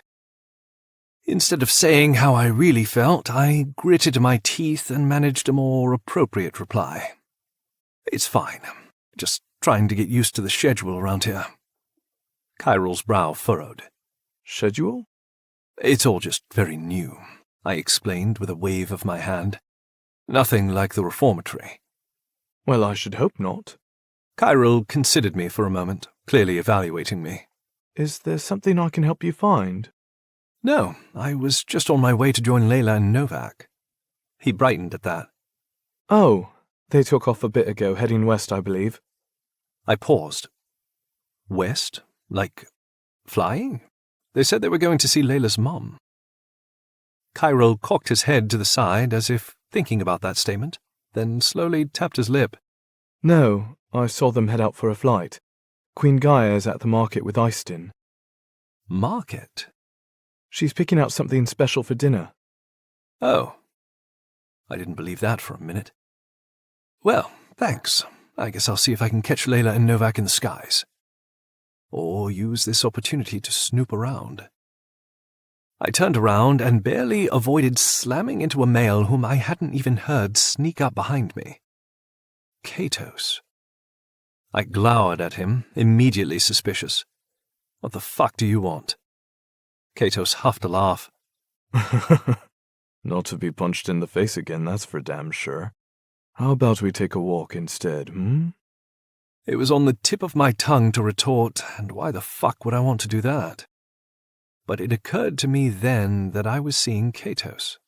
During the day. Something that hadn't happened any of the previous days. He'd only ever appeared for dinner, leaving me to wonder what he did all day. I considered him for a long moment. Perhaps a walk was just what I needed to change up this dull routine. Maybe he would give me something useful, too. Or is he impacted by the same nonchalance that everyone else is exuding around here, I wondered. Only one way to find out. If he bored me or irritated me, I'd just tell him to fuck off, or go search for Layla and Novak. Can you show me the way through the west side of the compound? I asked him, thinking of the direction my mates had apparently flown off in. He smiled. I can. Then lead the way, I drawled, waving a hand and making it clear that I would not be walking with him behind me. He would have to give me his back first. Because fuck if I trusted this man. I was only agreeing to this because it broke routine, and I was desperate to learn something, anything, that could help. Even if it meant turning to the one male I'd never thought I'd willingly talk to. Prince fucking Katos. He gave a stiff nod and turned. Follow me, then. It was a strange sort of truce, a gesture, or perhaps an arrogant display that said, I don't fear having you behind me. Maybe it was all of the above.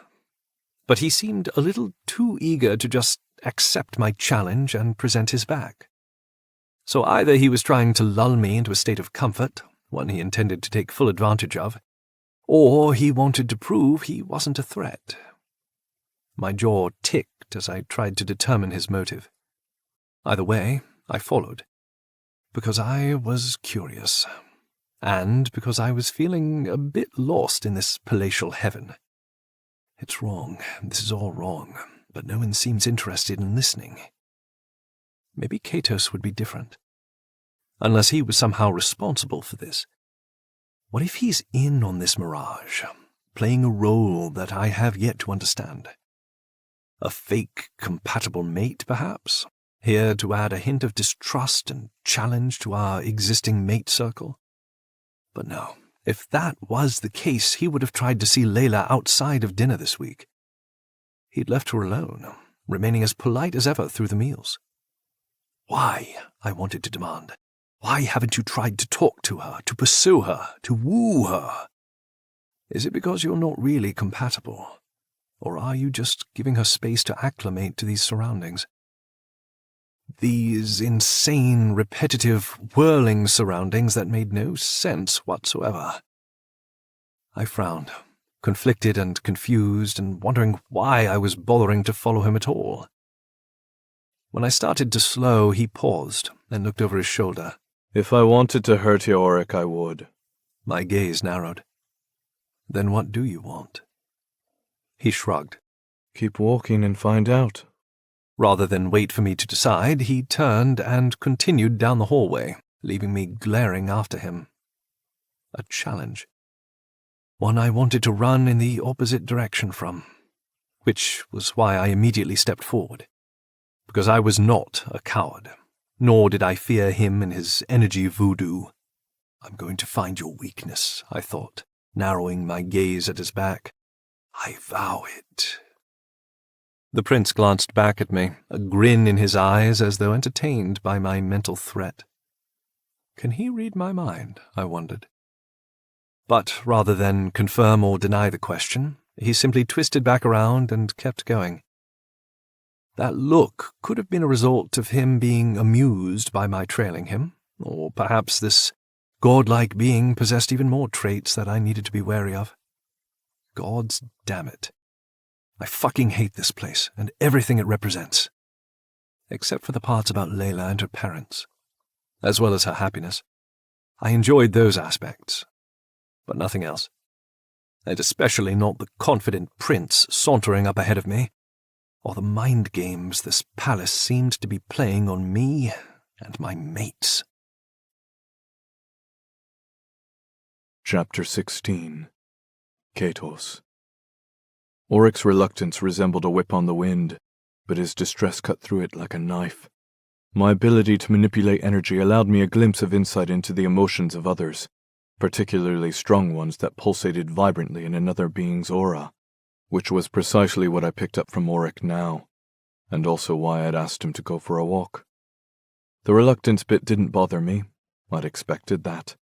But the despair hanging over him had piqued my interest. I hadn't spent much time around the estate the last few days, only choosing to stop by in the evenings for dinner. Seeing Layla come undone between her mates had left me conflicted about how to proceed. Mostly because I no longer trusted myself to be patient in her presence. It took considerable effort just to sit across from her at the table and pretend like I didn't want to devour her instead of the food. Just thinking about her made me hard. And those noises she'd made, her purr, fuck, they haunted my dreams. I wanted her more than I desired to breathe, and it was wreaking havoc on my senses. I'd returned earlier than expected today because I needed to check in on my affairs up in Ireland, and I couldn't do that from the air over the Tyrrhenian Sea. But I'd overheard Oryx speaking with Kyril on my way, and I'd stopped to listen. The anxiety wafting off of Oryx had made it difficult to breathe. I'd been concerned about Layla first. However, Kyril had confirmed that she was out for a flight with Novak, which had left me wondering, what has Oryx so bent out of shape? He didn't strike me as the type to worry for nothing, which meant something had to be wrong. I suspected he wouldn't want to open up here in the presence of all the sentries, so I casually steered us toward the back terrace on the lower level and onto the rocky path that led to the cliffs. His expression told me that this wasn't much better, so I paused to face him. Want to fly instead of walk? Oryx's missing wings confirmed he'd taken the elixir recently, but he'd be able to shake off the spell with a simple desire to fly. That was all it really took to break the enchantment. However, I preferred only to drink it when necessary for a human-related outing. Otherwise, I kept my feathers free and visible at all times. He gave me an appraising look. You want to find Layla and Novak? No, I want to talk, I told him. That's why we're heading north, not west. Although I had taken him west through the compound just like he'd requested. I just didn't intend to continue in that direction now. Talk, huh? He sounded skeptical. Hard to do in the air. I smiled. Well, you're not speaking much, so I figure it can't hurt anything. What do you even want to talk about? How about we go for a flight and I'll tell you in the air? I suggested, splaying my wings and taking off toward the sun. I'd purposely worded it as a challenge, very aware of Oryx's type. He wouldn't allow anyone to show him up, especially not a male of my pedigree. I was a compatible mate. That made me competition by default. He didn't disappoint, playing right into my hands as he sprung up beside me in the clear blue sky, his brow furrowed. I don't know what you're trying. Something's bothering you, and I imagine it's related to Layla, I told him, cutting right to the heart of the matter. There was no point in engaging in word games or semantics. Oryx would prefer I be blunt, and I'd prefer the same. What's going on? Oryx snorted. Why the fuck would I even talk to you about something like that? It was a clever way to avoid answering my question. He'd neither confirmed nor denied an issue. He'd simply stated that even if there was one, he wouldn't tell me about it. While I understood his reluctance, he needed to understand that his verbal sparring wouldn't silence me. Why should he talk to me? Because I'm a compatible mate, and therefore she's important to me, I informed him flatly. If there's something wrong, I may be able to help, and you can trust that I value her safety and well-being as a result. He gave me an incredulous look. She's not yours to worry about.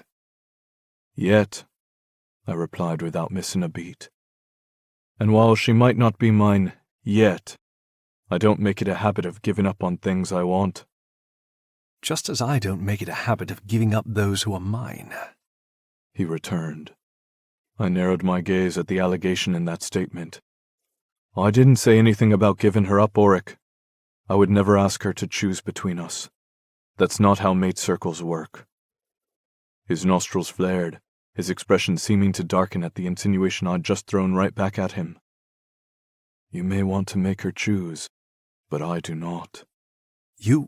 2 sentries approached before Auric could finish his retort, their speed and expressions telling me they were about to advise against this little flight. As though I would listen to them. I could handle myself, something most of the guards around here understood.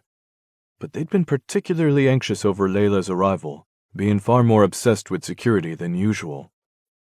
Follow me, I said, not explaining my intentions beyond the command and taking off over the sea. The trick was varying my routine and killing the sentries with speed. If Auric was the male I expected him to be, he'd have no problem keeping up, and the sentries would eventually tire and retreat.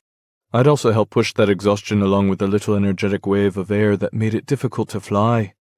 It was second nature to me to block them with a wall of power, but I carefully crafted it to ensure it didn't impact Auric's flight pattern.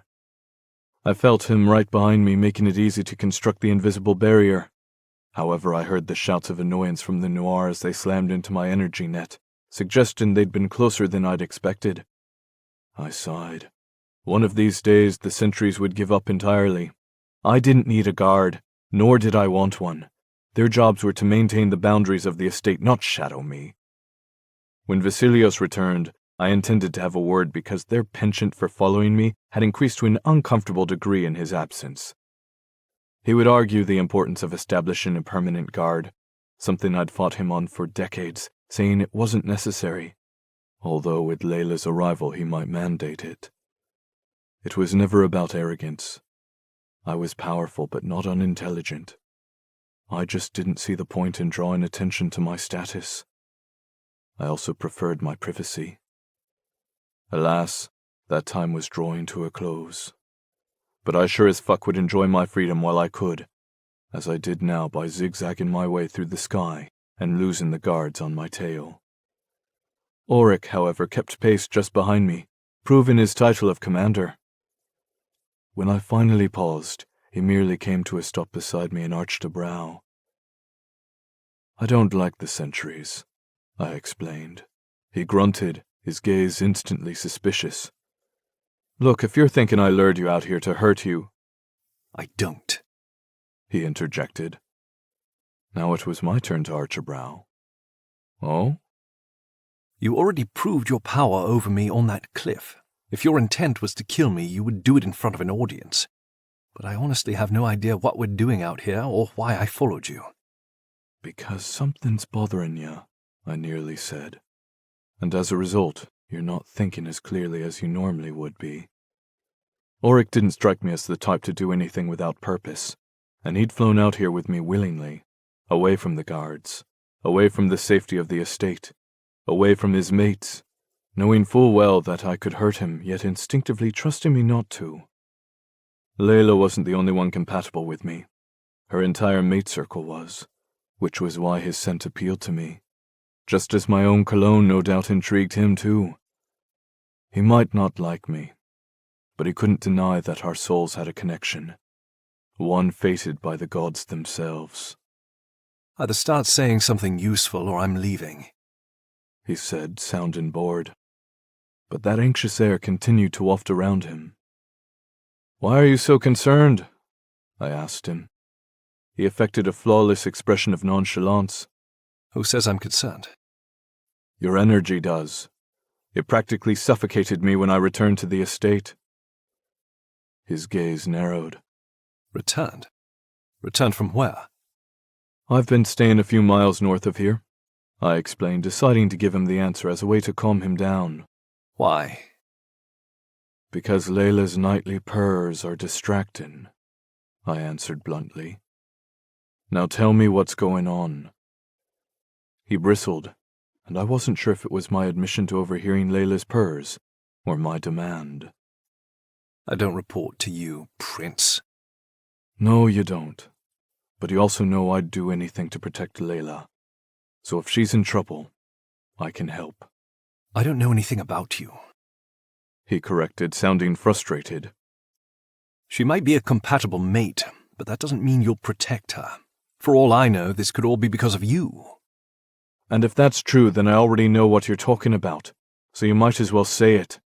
I countered, my wings straining at my back to keep me level with him in the sky. He huffed a laugh and shook his head. This is just insane.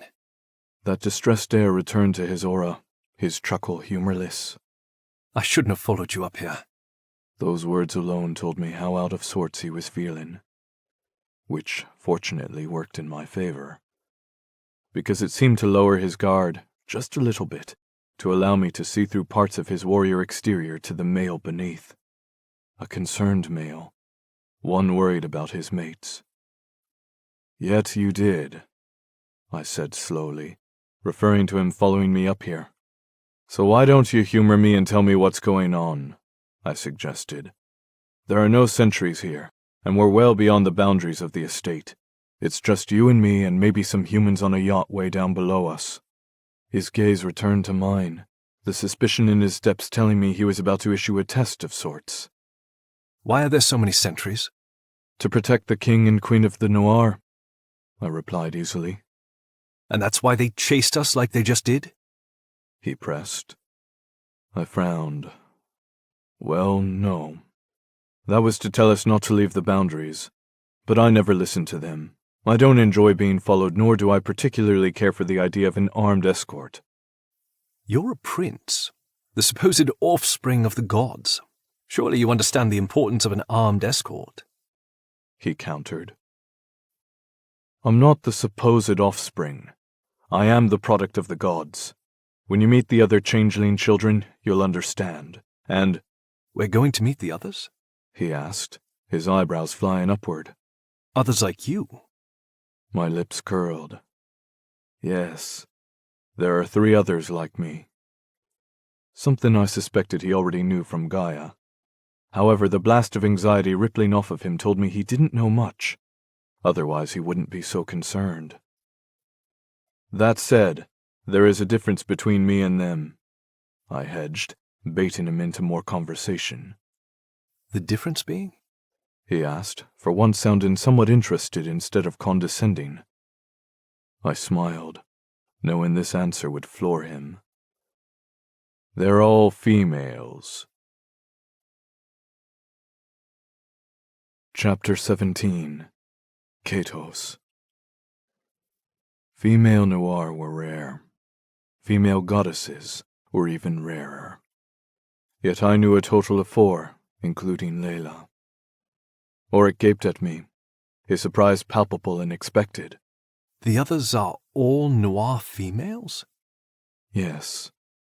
Then go mate one of them, he answered immediately. I blanched, disturbed by the very thought. They're like sisters to me, and we're not compatible, at all. Which meant Layla wouldn't be attracted to their scents either. Otherwise I would have at least been slightly interested, in a manner similar to how I found Auric's wintergreen scent alluring. He grunted again, his wings fluttering to keep himself steady in a subtle incoming breeze. Layla isn't yours. Yet, I replied again, allowing him to hear my confidence. She's not mine, yet. He growled. I just rolled my eyes. We can either fight about this, which will end with me drowning you in the ocean, or you can tell me what's really bothering you.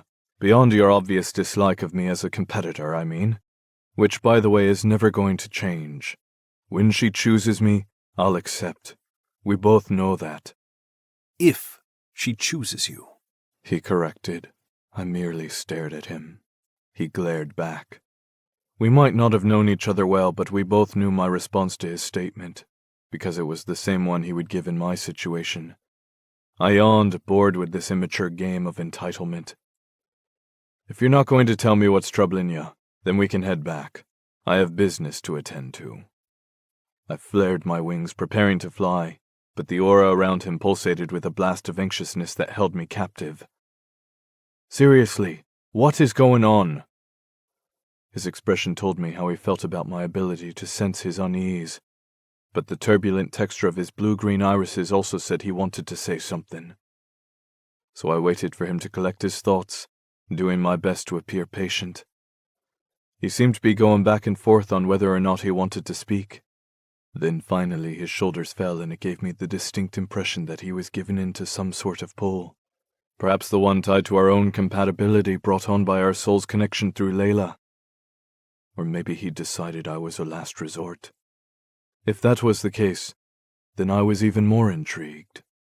The last 4 days, he began slowly, his jaw working as though he was forcing the words through clenched teeth. The last 4 days have all been the same. I blinked at him. Okay. That seemed like a weird thing to be distressed over. Was he used to constant change as a commander? I wake up, I explore, but Easton catches me, and I go to the kitchen, where it is always 9 o'clock when I arrive. Then Neytiri comes in, flirts with me even though I remind her each day that I have a mate, and I take breakfast to Layla. We fly, then we see Layla's mother for tea, then we shower and change and meet you all for dinner. Fuck, sleep, repeat. I studied him, trying to determine what the hell he was going on about. It sounded a bit routine, sure. However, the part about Neytiri surprised me. The female noir was unmated, but not necessarily flirtatious. Actually, Vasilios was encouraging me to take her on as an advisor of sorts, preferably as the head of my future guard. She was old, having been among the few to escape the plague 700 years ago, and therefore a trusted family friend. But a flirt? No, I had a hard time believing that. Look, I know it sounds insane, he stressed, taking the words out of my mind. But I woke up today before sunrise and went straight to the kitchen, where the clock read 9 again, and not 3 minutes later, Neytiri appeared, just like she does every morning. She's probably just trying to see what you're up to, which I can understand since you admitted to exploring, I countered. She and Easton are both trusted advisors to the king and queen. They have free reign and often involve themselves in everyone's affairs to ensure safety.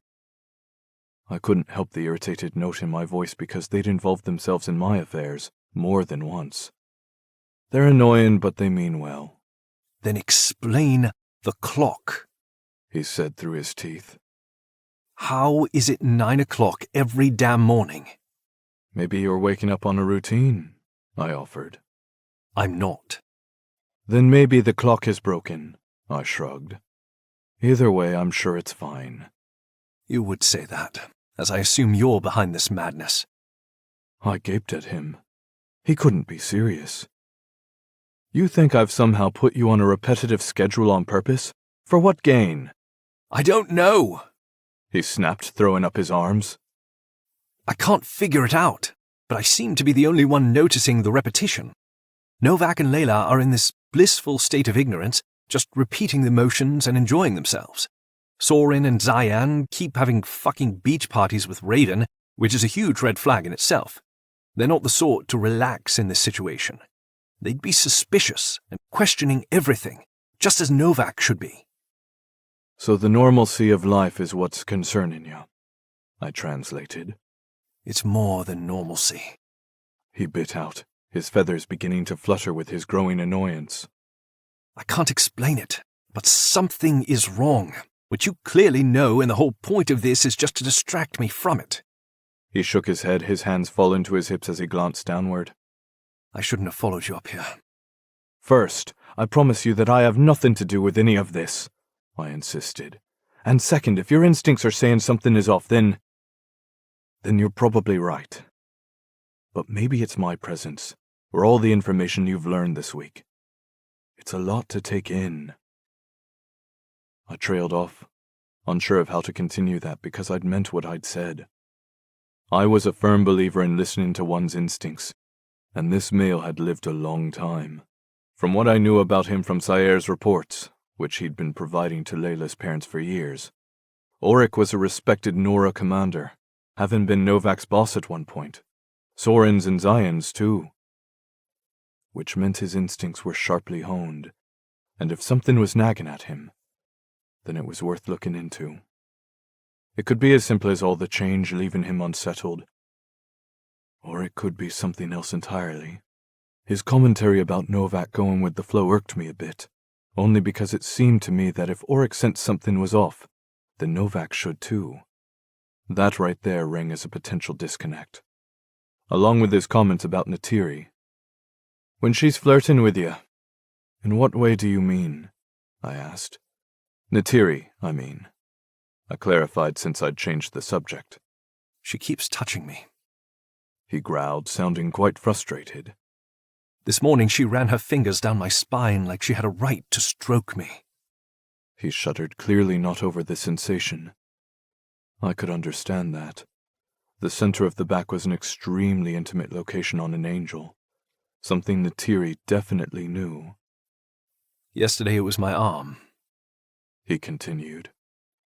"The day before she cupped my cheek as I was leaving with my tray of food, a tray for Layla, which I told her, but she seemed completely unfazed by it."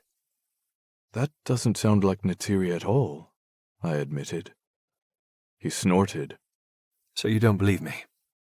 "No, I'm saying that doesn't sound like the Neytiri I know," I responded, considering everything he'd said. "She leaves you alone at dinner." "Yes, when in front of others." "I see," I murmured, pondering this comment.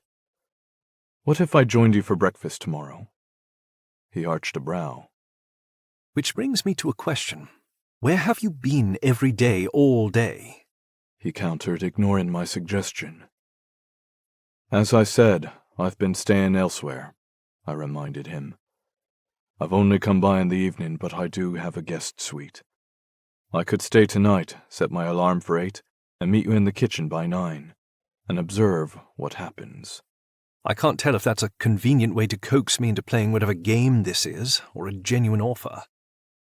"Well, I suppose you'll find out in the morning," I told him, just like I'd find out if there was any truth to his claims. At least in terms of the clock, I suspected Neytiri would be on her best behavior if she found us both in the kitchen, which gave me an idea. "You said Neytiri comes in while you're in the kitchen. Around what time?" 3 after 9, every morning," he said immediately, and the preciseness of his response sent a little shiver of unease down my spine because it meant he truly believed these incidents were recurring. But we'd handle that after I observed some of it. "All right, I'll come by around 5 to 10 after, see if I can catch her flirting with you," I said. Not that there was anything wrong with flirting, but Neytiri should know better than to taunt a mated male, especially one tied to the Noir princess.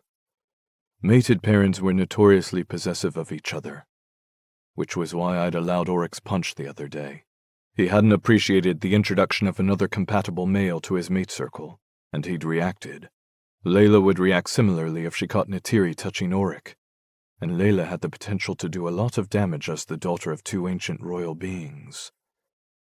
Auric's expression suggested he was doubtful that I would help at all, but he nodded anyway. "You can invite Novak too," I suggested. "I won't leave Layla unprotected," he countered. "Fair point," I replied. "Then maybe Soren or Zion." He shook his head. "They're too consumed by this spell." He blew out a breath and ran his fingers through his hair. "I'm aware that I sound crazy, but I swear something isn't right." "We'll figure it out." "Unless you've organized this whole thing," he muttered. You've yet to say what I would gain from that. Removing me and Novak from the picture? He suggested. Taking her for yourself? Why would that even begin to appeal to me? I demanded, a little irritated that he could jump to such an asinine conclusion. You're both ideal mates for Layla. You keep her safe. You make her happy. How could I possibly benefit from ruining that? He actually looked startled, as though my annoyance was an emotion he hadn't expected from me. Sure, I tended to present myself in a more professional manner, but for fuck's sake, he just accused me of wanting to harm my intended mate. No male of sound mind would appreciate such an allegation.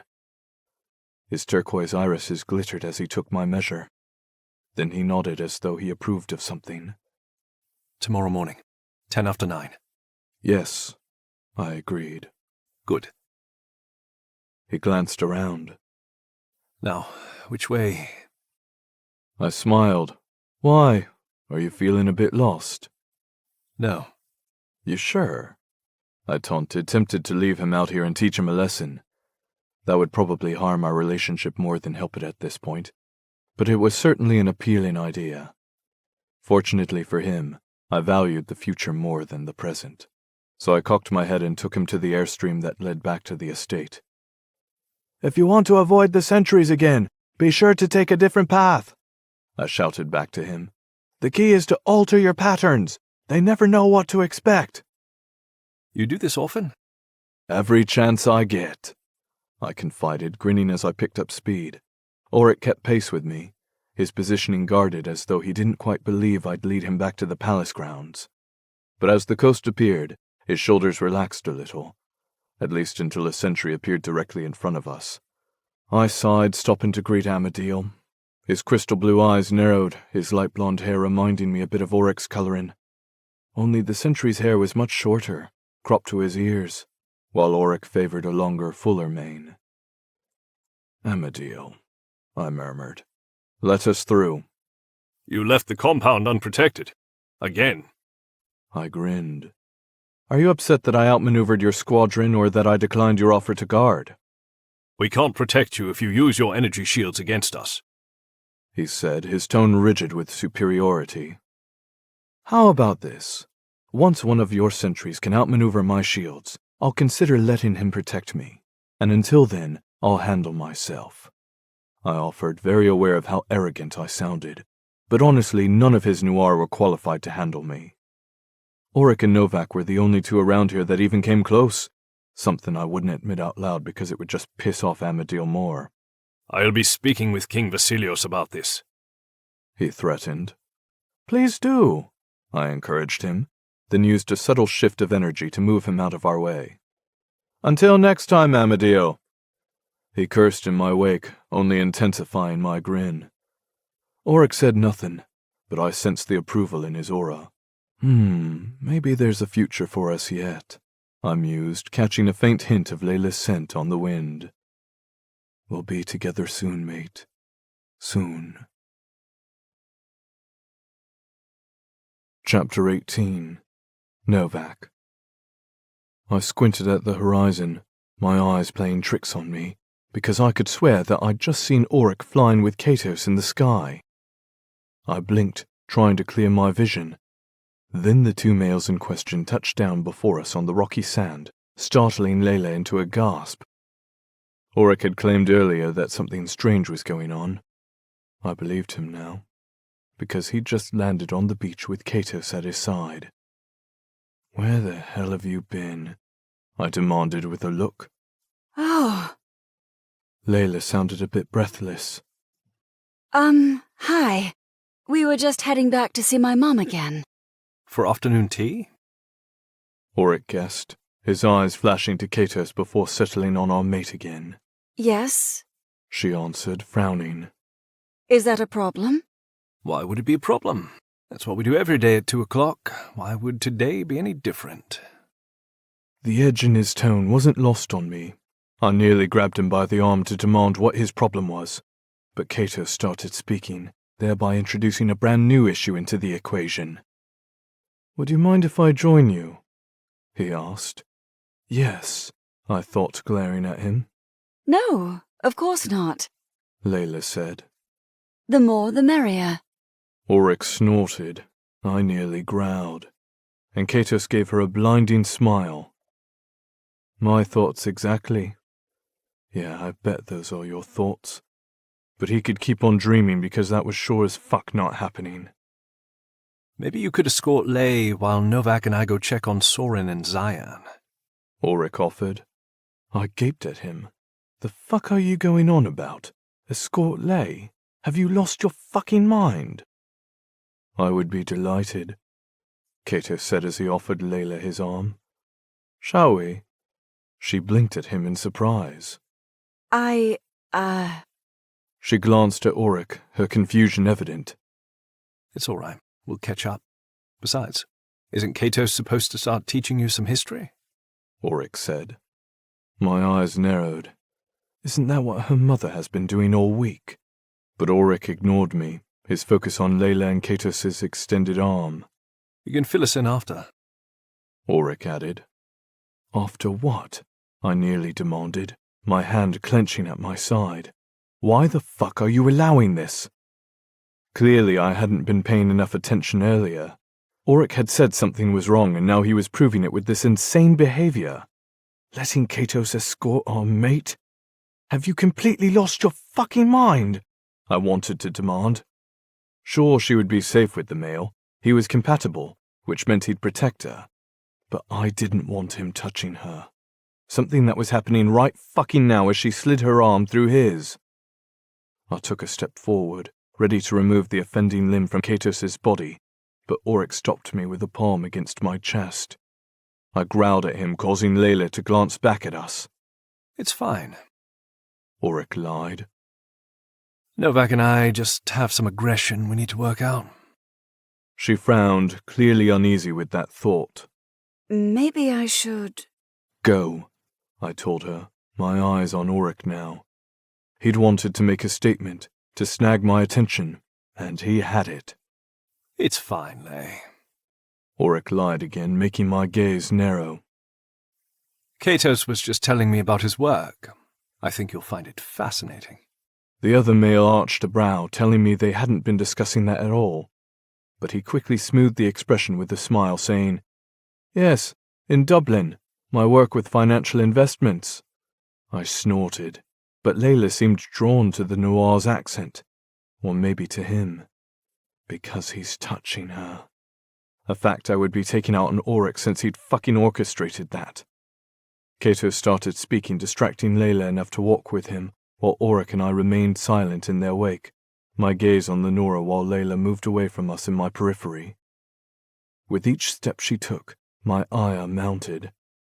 You just let her walk out of here with that golden boy, I accused with my eyes.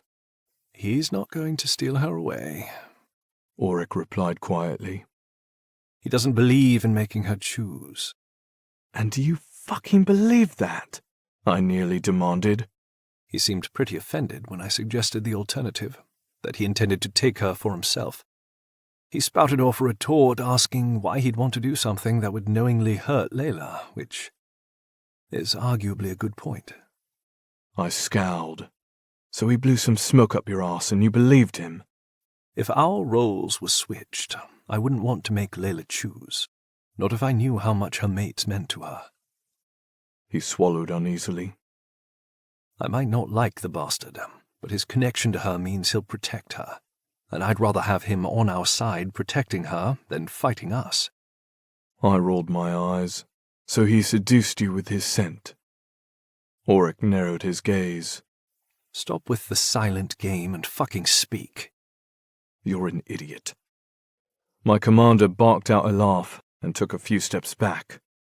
Probably, but what the fuck am I supposed to do?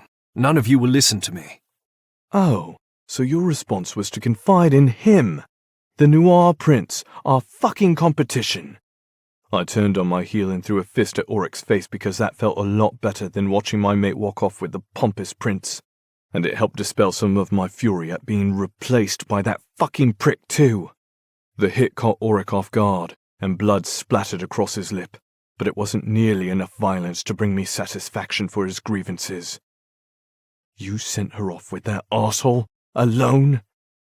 After coming back from a day date in the fucking sky, what the hell are you even thinking? Novak. Auric warned as the air shimmered behind him, suggesting that his wings were about to reappear. Mine were freely spiked against my back, the blades sharp and deadly. I wouldn't kill Auric, but I'd make him feel pain if it woke him the fuck up. Listen to me, Novak. Something's wrong. He began. None of this is... I didn't give him a chance to finish his sentence. I stabbed at his feet with my razor-sharp feathers, making him dance for me. He easily jumped out of range of the deadly weapons. Then his wings burst into existence, propelling his body at me in a straight-on attack. With my weight off balance, it was fast enough for Auric to catch me in the face with his fist. Pain exploded across my jaw as I growled and twisted, locking my arm around his neck. "Have you lost your fucking mind?" I snarled as he ducked his chin to keep me from cutting off his airway. "Why don't you just spread her legs for him, Or did he already fuck you in the arse and now you're his bitch?" Auric might not be able to hear me, but he understood, and he overpowered me with a rare show of force, flipping me onto my back as he pummeled me with punch after punch. Wake the fuck up, Novak! He demanded. None Punch. of Punch. this is real. It was an odd thing to say, something that sank into me as I attempted to block his powerful blows.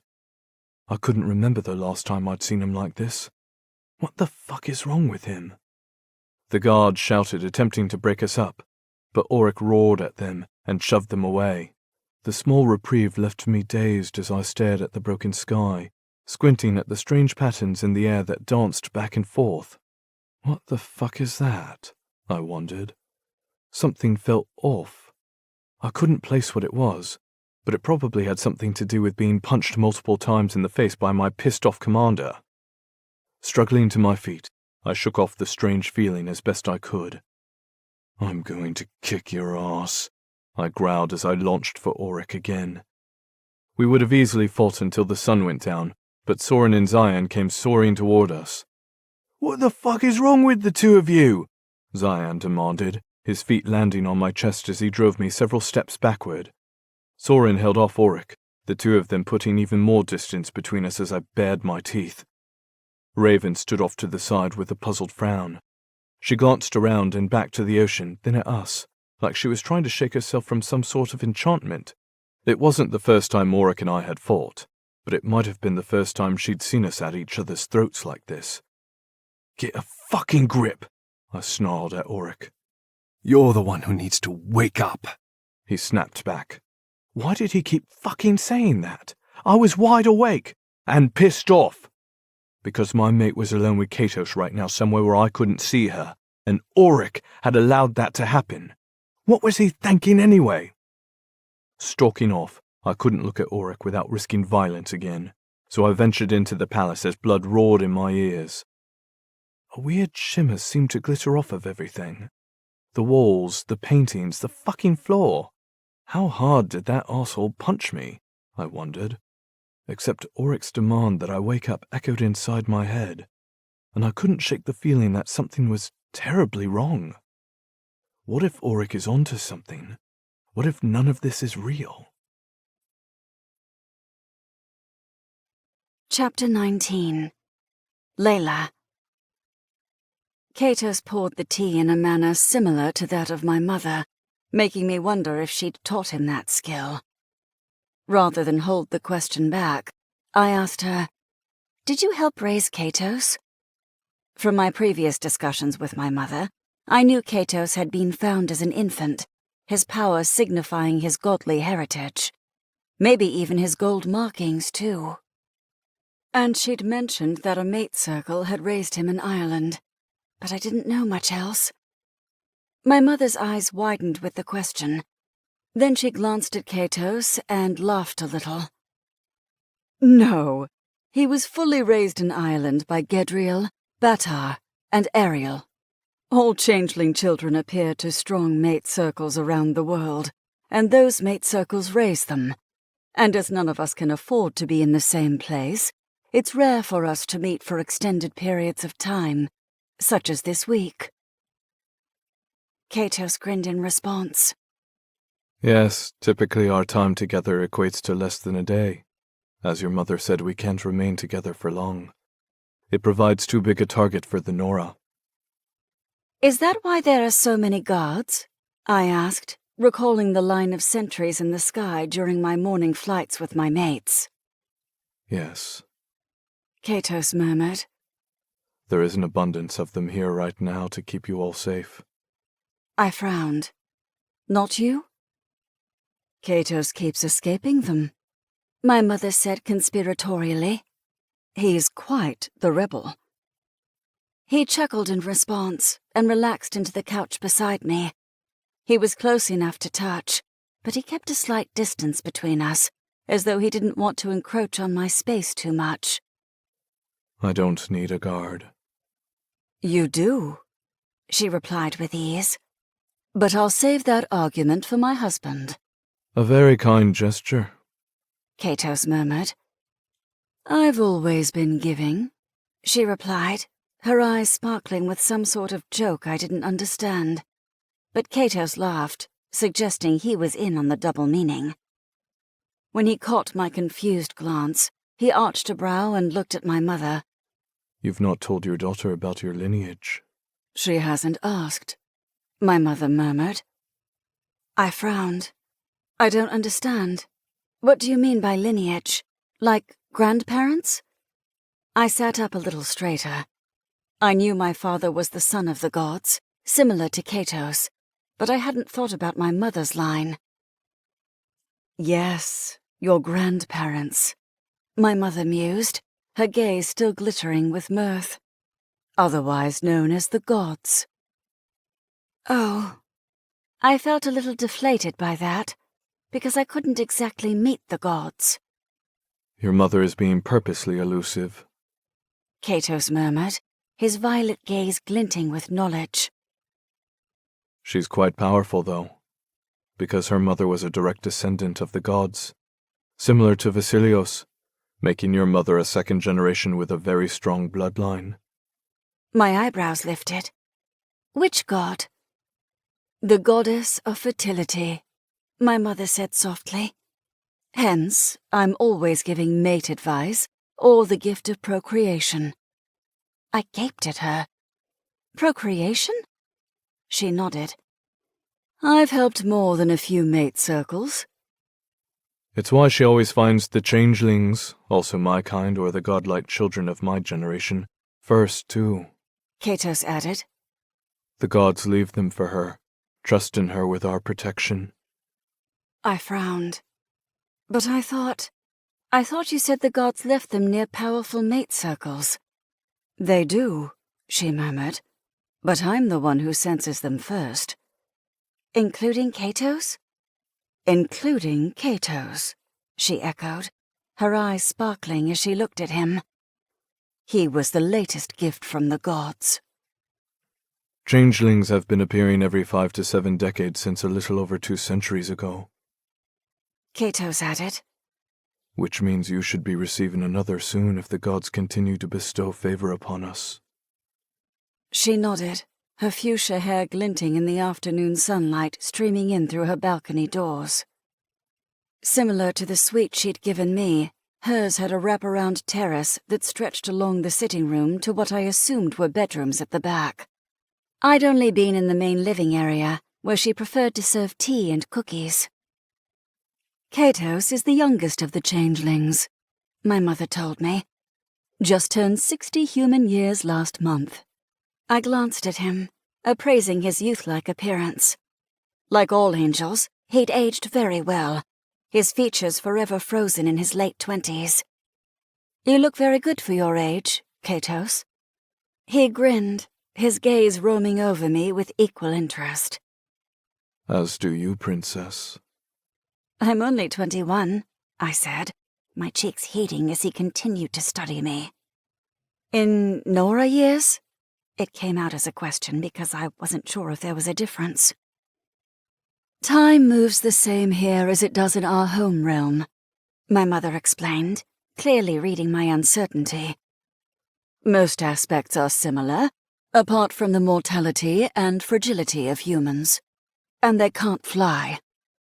She focused on Katos.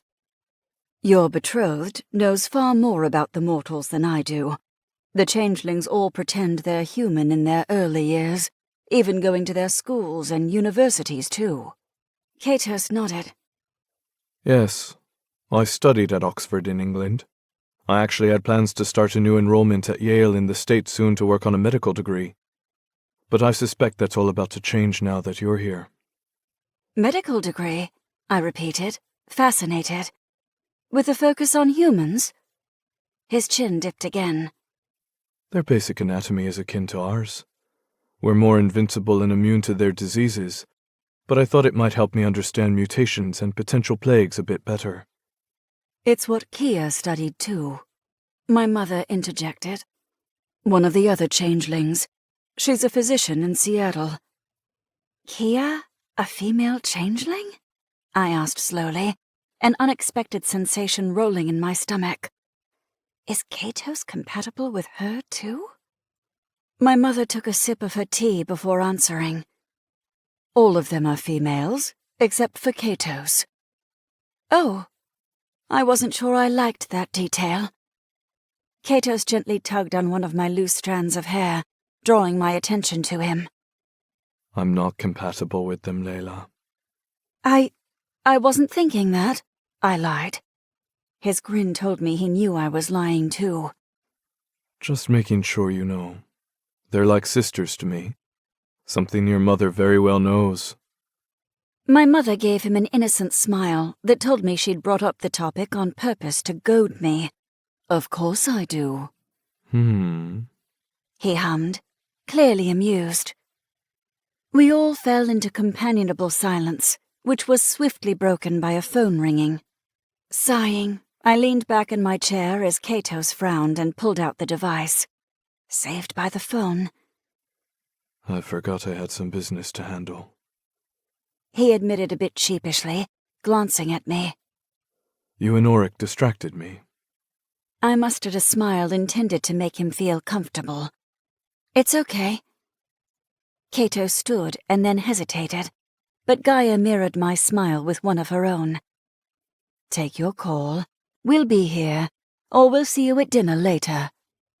Katos offered us both apologies and a bow before he left, although it was clear he didn't wish to go.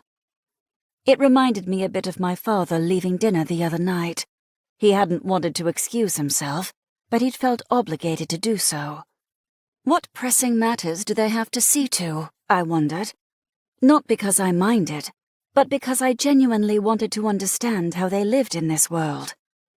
My father hadn't elaborated on the reason for his trip, something I just now realized. I'd been caught off guard by my mother mentioning a lady's maid, whom I'd since informed I would call as needed, which I'd yet to actually do, that I'd failed to ask questions. I nearly did now, but my mother's expression told me she had a pressing inquiry of her own. So, what do you think? Are you as fond of the prince as he is of you? A flush of warmth crept up my neck, especially considering I now knew her gift was related to fertility, which meant lying wouldn't be possible in this situation. I'd also tried, and had likely failed, to hide my innate possessiveness of him earlier. It had been an intrinsic response, one born of our potential bond more than anything else. However, I couldn't deny that the prince intrigued me, and not just because of his scent, but because of his overall persona. He was exactly the kind of mate I'd desired growing up. Other than Auric, anyway. But he and Katos couldn't be more different. Auric was a warrior, my protector, someone who forced me to learn, to grow, to be a better angel. While Katos was regal, a man who understood politics, one destined to lead. And Novak. Novak was my beast, my silent knight, the one I would always turn to when a problem needed to be fixed. My mother arched a brow, my impending silence seeming to intrigue her. I cleared my throat. It's all a bit overwhelming, I admitted quietly. I won't lie to you. I do feel an attraction to him. But Novak and Auric are mine, and their opinions matter to me too. I don't see them ever accepting Katos or anyone into our mate circle. I didn't even think it mattered who it was. No one would be good enough for me in their eyes, not even a god. Or maybe that was precisely what made them feel so threatened. My mother considered me for a long moment. I understand your mates mean a lot to you, but if you mean the same to them, which I suspect that you do, then they will be open to your choices. I nibbled my lip, uncertain as to if that was true. Yes, they cared about me as much as I cared about them, but they were highly possessive. And I wasn't even sure I wanted Katos to join our circle. I barely knew him. So right now, whether or not Novak and Auric would accept him was a moot point, because I didn't accept him. Not yet, anyway, a small part of me whispered. A traitorous part. A part that had liked the feel of his arm against mine just a little too much earlier. A part that was still lingering in the residual notes of his ambrosia-like scent in the air. My mother smiled knowingly, likely sensing my unvoiced interest. He won't push you to choose, Layla. He's very patient. Patient, I repeated, playing it over my tongue before smiling. I don't think Auric or Novak know the definition of that term. Which probably wasn't true. Both of them had proved to be quite patient with me when we'd first been stuck in the reformatory. But so much had changed since then. So much had evolved. And where Katos was concerned, I highly doubted they knew how to be patient around him. Although, Auric let Katos escort me here, I recalled, frowning a little. He wanted to talk to Novak. Where are they? Why aren't they here yet? What are they doing? The humans have a saying, my mother interjected, distracting my thoughts. Patience is a virtue. I hummed, amused by the turn of phrase. I knew there was a reason I liked humans. Queen Gaia laughed. The sound was easy and comforting to my ears as she cradled her tea in her lap. I was sure it had long gone cold, but she eventually sipped from it, her gaze turning thoughtfully onto me. There's so much for you to learn. You haven't been given much choice in your life. She set her tea on the table. This time is different, Layla. This time, you get to choose. I bristled at that, because I knew she meant Katos. I did choose, I countered. I chose Auric and Novak. My mother blinked at me a few times. Sure, I know. She glanced at the door. I rarely see you without one or the other. Where are they now? Her question reignited my thoughts, making me frown. I left them to talk outside, but I suspected they were busy beating the shit out of each other for reasons I didn't fully understand. Well, I did a little. Auric had allowed Katos to escort me, and Novak had clearly not approved. I should have stayed, I thought, but I'd felt compelled to come here. Almost like, if I hadn't come up here, something would be wrong, a kink in a program, which was a bizarre feeling. Yes, I'd established a routine the last few days, one that included spending time with my mother, but surely she would have been all right with me being a few minutes late. How are they fitting in? My mother asked, interrupting my musings again. How are they fitting in? I parroted back at her. Well, let's see. Novak purposefully acts like he has no idea how to use a fork half the time, and the other half, he's showing me all the things he can do to me with his tongue. Novak isn't built for court life, I admitted, but he'd do anything for me, though. And the other one? My mother asked. The Nora? I frowned. I think he's having a hard time adjusting. and not just because of his behavior today, but because of his demeanor in general. He rarely released his wings, while Novak often had his on full display. Is it because he feels out of place with his white wings? It would be something I could understand. The shame of being the only one with black wings in the Nora court still stung somewhere deep within my heart. It was a wound that would likely never fully heal. I'd hated my wings. Did Auric hate his right now? Did he hate it here because now he was the odd one out? Is that what my mates are discussing outside? He probably doesn't feel very welcome, my mother surmised, her tone contemplative. I'll see if I can find a way to help him. He's your mate, and that makes him important to all of us. A wave of relief settled over me, my lips parting to express my gratitude, when the nearby door slammed open. My eyes widened at finding a bloody Novak growling in the doorway like a mad animal. Oh, crap. I stood, alarmed, as my mother sighed in clear disapproval, because he was not only disheveled, but also bleeding on her floor. Novak, I breathed, walking toward him and taking in the gashes and bruises blossoming all over his body. What's wrong? What happened? Did Auric do this to you? Why? Novak's gaze seemed to soften when I reached him, although it appeared to take him a moment to remember how to form words. I suggest we retire to prepare for dinner. Dinner? Right. Swallowing past the lump in my throat, I turned to give my mother a weak smile. We'll, see you at supper then? My mother's expression had gone flat. While she clearly wished to make my mates feel welcome, they had to at least make some effort.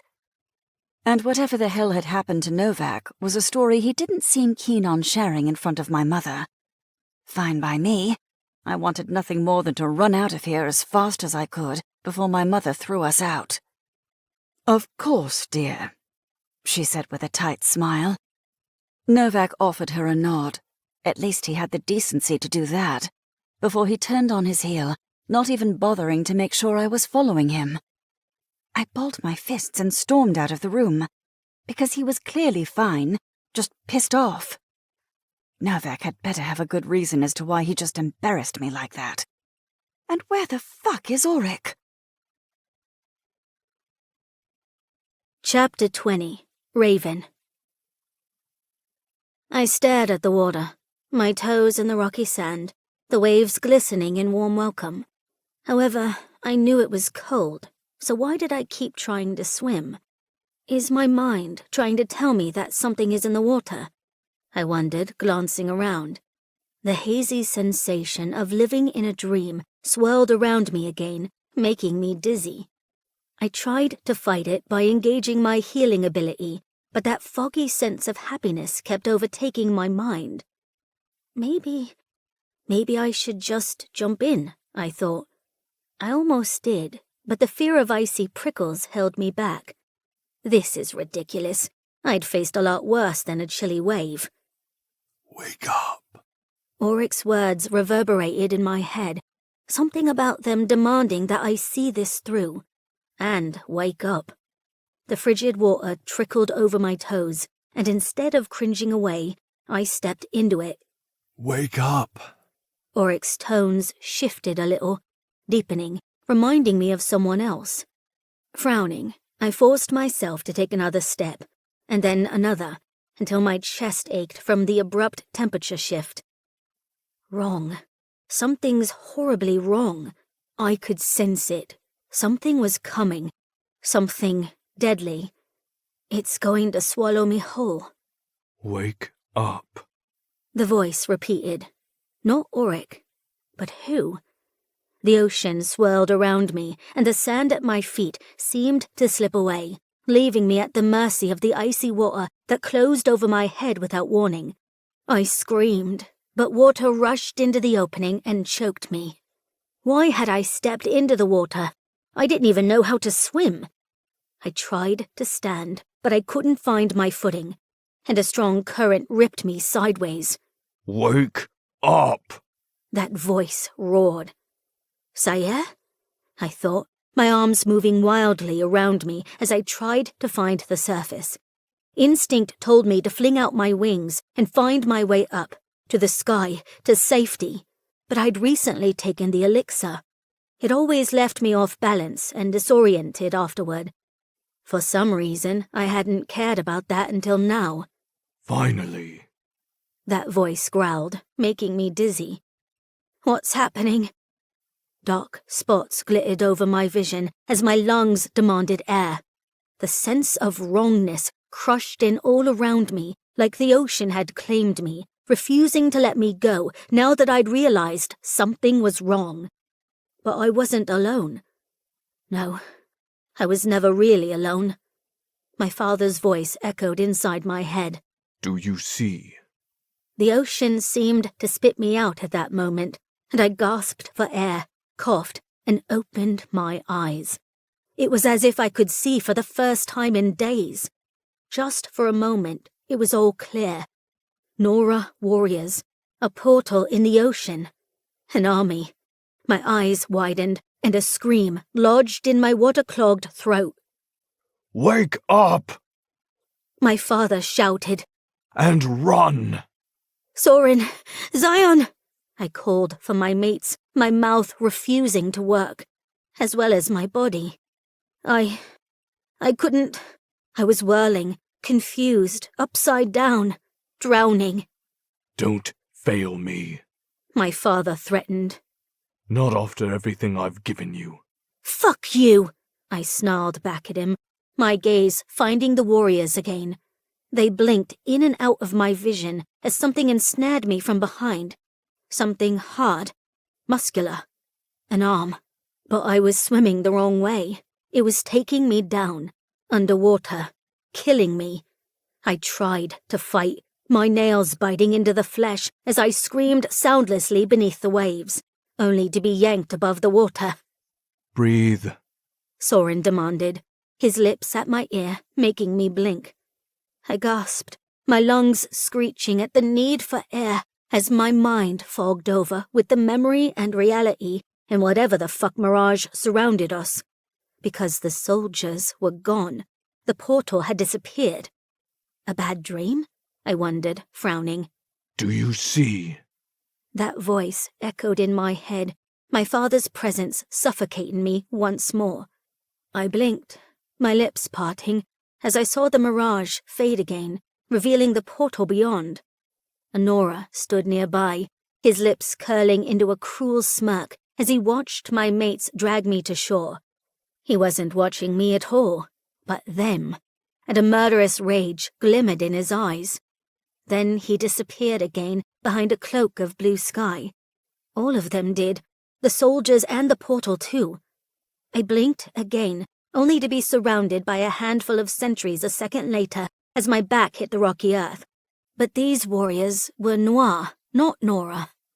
Did I just lose my mind? What just happened? I stammered, my words coming out raw and scratchy. You tried to swim. Zion said with a frown. Soren scoffed. Unsuccessfully, I might add. Very unsuccessfully. Zion agreed. But the portal...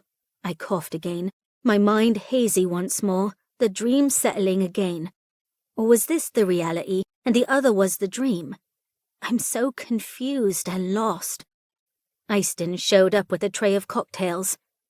Are you all right? She's fine. Zion practically growled, but he quickly grabbed one of the waters and handed it to me. Drink, sweet bird. Feeling woozy, I accepted the offering and sipped it. It was a lot more pleasant than the salty seawater, and it did help me relax. I closed my eyes again, breathing deeply. But I couldn't unsee the Nora guards, or the portal beyond, not even as my mates helped me back to my chair and handed me a mid-afternoon snack. A servant filled our beach trays with the treats, and I quietly took one, nibbling on it without truly tasting it as I stared at the ocean, searching for any hint of this being a mirage. I could really get used to living like this.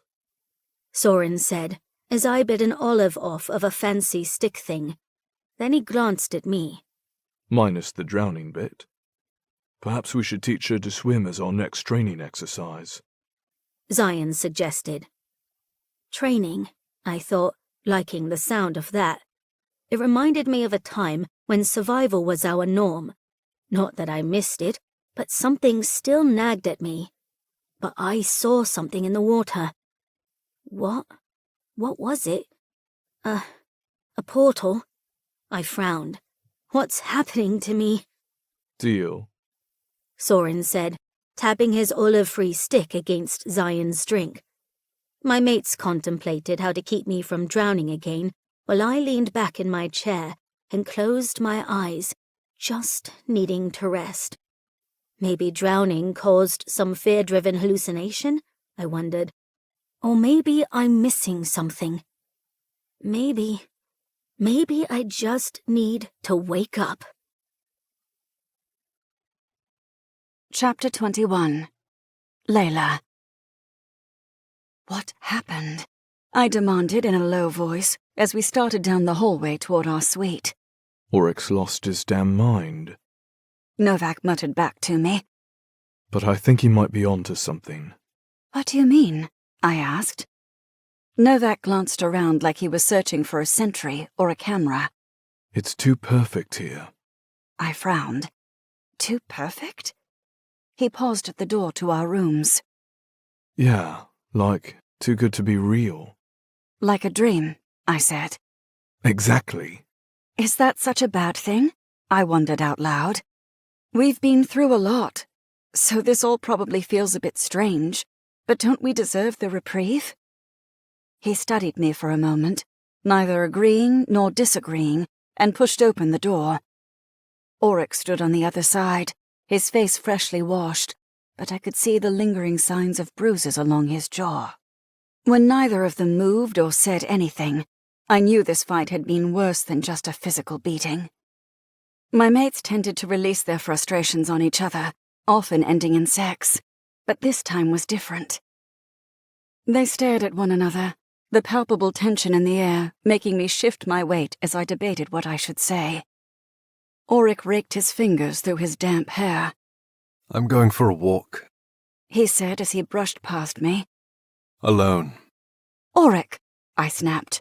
I left no room for debate in my tone. I wasn't going to let him just walk out of here without some sort of explanation. He turned and glared down at me, but he wasn't angry. The lost confusion in his eyes glittered with desperation. What's going on? I asked, forcing my words to soften as I rested a hand on his muscular arm. Oryx seemed to ponder my question as his gaze drifted to Novak. Then he frowned. This place isn't what it seems. Apparently, that was all the explanation I was going to get, because he shrugged me off and left without another word. When I moved to follow him, Novak's voice stopped me. Let him go. I paused, but didn't turn around. Instead, I stared down the hall as I tried to make sense of my mates losing their minds. Over what, exactly? Things were great here, weren't they? But not for him, I thought. The Noir hated him on sight. Because of his wings. He had a lifetime of judging the Noir, of hating them, just to find out everything was backward. And now, like some fucked-up twist of fate, the roles were switched. This isn't his utopia. It's his nightmare come to life. A nightmare I very much understood. I took a step after him, only for Novak to ensnare my waist. He shouldn't be alone right now, I whispered, my heart aching. Novak's lips brushed the back of my neck. I think that's exactly what he needs, little cherry. I started to shake my head. He already feels alone. He needs us. I wrapped my hand over Novak's fingers and frowned when I found him still bleeding. And you need to tend to these wounds. Only if you help me, he murmured against my ear. My lips parted, a protest ready to leave my lips. But he hushed me before I could speak. He'll be back. Just give him a few minutes.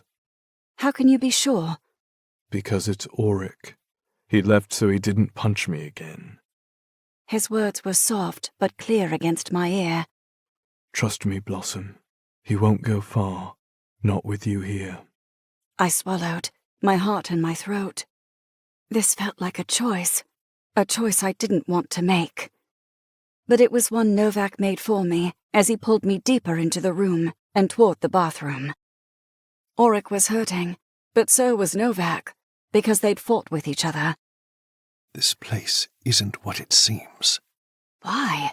I wanted to ask him. Because it's the opposite of what we've always known? Or did he mean something else by that?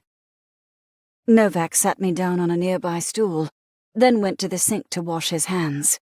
I blinked at his back, momentarily losing myself in his feathers as he removed his enchanted shirt, only to frown as he turned to reveal his bruised torso. He reached for some supplies on the sink, supplies that I assumed Auric had just used on himself, and turned to dab something against his forehead. When he hissed, I stood and pushed him onto the stool, taking over the process. It helped me feel at least a little bit useful, and it gave me a moment to think while I treated my mate's wounds. Auric had been acting normal the last few days.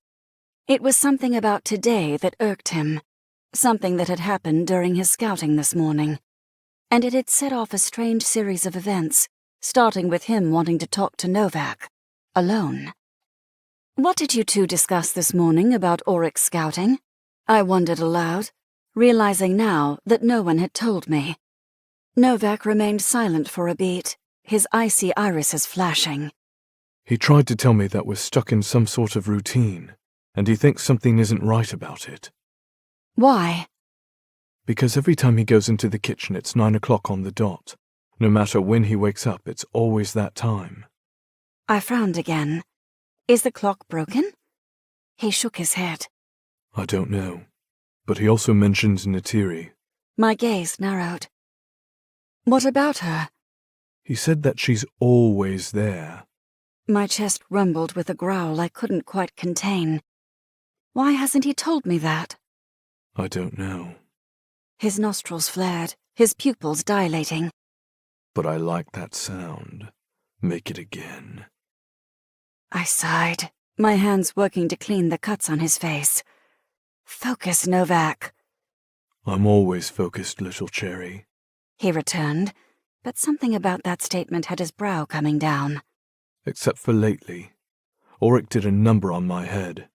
Well, maybe you shouldn't have picked a fight with your commander. I punctuated the suggestion by placing an alcohol pad directly over his busted lip. He growled in response. He gave you to Katos like a fucking dessert on a silver platter. The lethality in his tone spread goosebumps over my arms. I considered calling Raven to ask her to heal Novak, but I doubted my mate would appreciate that. Besides, he didn't appear that injured.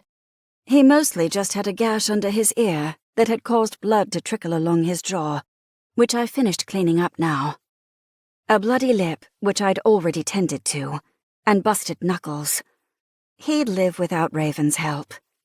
Plus, Auric was a capable fighter, something Novak knew well enough. He'd want to heal any injuries he'd earned the old-fashioned way. Nothing to say about Katos? Novak prodded. I locked gazes with him. There's nothing to say because there's nothing happening there. His gaze narrowed. But you're compatible. Obviously. Do you want him? A blunt question, one I should have anticipated from Novak, as he was never one to mince words. I swallowed, my gaze going to the wound beneath his ear again. I'm drawn to him, I admitted slowly, but I barely know him. You barely knew me too. He pointed out quietly. Our situation was different. How? He asked. Well, for starters, we were sharing a room. I couldn't escape your scent. It was meant as a light comment, but his hand caught my wrist, his silver blue eyes flashing as I met his gaze. You can't escape his either. Not here. I studied him for a long moment, then cleared my throat. I have you and Auric. You do. he agreed. But that doesn't tell me if you want Katos too. It wasn't like Novak to be chatty, which meant this conversation mattered. A lot. Because his fight with Auric had been about Katos, I realized, and Auric allowing Katos to escort me to see my mom. Did that mean Auric was warming up to the idea of my compatibility with Katos? Or was it something else?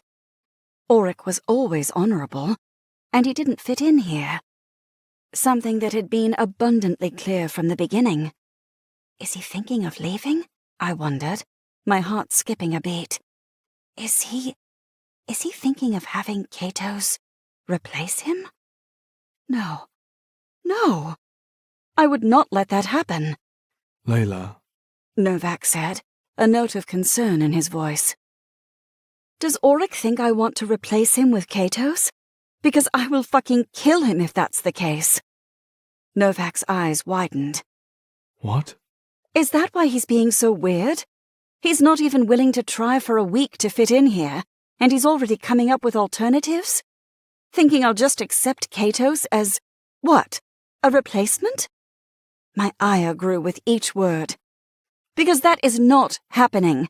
Auric is mine, and so are you. Novak's grip on my wrist tightened. Layla, What? I snarled, furious now. take a shower with me. My eyebrows sprang upward. Are you fucking kidding me? I don't kid. He replied, standing and towering over me. Now take off your clothes. I growled at him, and he growled back. Auric is out there thinking I can replace him, I snapped. And you want to take a shower? He doesn't think you're going to replace him. Novak replied. And if he does, I'll beat sense into him. My gaze narrowed. Not if I beat him up first. His lips twitched. I'll enjoy watching that. After our shower. I don't want a fucking shower. Well, too damn bad, because I'm tired of smelling Katos on you.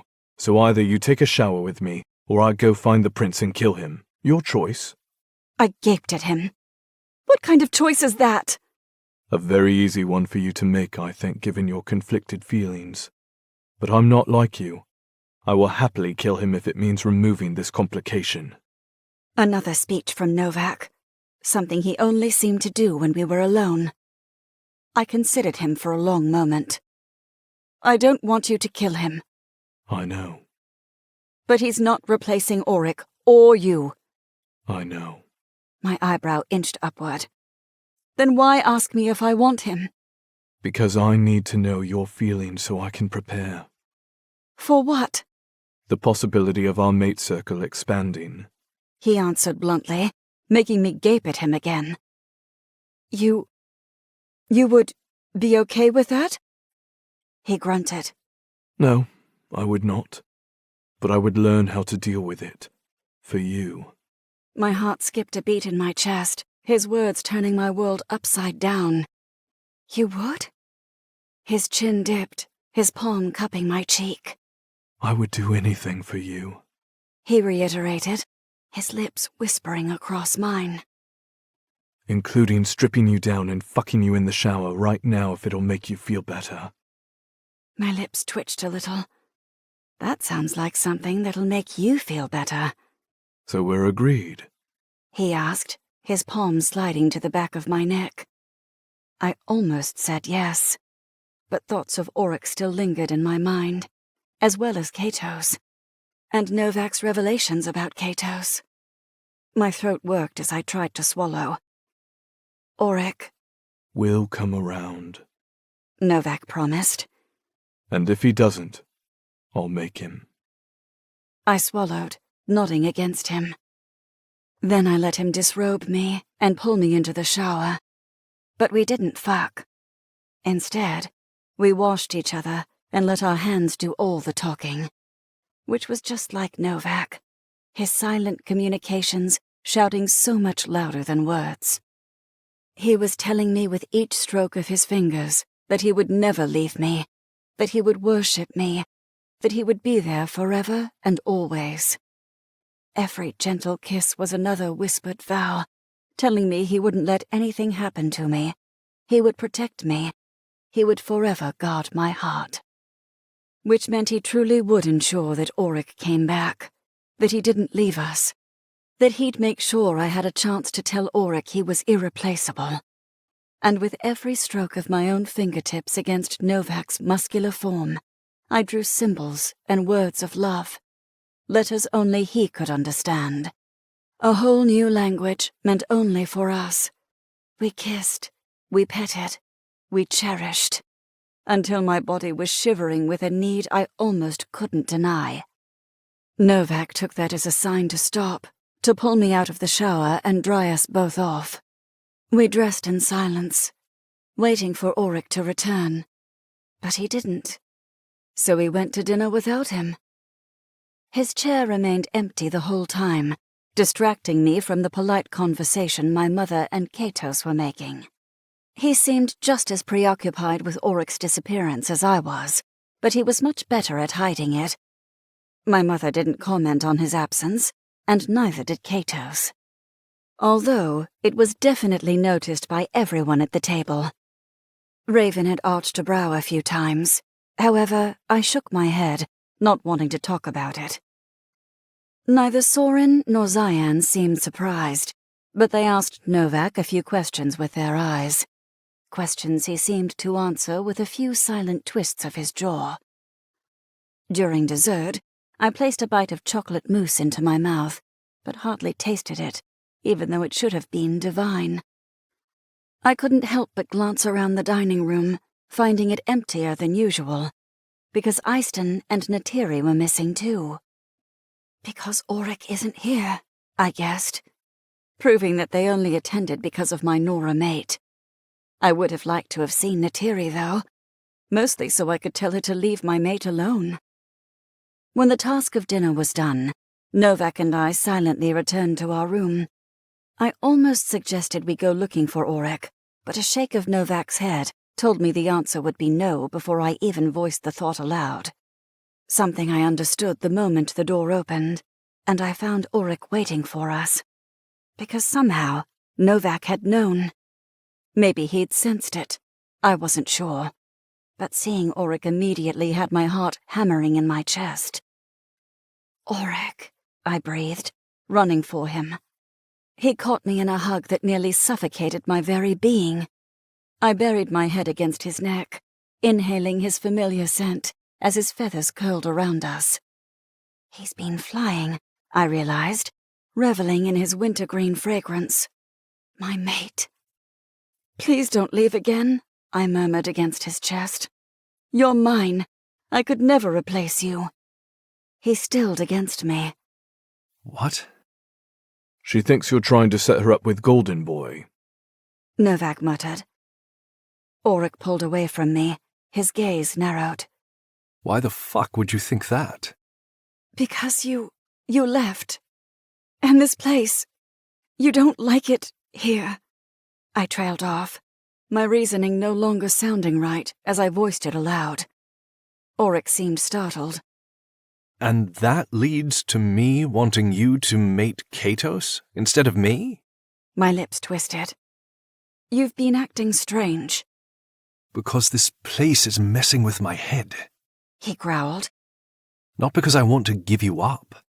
He palmed the back of my neck, his gaze intense. I could never give you up, Lay. You're mine as much as I am yours.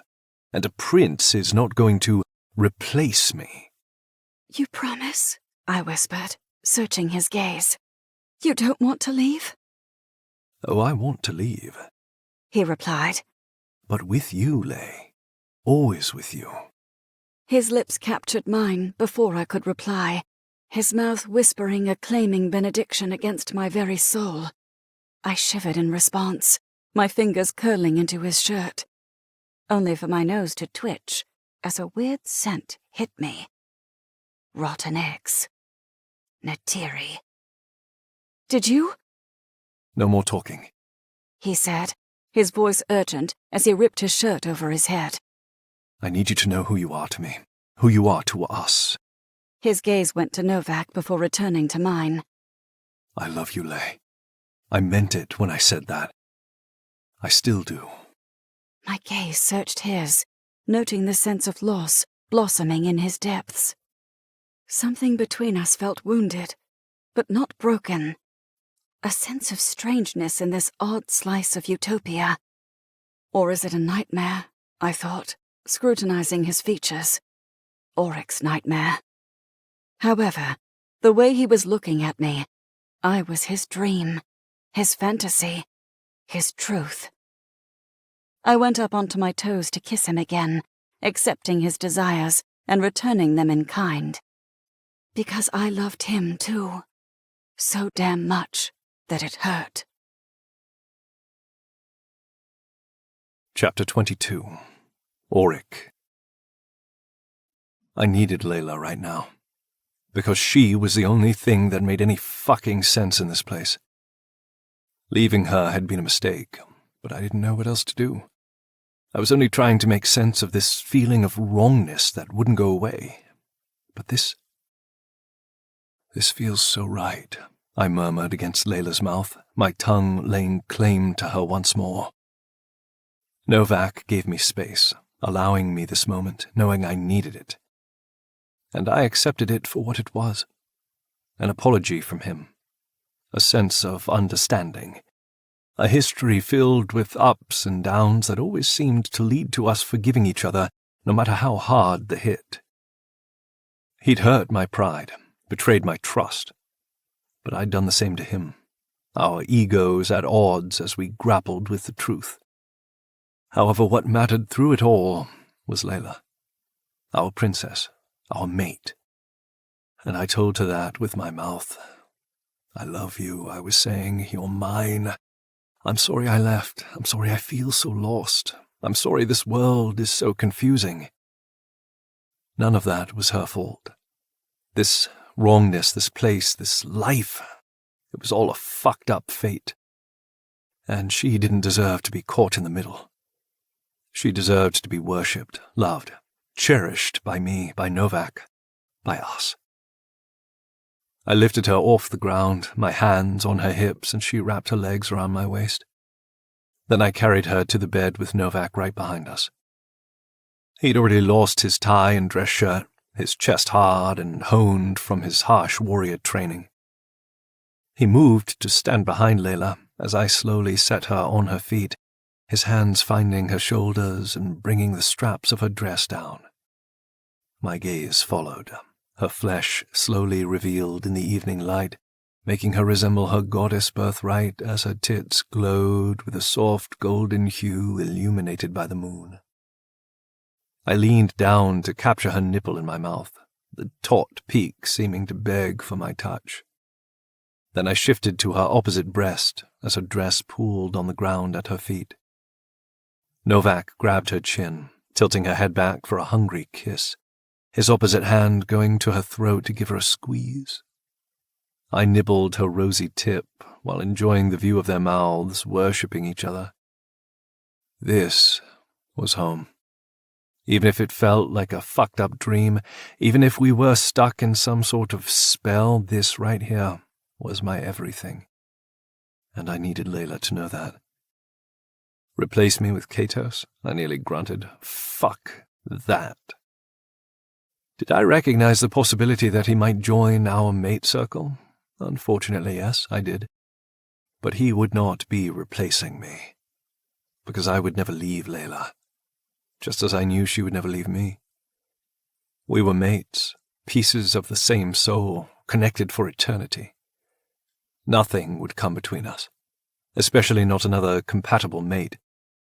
If she chose to accept him, we'd figure it out. Until then, we were just us. Novak, Layla, and me. I kissed a path up to her neck, my mouth capturing hers as soon as Novak released her. He busied himself with removing his clothes, then he moved around to my back, his hands on my hips.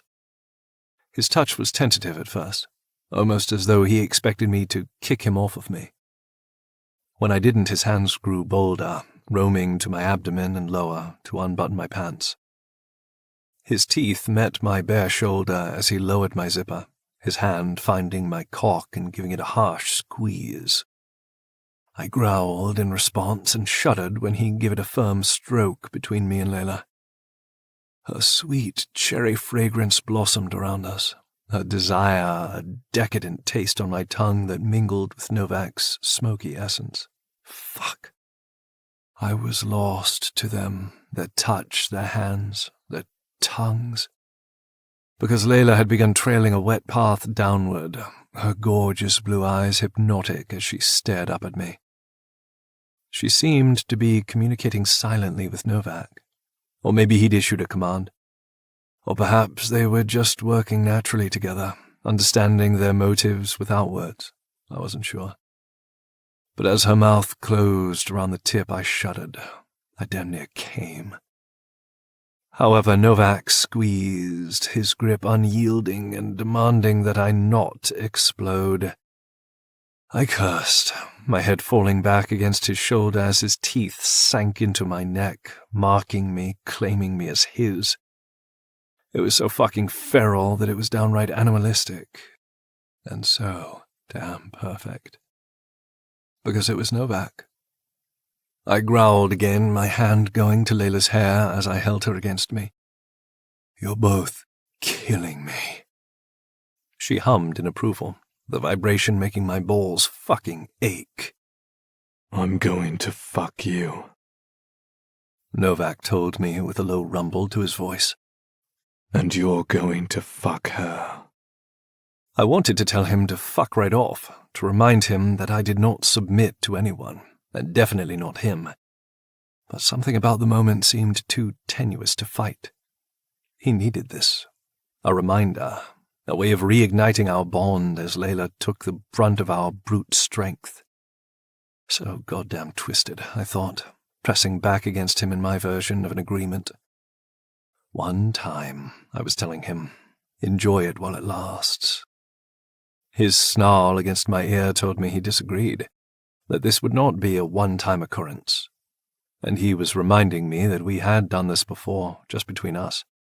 Never with a woman. We'd always put the female between us. But all of that was about to change, because of her.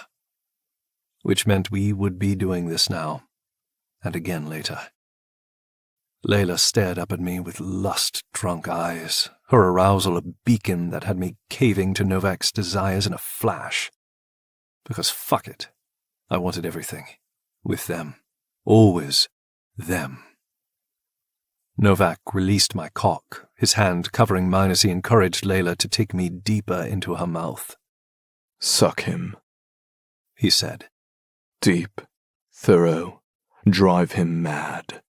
Then he left, giving me a moment alone with our goddess. It had me cursing, her beauty so goddamn perfect that I wanted to go to my knees and worship her, not the other way around. She should never have to kneel for me. But seeing her like this, with her lips wrapped around my cock, fuck. I was done for. I couldn't move. I was a slave to her mouth, her tongue, her. My Layla. My queen. A goddess with a wicked gaze, one that told me she knew she was destroying me with every suck and lick. Novak hummed his approval as he returned, his dick thick and ready. But he didn't go to Layla. He came to me. And I knew why the moment I felt his fingers exploring my backside. Lube. I didn't even ask where he'd found it, probably in a drawer somewhere. I didn't care. I just gave in to him, relaxing my muscles and letting him penetrate me in an intimate way that I hadn't felt in a very long time. Too long, I thought, lost to the sensation of Layla's mouth and his fingers. I tightened my grip on Layla's hair, my stomach clenching as I fought the urge to release down her beautiful fucking throat. She drew her teeth along my shaft, those stunning irises of hers knowing and smiling in triumph. You're about to bring me to my knees, princess, I told her, swallowing. Make me beg you to stop before I explode. Because I wanted to be inside her, fucking her, taking her while Novak took me. Shit, just thinking about it nearly had me losing control. This was a test of conviction, a labor of holding on to my resolve and refusing to give in to the temptation. But I had a damn succubus sucking my cock, and she was so exquisite that I was losing my damn mind. Novak thrust another finger into me, his harsh move drawing me back a little and expelling an insult from my tongue. He responded by biting me again. Fuck. I stilled Layla's movements, my body too tense. Stop biting me. He licked his wound in response, something I translated to mean, No promises. I growled and used my grip in Layla's hair to pull her off of me. She yelped as I hooked my arms under hers and lifted her onto the bed.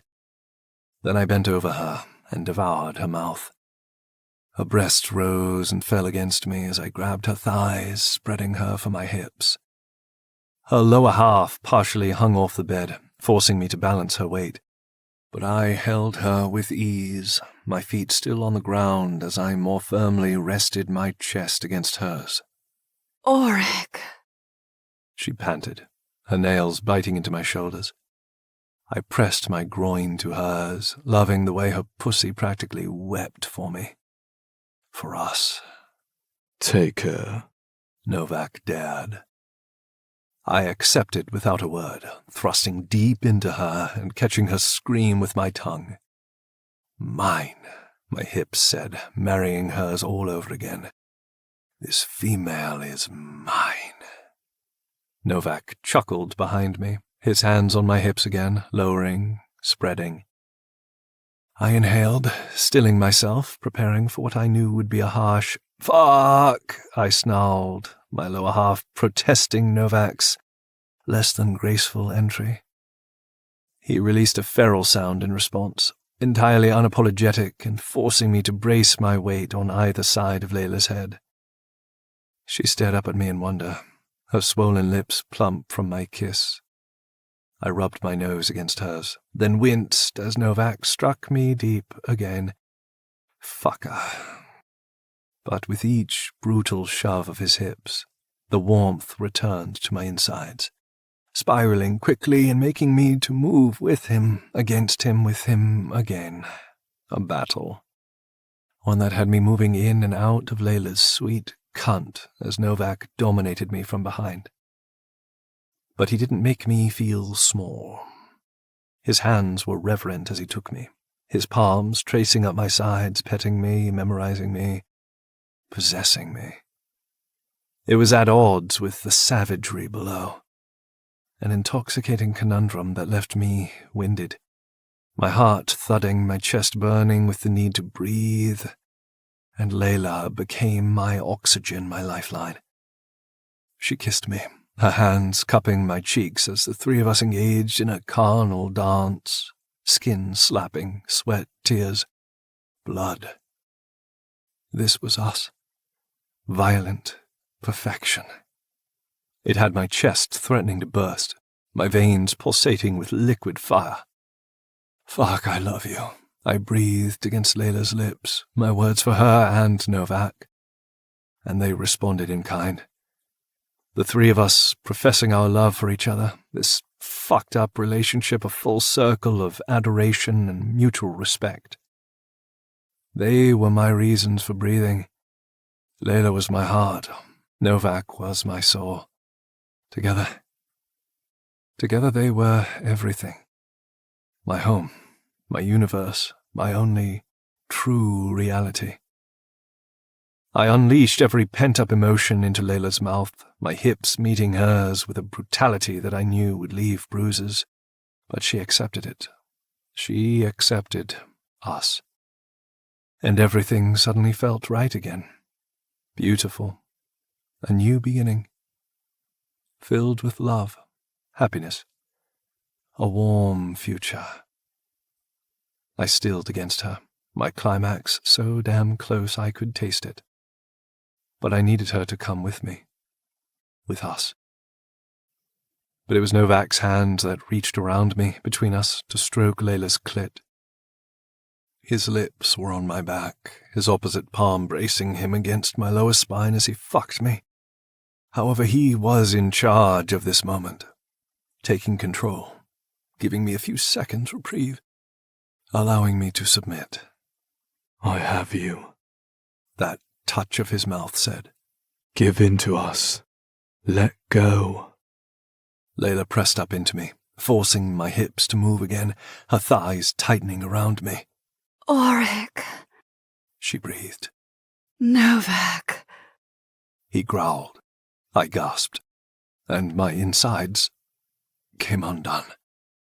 Unwinding, exploding, releasing all the tension of today, this week, this life, right into Layla's sweet heat, where she milked me, squeezing every drop as she fell off the cliff of oblivion with me. Novak roared at my back, his domination complete as he emptied himself inside me, panting, shaking, throbbing. I felt so damn used, so fucking complete, so damn right. I kissed Layla, my emotions pouring out of me again and directly into her, my heart. She would keep those feelings safe, hold on to them for eternity, be mine for as long as I could breathe. And Novak would be my strength when I needed him, my spirit, the one I could rely on when life fucked itself up. I breathed out all my bad energy and inhaled their collective presence, my being feeling somehow complete again. It went on for minutes, until eventually the three of us retired to the shower, where Novak licked my essence from Layla's sweet cunt, making her come all over again, while I kissed her through the whole experience. It was erotic, euphoric, exactly what we needed to heal. I kissed Novak when he finished, longing for a taste of Layla's cherry flavor. All the while she watched us with lust-blown pupils, her pants urging us to jack each other off for her, onto her. Then we smeared the essence across her skin, claiming her in the most hedonistic manner imaginable, only to wash her clean and worship her with our hands afterward, and later with our mouths in the bed, until finally she passed out, the pleasure too much.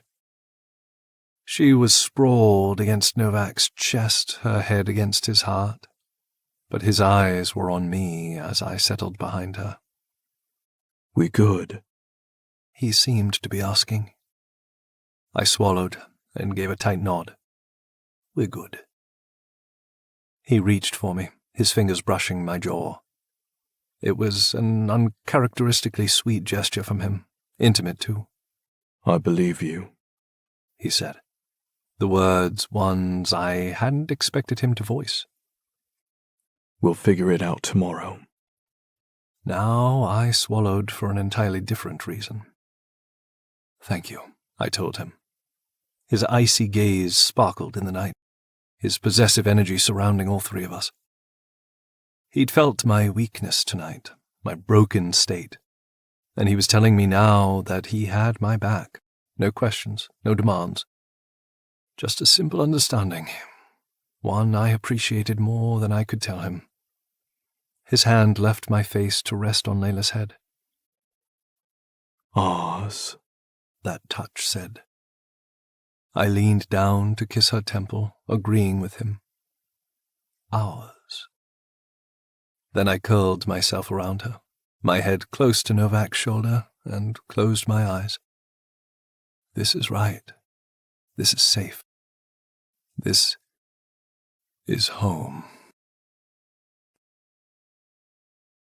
Chapter 23. Auric. My stomach growled, the sound lulling me out of my slumber and having me peel one eye open in response. Ugh, the sun wasn't even up yet. But I hadn't eaten anything since yesterday morning, and I'd stayed up late, playing with Layla and Novak.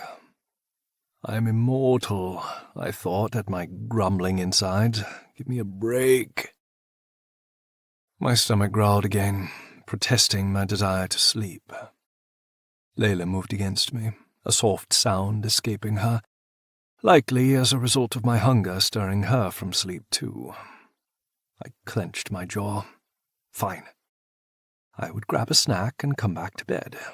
Then I'd snuggle Layla all day, because fuck the routine. Except Katos is going to meet me in the kitchen, I remembered, frowning.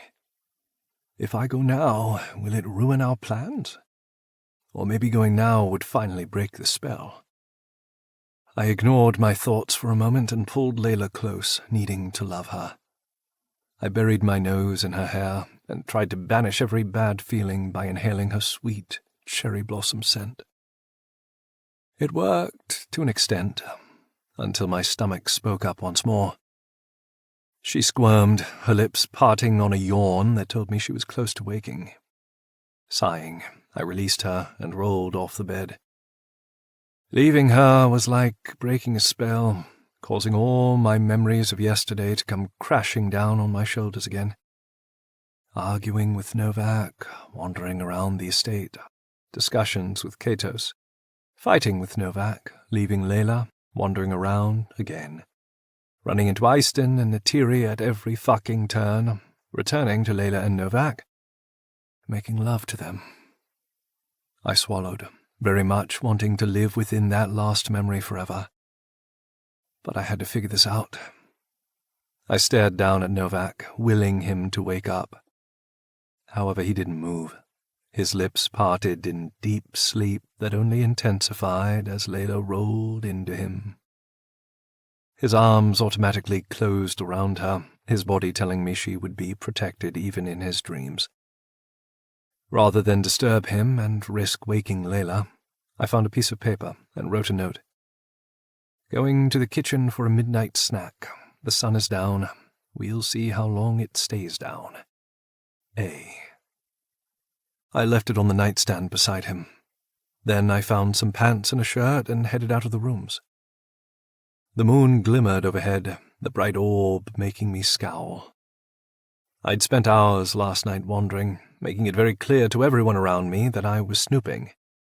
None of the guards had stopped me, just Eiston and Natiri showing up at every fucking turn. Are you looking for food? Natiri had purred, no. Do you need me to escort you to dinner, sir? Eiston had asked, no. Do you want a snack? Natiri again. Fuck off. There was something not right about them or this place, and I was going to fucking prove it. I turned the corner, heading straight for the kitchen. And sure as shit, the clock displayed 9 the moment I entered. Unfucking believable. Frowning, I stepped inside and placed both hands on the countertop, trying to make fucking sense of it.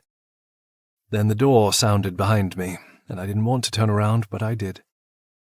Natiri had appeared right on cue, but this time she wasn't wearing her typical tight-fitting skirt and low-cut blouse, no. She was in a damn robe, and nothing underneath, something I knew because of the sheer fabric. Her foul scent made my stomach twist as a growl escaped my throat. "What the fuck are you doing?" I demanded, giving up on formalities and social pleasantries. I was done with whatever the fuck this was. She batted her eyes demurely at me. Continuing where we left off last night. My eyebrows lifted. Left off last night? You mean with you stalking me all over the damn palace? I glanced at the clock, noting the time, 9:04. Katos would be here in either a minute or 6, assuming I could even trust him to show. Also assuming it wasn't still midnight in whatever room he slept in. This is so fucked up. I needed him to show up and see this, or someone at least, anyone. Otherwise it was my word against this ancient noir. And given Katos' response to my information yesterday, it seemed unlikely anyone would believe me if I outright accused her of sexually harassing me. However, if anyone other than Katos walked in right now, it would look pretty damning. Because this crazy-ass female has lost her damn mind. As if to prove my point, Neytiri stepped forward and placed her palms against my chest. Wrapping my fingers around her arms, I shoved her back against the refrigerator, sending the entire thing rattling as I stepped away from her. "Stop!" I demanded. Her lips pouted.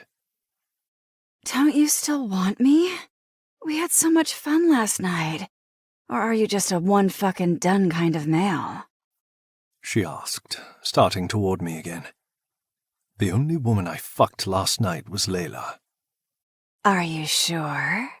She asked, her gaze glittering wickedly. Are you sure about anything at all? My stomach soured at the implication underlining her tone, but I dismissed her comments before I even considered them. Because yes, I was fucking sure. My body only reacted to Layla or Novak, and the fact that this female could even try to twist that narrative told me how little she knew about the mating bonds. She lunged for me, her arms encircling my neck and making me gag at her putrid stench. I grabbed her again, this time shoving her off me while keeping hold of her and twisting her body around into a headlock. I put my lips at her ear and squeezed hard. "I'm not fucking joking, Neytiri. I'm going to break your neck if you don't back off right the fuck now." And I meant it. I'd had enough of this shit. The lunatic giggled in response, like this was some sort of sick foreplay. She wiggled against me and reached back in an attempt to grab me. My reaction was to release her and jump away, but she took the opportunity to curl her arms around my neck again and jump on me. She wrapped her legs around my waist, her movements faster and her strength greater than I'd expected. Katos had called her old. I believed him now. "Get the fuck—" She pressed her mouth to mine, making me gag again as I tried to unwind her from my neck. She was like a fucking spider, clinging to me with her sticky essence. I grabbed a fistful of her hair to yank her off of me, which was, of course, the moment Katos decided to enter. Fucking great. "What the hell are you doing?" Katos demanded. Neytiri yelped and fell off of me, her cheeks flushing as though embarrassed to be caught.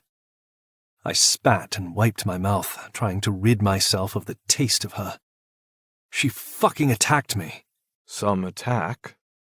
Katos deadpanned, while Neytiri readjusted her barely-there robe. This is so embarrassing. Neytiri began. I'm sorry you had to see that, Katos. Oric and I growled, cutting her off as my vision went red. "Sorry he had to see that?" I repeated. "Sorry he had to see you fucking attacking me, you mean?" She had the audacity to blush again, her eyes going dreamy.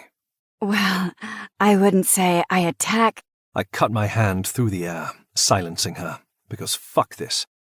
"Do you honestly think I'd willingly make out with her after I asked you to come this morning?" I asked Katos. I was aware this looked bad, but Katos had to know that this was a setup.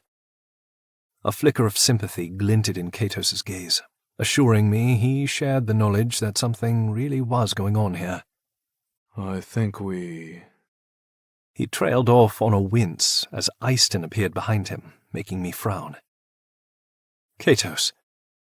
His eyes rounded, his hand going to his abdomen as a metallic glint cut right through him. Oh, fuck. I leapt forward, but it was too late. He was already going down, and while Katos was the most powerful Noir I'd ever met, his powers required energy. They required life. And Eyston just stabbed him in the fucking back. Fuck! I caught Katos before he hit the floor, my eyes searching the room as his blood warmed the fabric of my shirt. Cameras? Witnesses? Neytiri? She grinned at me, winked, then fell to her knees and started sobbing. Gods. An alarm blared in the next second, leaving me stunned. Did someone see this? But there didn't appear to be cameras in here. Why hadn't I noticed that before? Why are there no cameras here? That would have been the right way to trap Neytiri, but I hadn't even considered it. How?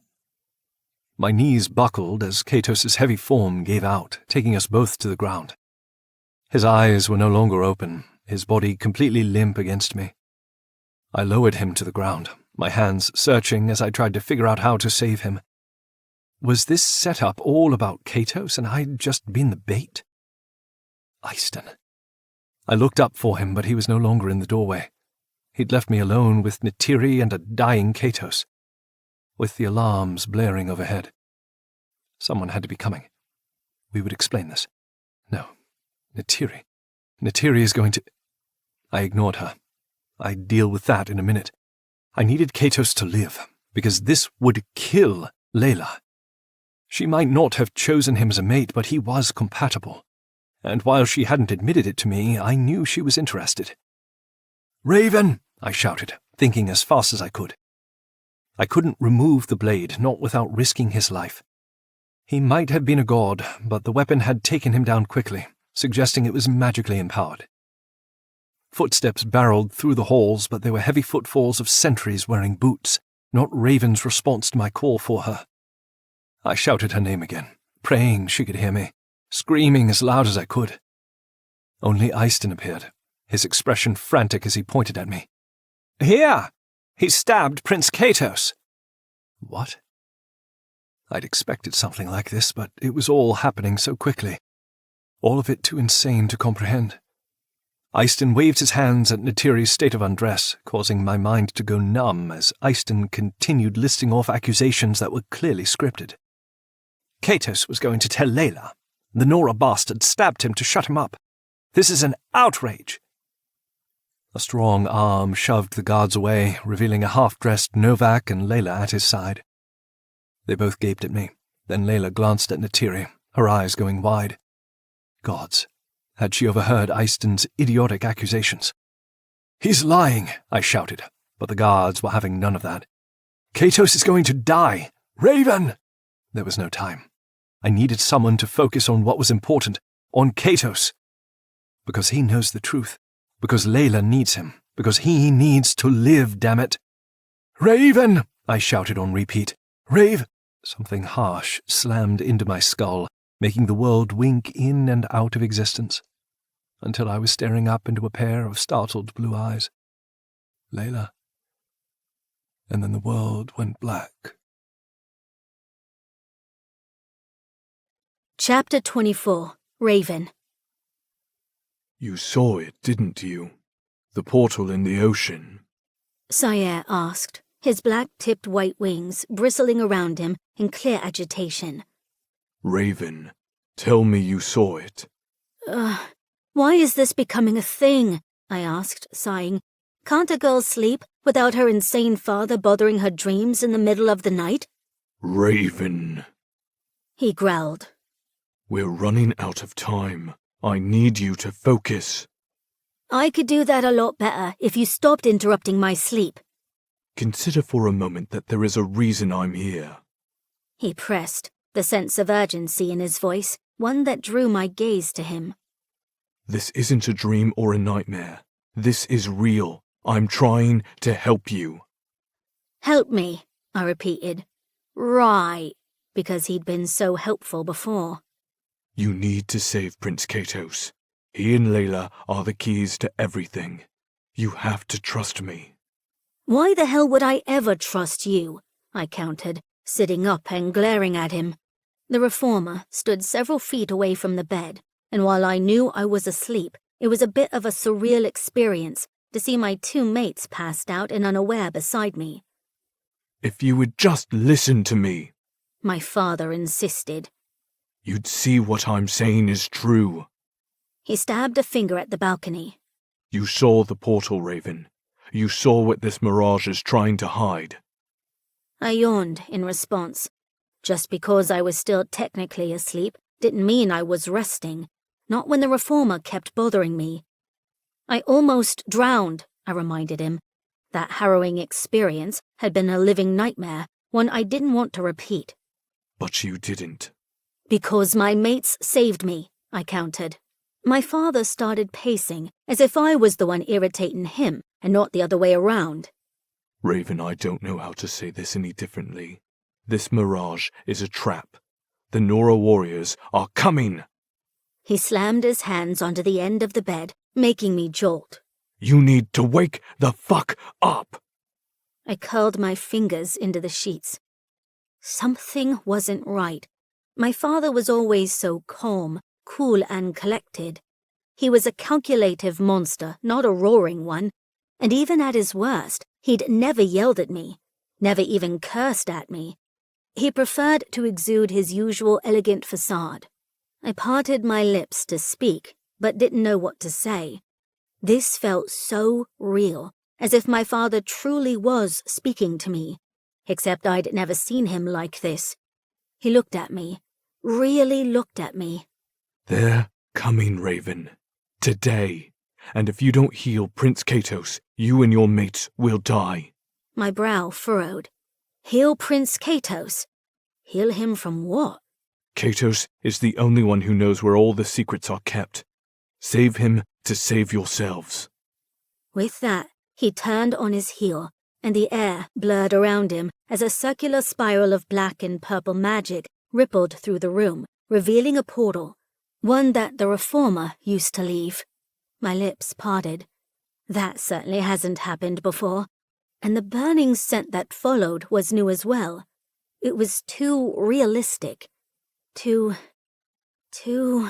My eyes widened. Fuck! Soren! I shouted. Zion! They stirred beside me as the portal started to dissipate. Sire! But my father, the Reformer, was already gone, leaving only a hint of smoke behind as the portal closed, and a jagged mark on the floor. I scrambled off the bed to trace the line, my lips trembling. Sire was here, in my room, in real life. Raven, Soren murmured. It wasn't a dream, I breathed. He was here. Sire was here. Zion was at my side in the next instant, a blade in his hand as he evaluated the room. His nostrils flared, taking in the metallic cologne that clung in the air. From him, my father, Sire, the Reformer. I stood and did a circle over the portal line, searching for anything of importance when his words slammed into me again. if you don't heal Prince Katos, you and your mates will die. I parted my lips, ready to repeat the words to Soren and Zion, when a bellow reached my ears. A bellow shouted in my name. Auric. He called my name, but I wasn't sure how I could hear him. I did another circle, my skin crawling with energy as the air rippled and fractured around me. What? Then everything shattered, like glass, only it wasn't tangible. It was my vision crumbling away to reveal the truth behind the mirage. Oh, fuck. A cold sensation hummed over my skin, followed by a blistering heat that had me hissing in a breath. Nothing around me changed, and yet everything was completely different. I was in the same room, wearing the same silky pajamas, but my mind was finally my own, at least for now, and Auric was shouting my name. I could feel that pull to dream, to sleep, and to relax. But I fought it, clinging to Auric's urgency and the realization that my father had portaled here to warn me. "I'm coming!" I shouted, knowing that Auric couldn't hear me, but he needed me. And damn it, that commander had tried to warn us. He'd come to us on the beach yesterday, spouting gibberish. Gibberish that suddenly made sense. He'd told us this wasn't real, that we needed to wake up, and we'd ignored him. Fuck. That pull to go back to bed and close my eyes hit me hard as I entered the hallway. I groaned as I fell to my knees and grabbed my head. No, fuck off. This isn't real. Fuck off. I shoved against the invisible barrier, sensing it shattering again, the jagged ends threatening to slice my very soul. My healing ability ignited on instinct, instantly calming my mind and allowing me to see, just like I'd done beneath the waves. I'd been drowning, truly drowning, and healing myself to stay alive. That was what had allowed me to see, I realized, my eyes widening. Then I shoved it all away and ran, my healing strength keeping my head steady as I pushed myself to follow Oryx's echo. Some part of me knew it wasn't truly him, but a force of energy ensuring that the sound reached my ears. Katos, I breathed. Katos ensuring that Oryx's call reaches me. I wasn't sure what was happening, just that I was needed. My mates shouted behind me, scrambling to push through the mirage and pursue their mate.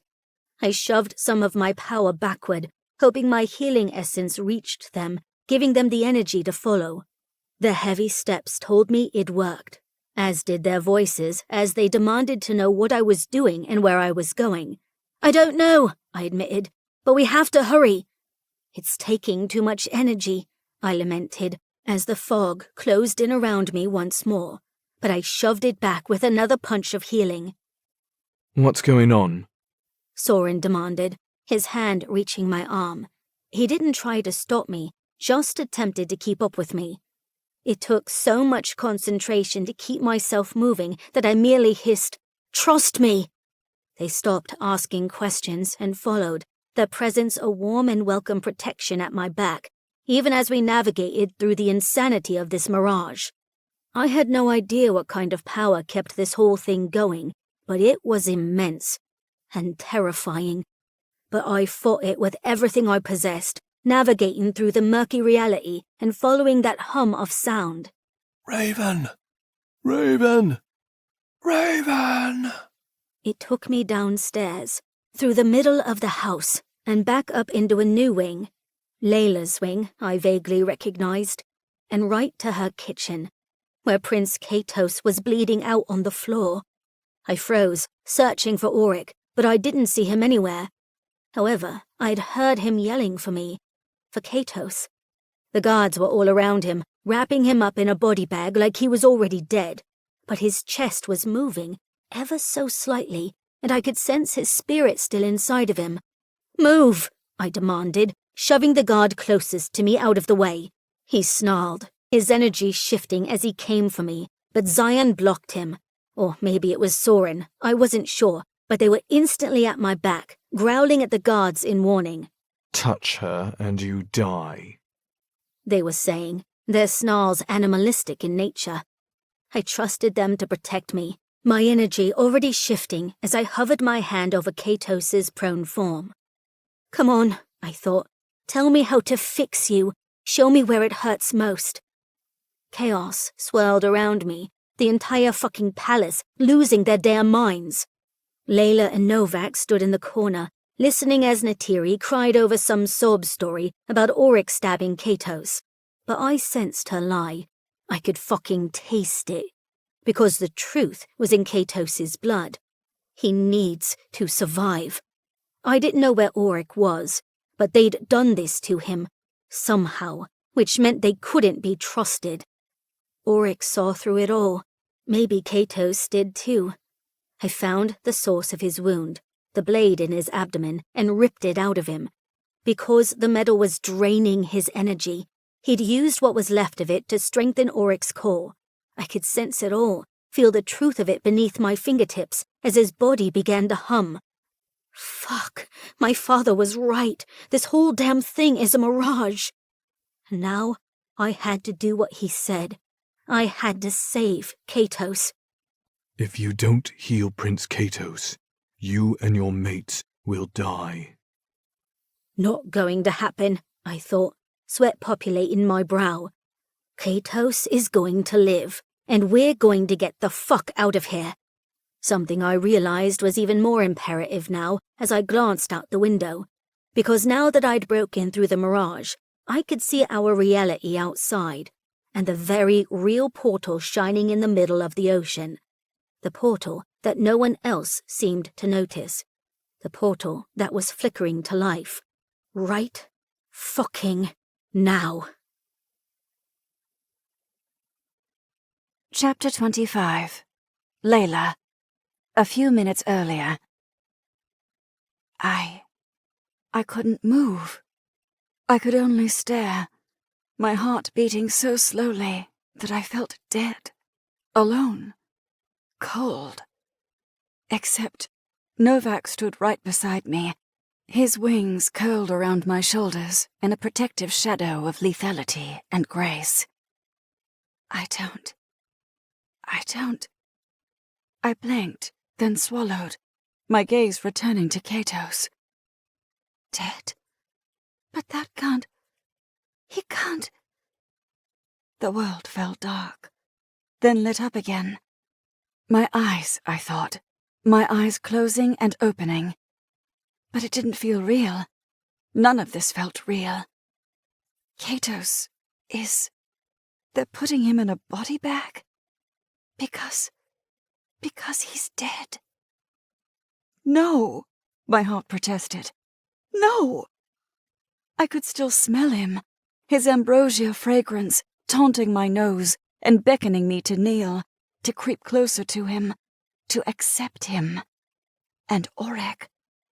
His wintergreen cologne colored the air too, swirling heavily with Katos's, confusing me greatly, because they were complementing each other, almost as though they had woven their essences together in some sort of magical embrace that none of us could see.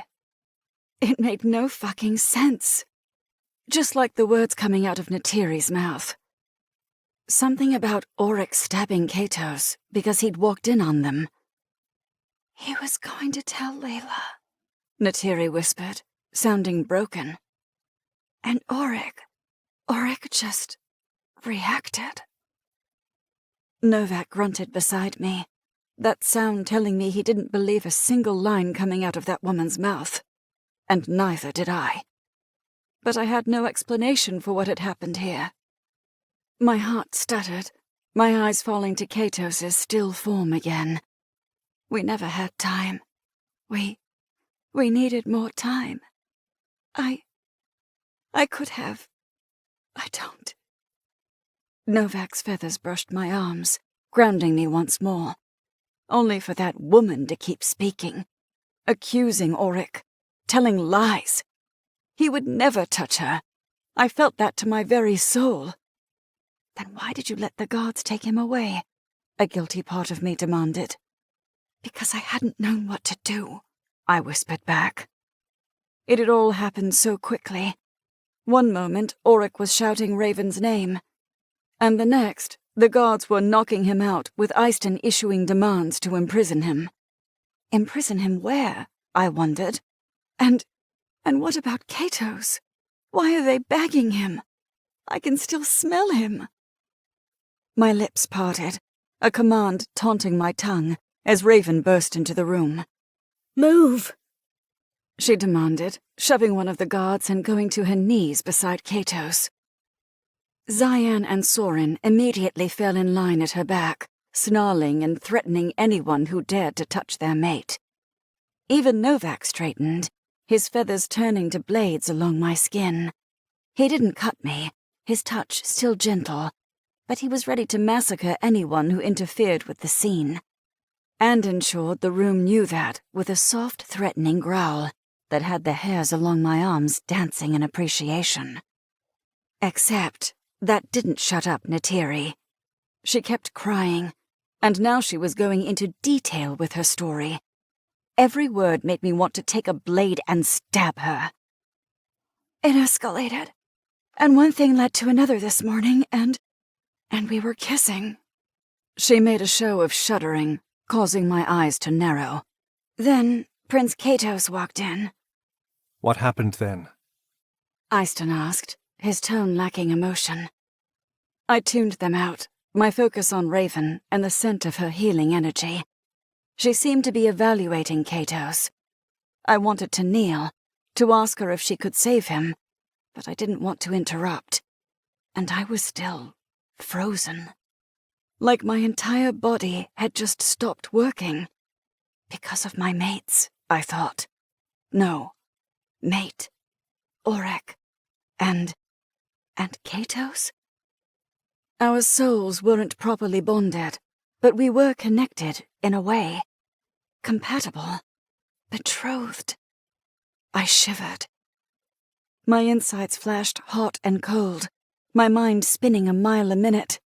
I wanted to scream, to run, to save Auric, to check on Katos, to tell everyone in this room to shut the fuck up, to pull my hair out, to cry, to take control and command all these Noir to fucking kneel. I wasn't sure. Too many competing desires. Raven ripped the blade out of Katos, causing several of the guards to growl. She threw the offending item away, muttering something about enchantments, and pressed her palms to Katos's chest. 2 guards started forward, their intentions clear, and promptly cut off by Novak's snarl. They froze, glancing at him. He still had his lethal wing draped over my shoulder, but that didn't belie his deadly presence. He would kill them, and his expression confirmed as much. The guards smartly stepped backward, but somehow that didn't feel good enough.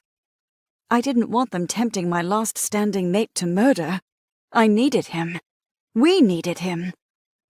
A priority settled across my shoulders, my heart pounding a little faster in my chest.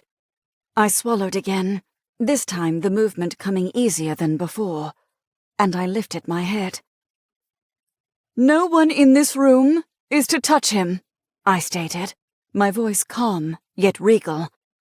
"Except for Raven." Her gaze met mine, a note of distress in her midnight irises that I didn't understand. Is it Katos? Is he too far gone? But her eyes flickered to the windows, and then back down to the Noir prince. Frowning, I followed the directions from her gaze, looking first at the ocean, and then down at Katos. What am I missing? She seemed panicked, yet determined too.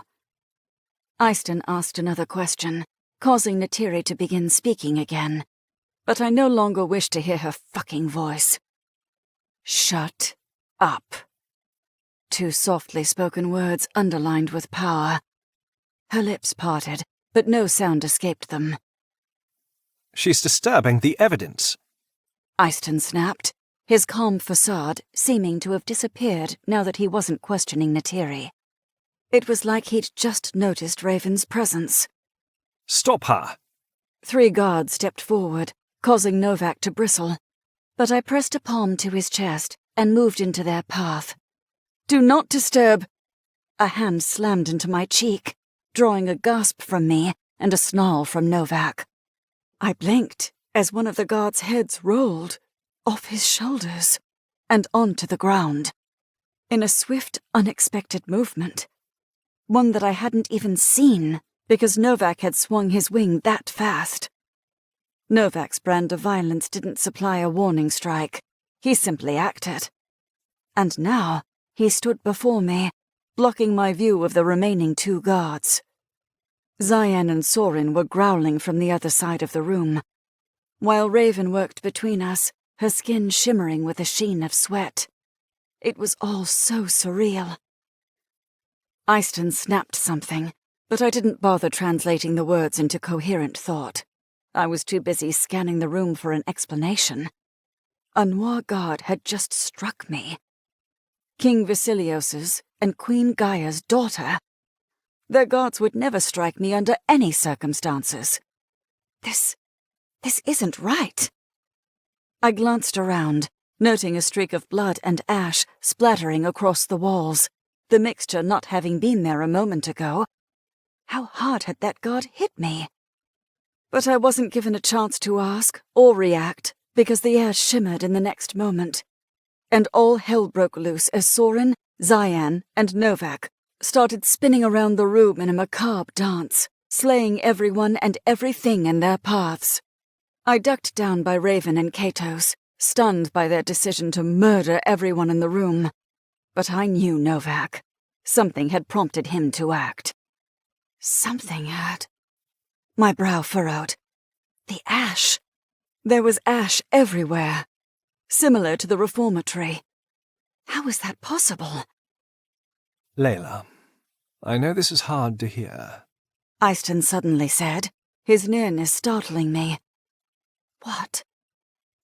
I'd been looking at the carnage, but Eyston drew my attention to him by placing his hand on my shoulder. It was cold, Too cold. You're in shock, but if you need proof, there's video evidence. Come with me to the security room. He pointed at a camera in the ceiling corner. I didn't recall seeing it before. Everything's documented. I'll show you. Come with me. I don't need to, I thought, because Auric wouldn't do this to me. And if he had real proof, he wouldn't have needed to take Natiri's statement in front of me. No, this is all bullshit. It's all lies. The refreshing scent of ambrosia on the floor heightened, the fragrance only further confirming my instincts, because it was still laden with wintergreen. And I didn't believe it was because Auric had stabbed him. No, their magic had mingled somehow. I could sense it. Eyston's grip tightened. Princess. I yanked away from him. No, I wouldn't listen to another word out of his mouth. I wouldn't listen to Natiri. I wouldn't listen to any of them. Because they were wrong. Two guards suddenly rushed toward Raven, making me yell her name in warning, only for them to bounce off of an invisible barrier. That same barrier vibrated, the energy tickling my skin and shoving Eyston away from me with a sharp pulse that sent him into the wall. My eyebrows lifted. Katos? Or did I? No, I didn't create magical shields. Although I could feel the rush of power brushing my skin, reverberating around us and creating a dome of sorts. Odd. Raven began to sway, her eyes falling closed. Almost there, She muttered, blinking her eyes again. damn fog. She grumbled. Fog, I repeated. It's a mirage. She gritted out, gesturing with her chin toward the windows. I looked outside of them again and only saw the ocean. Raven cursed, her body shaking with exertion. But then she grabbed my wrist and sent a pulse through me, brief, entirely unwelcome, and eye-opening. Because with the blast of healing, I could see. And what I saw had my heart stopping in my chest. A portal, full of Nora warriors. Yes, She hissed, her head dropping to Katos's chest as she continued shoving energy into him, while healing herself. And I glanced at her mates. And her mates. I gaped at her, realizing the full extent of her growing ability. She was powerful, which I supposed shouldn't shock me. She was Sayere's daughter, after all. But that was impressive. And it proved that everything Auric had been trying to tell us was right. That something about this place was very wrong. He hadn't been able to see through the mirage, but he'd sensed it, and he'd tried to warn us, and I hadn't listened. I needed to go to him, but I needed Katos to live too. That barrier around us pulsated with a strange energy that I could feel, and I suspected it was coming from him. Or maybe from us. I couldn't say. I couldn't define it. I just knew that he had to survive this. And then we would find Auric, save him, free him. This was all such a fucked up mess. Just like the room around us. My lips parted at the carnage. We were literally in the middle of a sea of blood and ash. And in the middle of it was a very pissed-off, blood-soaked god with razor-tipped feathers that dripped with immortal blood. Novak. Chapter 26. Novak. Several minutes earlier. That arsehole had hit my goddess, my Layla, my mate. I'd sliced his head clean off, only to watch as his blood sizzled with ash. Just like the mirages back at the reformatory.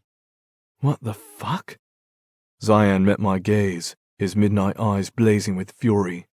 These arseholes needed to pay. Because they're not real guards. None of them would have been stupid enough to hit their future queen. And that ashy blood screamed wrongness.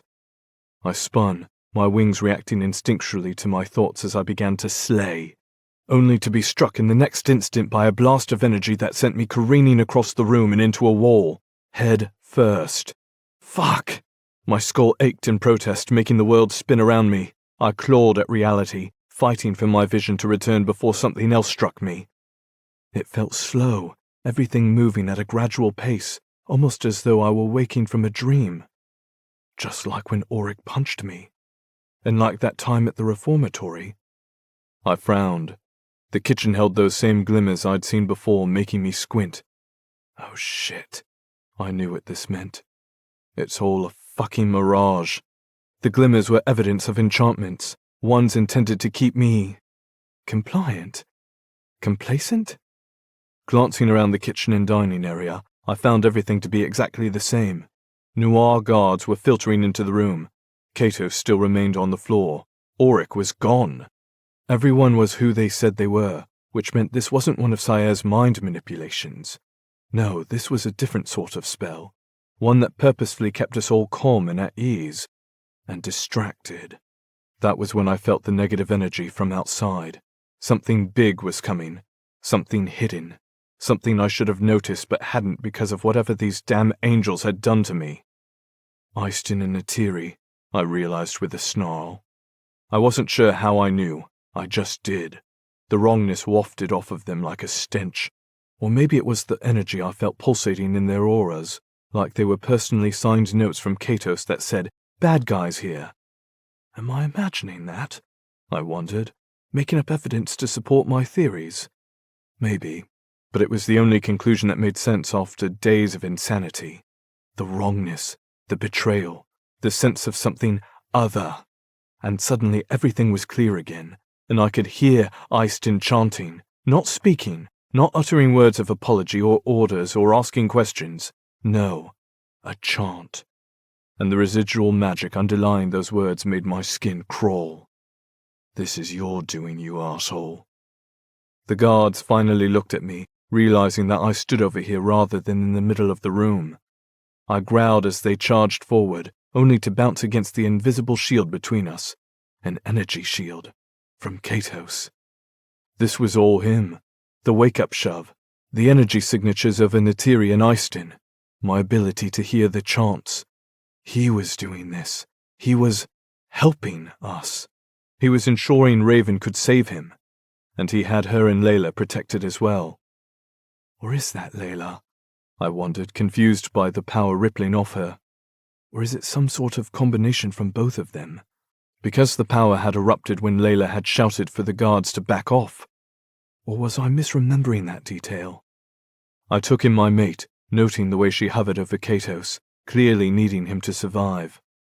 Because all of this was meant to kill him. He's a threat. I glanced toward the window again, that ominous presence beating at my instincts. He's a threat to whatever that is. Which meant we needed him to live, and Aistin to die. My feathers twitched, my razors ready to play. "I'm going to need that energy field to lower now," I said conversationally, and I wasn't sure if the words were for Layla or for Katos. Regardless, I felt the hum of power setting me free. I smiled, then sliced through the first wave of mindless guards beating against Layla's shield. Less than a minute had passed since I'd hit the wall, my mind having processed everything swiftly thanks to the few seconds reprieve, which left me with a lot of beings to kill, as my cousin and Soren were busy working through the other half of the room. I growled at the guards, my thirst for blood awakening as I painted the walls red.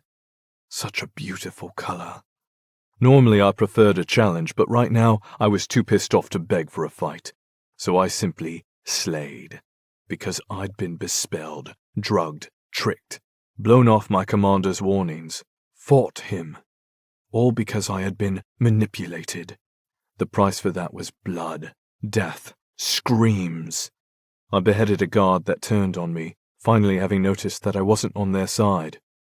Only I frowned to find that these turned to ash, depriving me of the blood I craved. Not again. Fuck this shit. Although not all of the guards turned to ash, some indeed bled. That only confused things further, but I decided it didn't matter.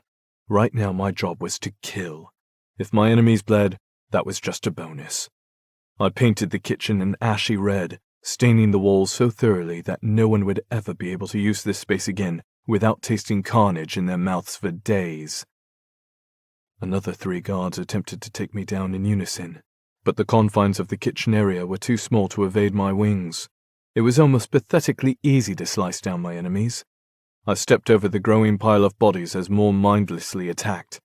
All of them are under that damned spell. I should have felt sympathy for guards that likely had no other choice, but I couldn't know for sure who was a mind-controlled friend or a foe. All I could strive for right now was the survival of Layla and all those she cared about. What I need to do is kill Eistin. I distinguished that his chant was coming from behind the cupboards. My lips stretched over my face in a feral grin. You can hide, but a good hunter always finds his prey. The coward was hiding like a fledgling. I prowled forward and stabbed my wings through the finely crafted wooden cabinetry. A scream sounded only to be cut off when I sliced again and again. Blood seeped out from underneath the woodwork, pleasing my dark cravings. I struck once more, flinging splinters and split cabinet boards all over the kitchen, and revealing Eistin inside. His fingers twitched, a physiological response to a sudden and painful death as his brain sent signals to his body to flee. Good fucking riddance. That done, I turned to find Neytiri, but only ash and dead bodies remained, minus the last guard Soren was currently skewering with his own knife. While the screams had stopped, a rumbling noise still made me feel like the walls were about to come tumbling down. That was when I realized that the palace was shaking, and that force I had felt coming from outside wasn't part of the spell. It was what the spell had been trying to conceal. What the fuck is happening? I muttered, surveying the room for answers. Layla glanced up at me, her glorious features now covered in blood, making me want to kiss her. But this wasn't over yet. I'm going after Auric, I told her. He didn't do this. I know, Layla agreed, her voice wavering, but her eyes were clear. Hurry. There's a portal outside full of Nora warriors. My eyebrows rose. Then the palace rumbled again as a new set of boots trampled down the hallway. My feathers spiked in anticipation. Go! Layla shouted. I hesitated only because I couldn't possibly leave her here. It was my job to protect my mate, but Auric needed me too. My commander, my best friend. I had to choose, and I hated this choice. But a glare from Layla told me to move. Move! The only choice was us, and right now, she needed me to find Auric. Now, Novak! She shouted, confirming I'd read her correctly. With a nod, I ran through the door, and slashed my way down the hall, massacring every guard I came across. Bullets sounded and pinged off of my wings. Fucking guns. I hated guns. So archaic and cheap. The walls shook again, showering me in dirt and debris as I sliced my way through, shielding myself until I was close enough to behead every guard who was stupid enough to face me. Eistin wasn't chanting anymore, because he no longer had a tongue to chant with. But these guards still came at me, mindless in the last order he'd given them to stop me. Good fucking luck with that. I had to protect Layla. I had to find Auric, which meant I couldn't leave anyone in my path alive. Sheer numbers threatened to overwhelm me after I sliced my way through the next row of guards. They'd closed in on one another, using each other as shields, and that allowed one noir to cut through. A roar ripped out of my throat when pain shot through my hip. That fucker just cut me! My wings launched down to slice off his hand. He screamed, and then I wrapped my fingers around his throat and squeezed. Growling, I dropped the dead weight and ripped the dagger from his severed hand. Then I stabbed him in the eye with it. Soren bounded past me and shot an approaching noir in the face, sending blood splattering all over the cracking walls. My evaluation of guns shifted slightly. Cheap, but effective, I mused as Soren nodded at me before returning to the kitchen, trusting me to take care of the rest.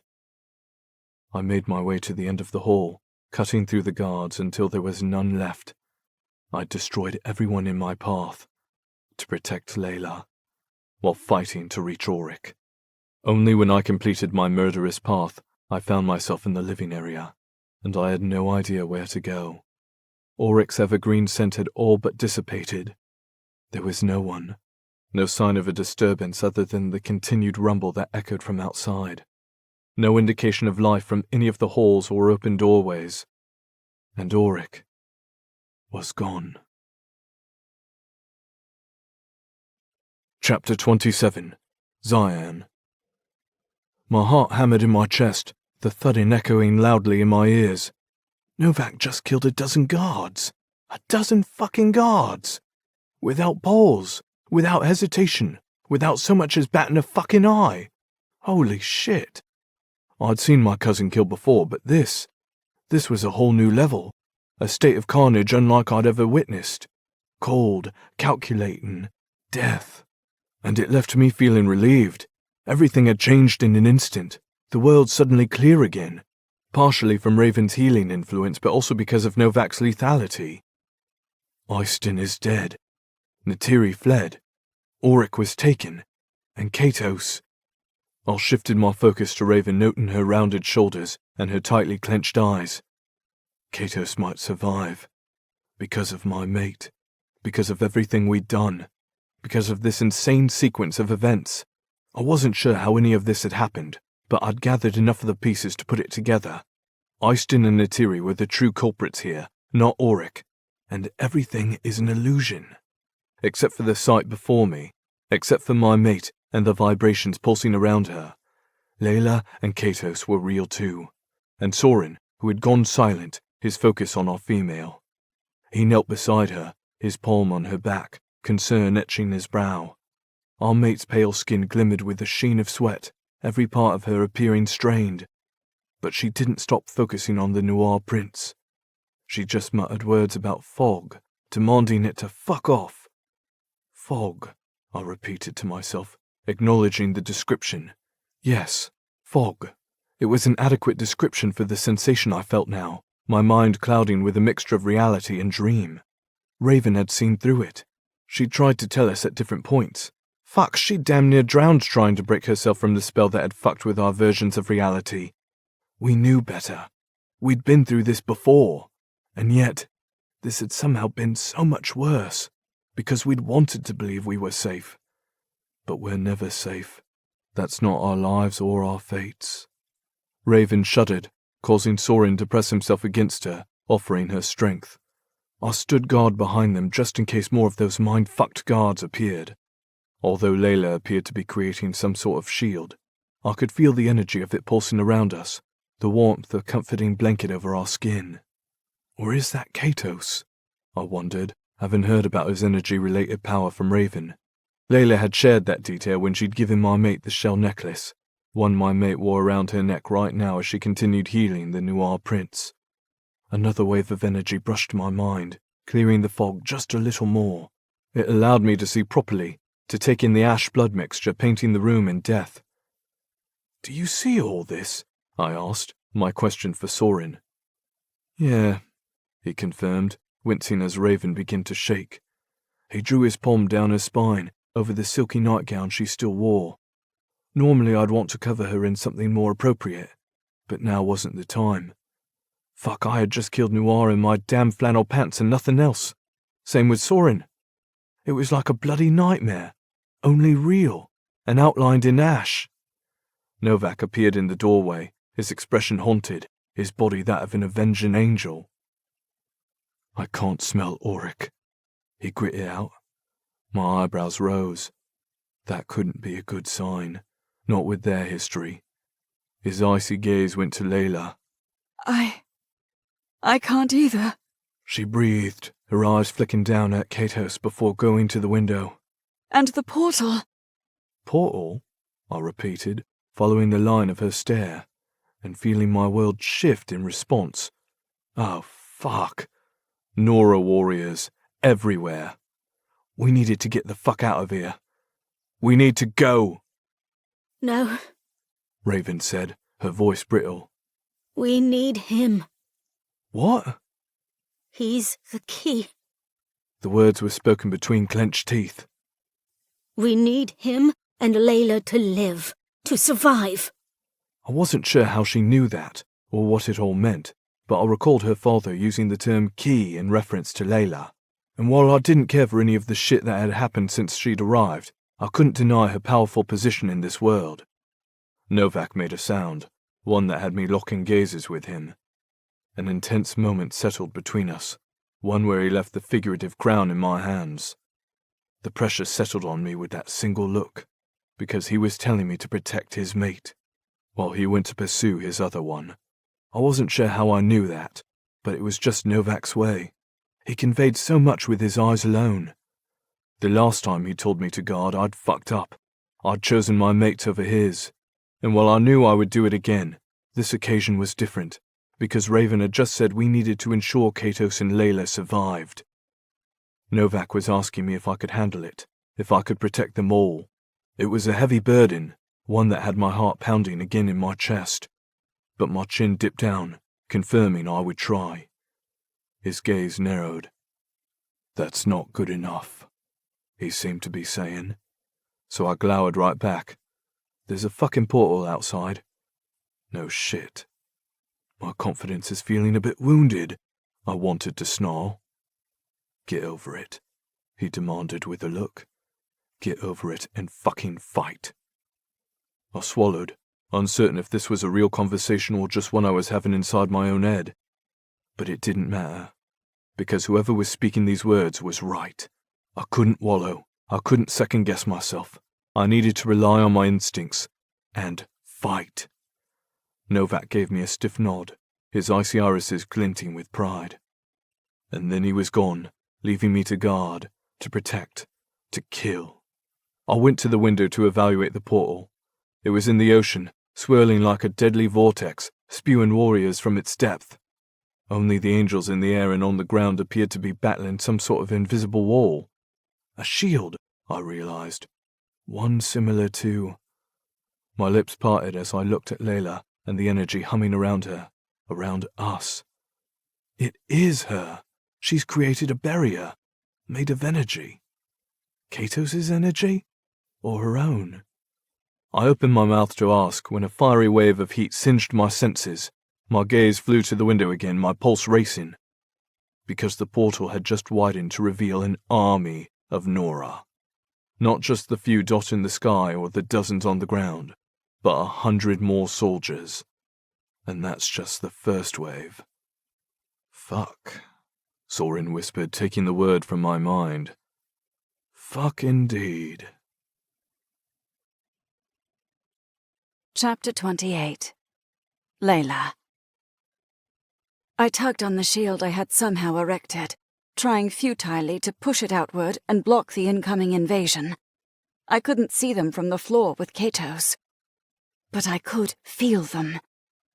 Even if I had no idea how this new magic of mine worked, I knew that the shields would protect us at least long enough to fly. We need to go.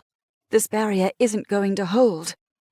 I could feel it fraying at the edges, my energy rapidly depleting, and I had no idea how to bolster it. I wasn't even entirely convinced that it was my power. It felt connected to Katos somehow, and yet not, like it was mine. But it somehow felt blessed by him, or inspired by our connection. I couldn't say, and it didn't matter, because the magic was crumbling and Katos still wasn't awake. "Come on," I thought at him, my heart beating rapidly in my chest. "I need you to wake up, and I need Novak to find Auric." My throat went dry, my body shaking as the incompleteness of mate swirled around me. This shield is linked to us all. But our circle was damaged. Not broken, not unfixable, just wounded. I didn't believe for a second that Auric had betrayed me. It wasn't about that. It was about his disappearance. "Where did they take you?" I wondered. "And why won't you wake up?" I demanded, my eyes on Katos. I understood that he'd just been stabbed and had nearly died, but a feral part of me needed him to move, to recharge, to live. However, my will wasn't enough to force him to wake up. He just needs a little more time, I thought, swallowing as the energy outside rippled once more. But there isn't enough time. We need to run, fly, escape right now.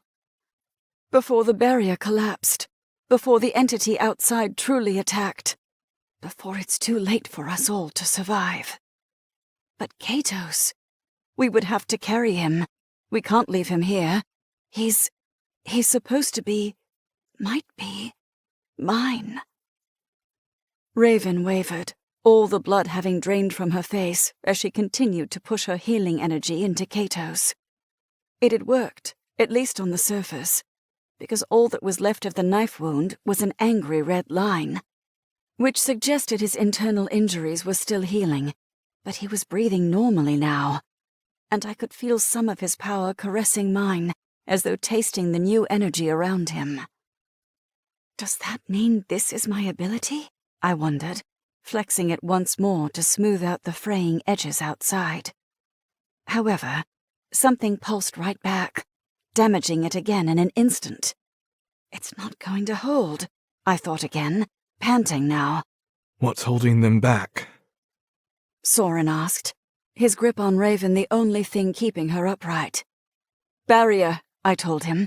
It's about to break. I closed my eyes as another blast nearly took it all down.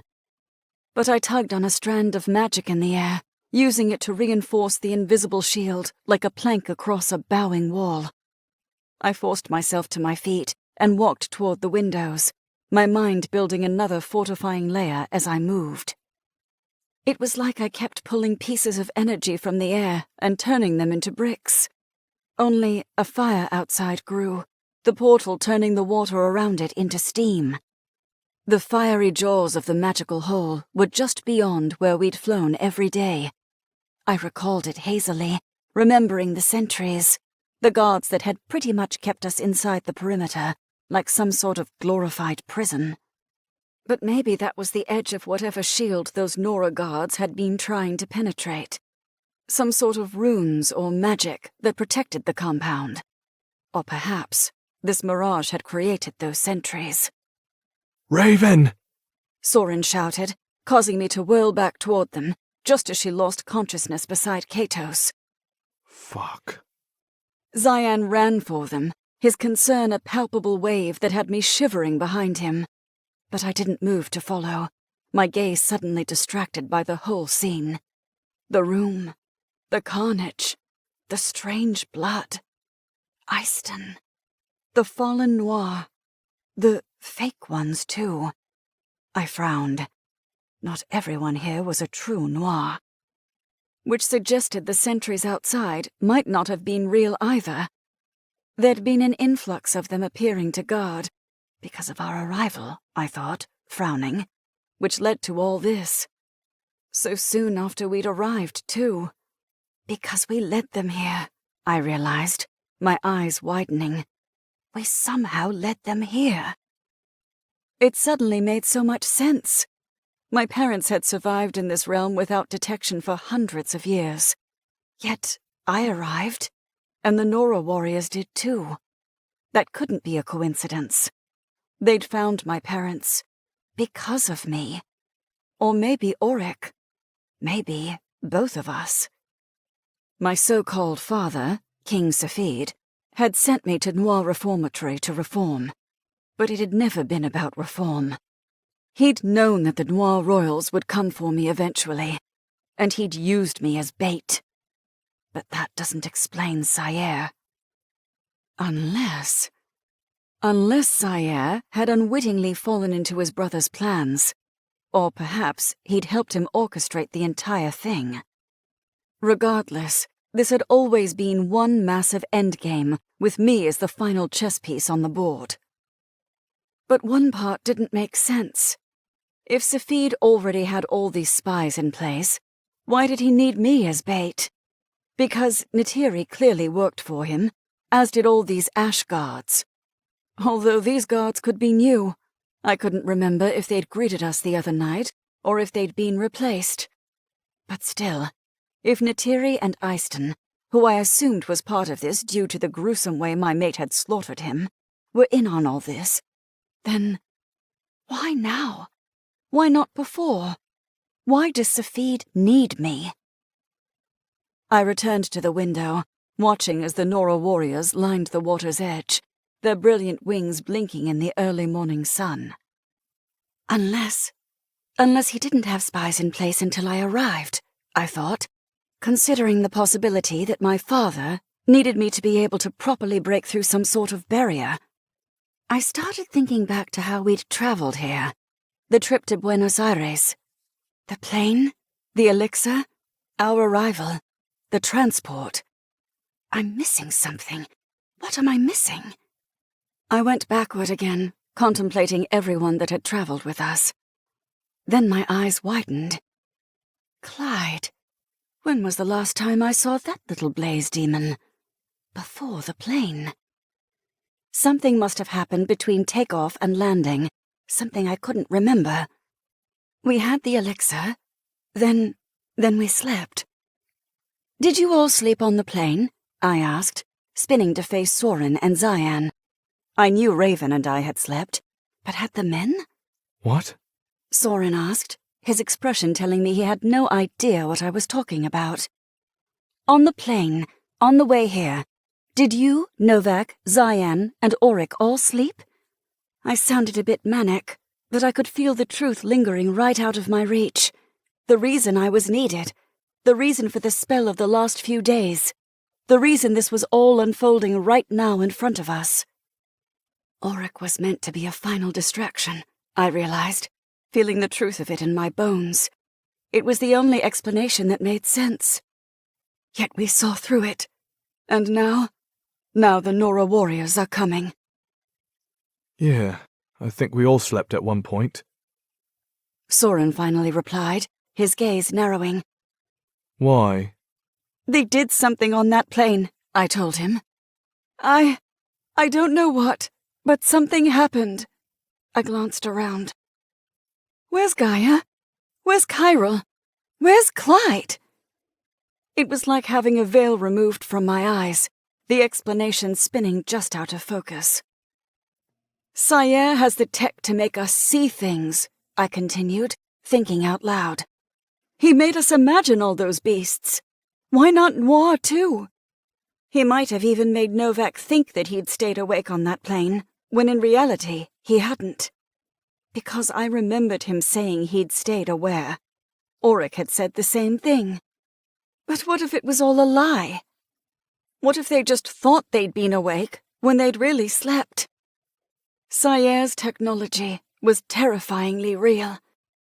Which meant my mother might not even be here at all. And maybe Chiral had been the mole all along. He was the one who had led us to Eyston, to that plane, to this place.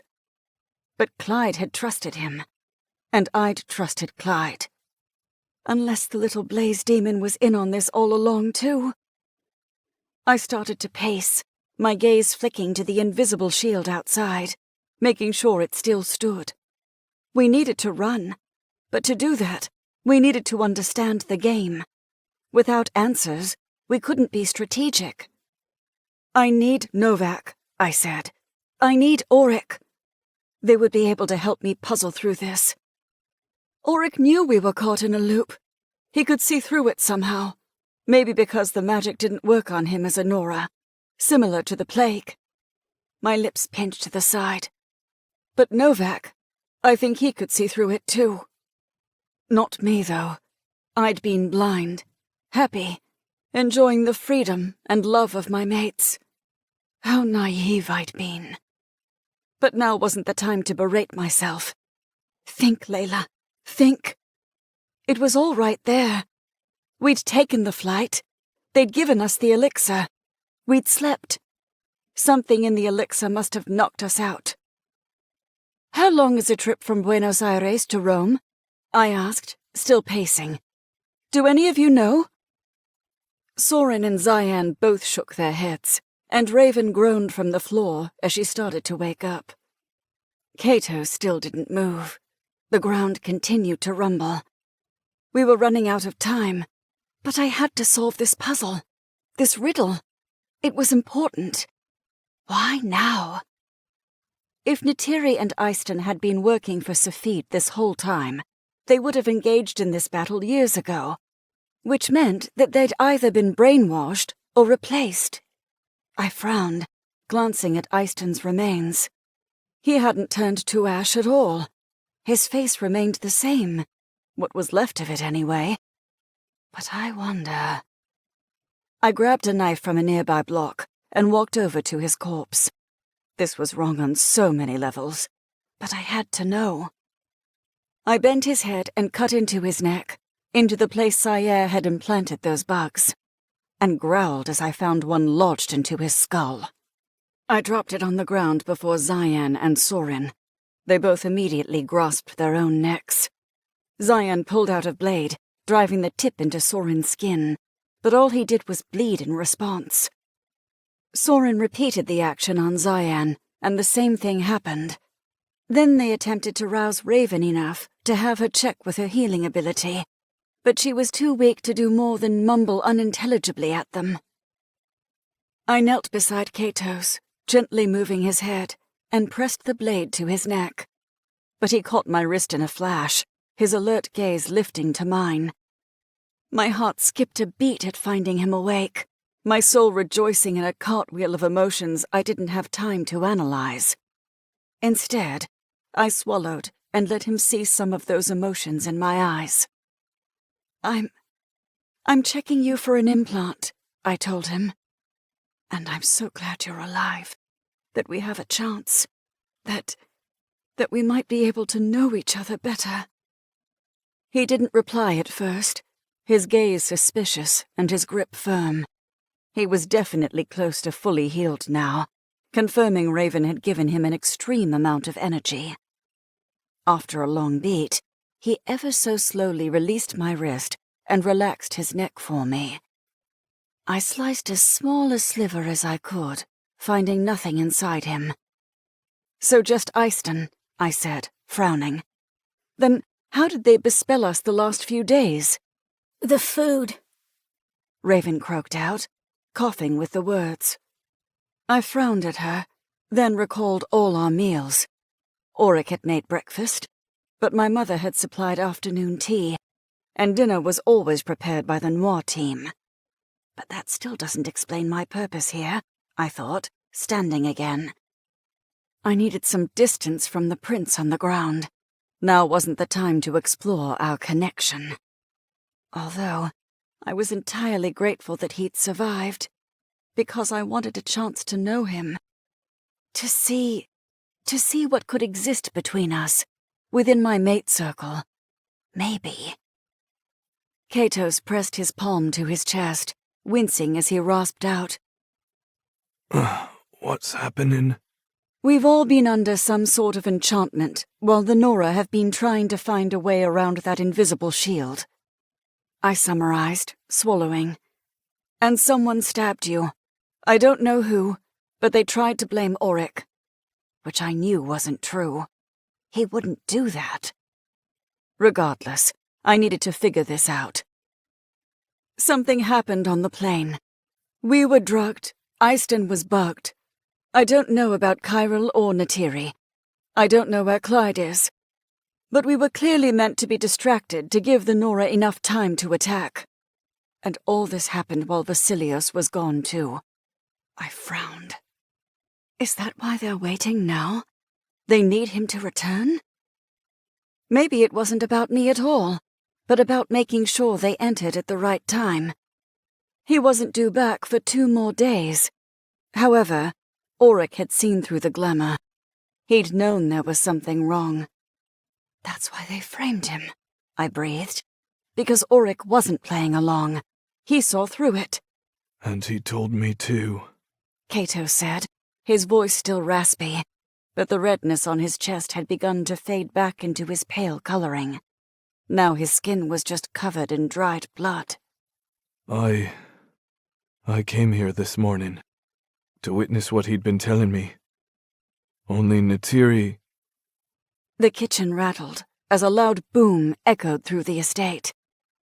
I spun toward the beach, my heart stopping in my chest as a jolt of energy sizzled across my skin. This hadn't been like the other attacks. It had been impactful, thorough, and downright destructive. Because they hadn't just frayed the edges of my barrier, they'd demolished it. "They're coming," I whispered. "We needed to run. Right now." Chapter 29. Katos. Energy whirled around me, the familiarity of it calling upon my soul demanding I absorb it, take it, let it heal me entirely. Only the source of it gave me pause. Layla. I frowned, not understanding how she'd created this entity of power, until I realized she's coming into her gift. My lips parted in awe even as my spirit begged me to draw in the foreign energy, to allow it to bolster my reserves, to give me strength. But I would never take from her. She was my betrothed, my compatible mate, and she stood in this room like a warrior, overlooking us all with her jaw clenched in determination. "They're coming," she repeated, the words ones I'd only barely heard before. But now they were beginning to register, the meaning behind them, the trembling foundation around us, that delicious energy swirling in the air. It was fragmented, broken, destroyed by something outside, and dancing all over the room as it trickled back into Layla's aura. I doubted she could see it, but she undoubtedly felt it. This was energy. This was us. I tried to move, to sit up, to take in the scent, to understand what had just happened. Layla had provided a brief summary, saying I'd almost died, but... I blinked. Glancing down, I gaped at the blood coating my chest, my skin, my entire body. Holy fuck. No wonder it felt as though the energy had been leached from my core. I swallowed, nausea pulsing through my stomach as I flexed my fingers, finding dried blood crackling over the seams of my palms. Fuck, I thought again, dizzy from the revelation of my near death, dizzy from the insanity of this situation, dizzy from the lack of a memory of what exactly had happened, dizzy from the energy swimming in the room, the allure of it making me want to drink, to devour, to claim. Pull it together, I told myself, giving myself a mental shake. There wasn't time to daydream. There wasn't time to gather all my bearings. Whatever was outside was coming, just as Layla had warned. I could feel it.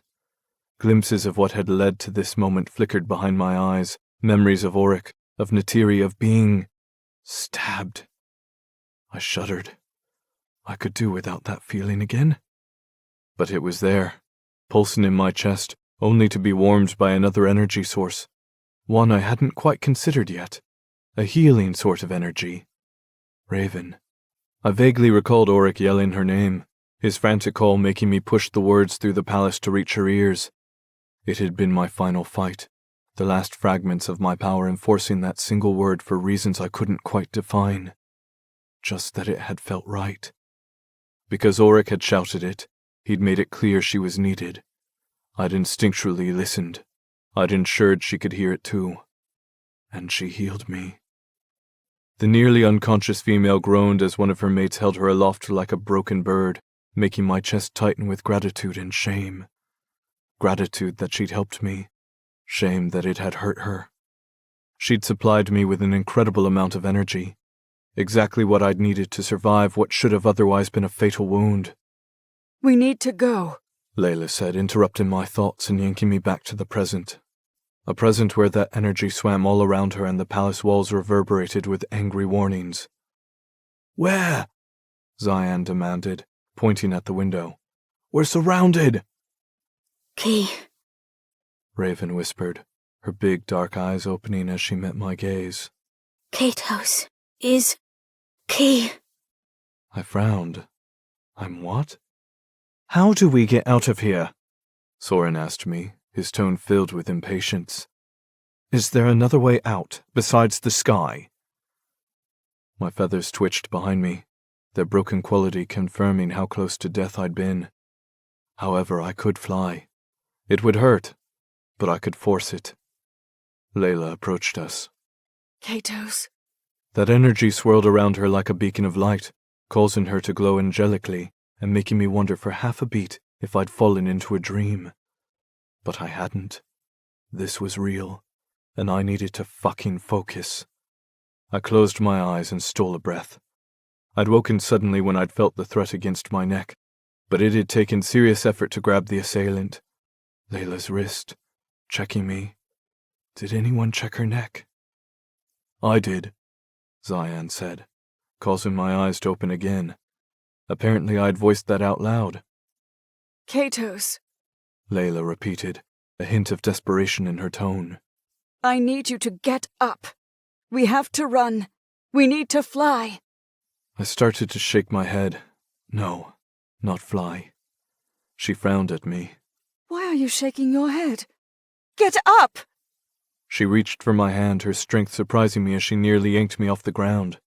But I pulled her down to me instead, using the momentum to take her to her knees as I sat up, my eyes on hers. Tunnels. Her eyebrows pulled downward. What? The tunnels, I said again, this time with more force. There are tunnels under the palace. They were created for this purpose. To escape the Nora if you were ever discovered? Soren said, a note of admiration in his voice. I nodded. Yes. I'm not sure which is worse, Zayan mused. Life always looking over your shoulder, or life inside a prison while always looking forward? I prefer freedom, I said without hesitation. I'd never been imprisoned, and it wasn't an experience I wished to endure. Gods did not do well in captivity. My wings ruffled again behind me, this time collecting a little air to help me stand.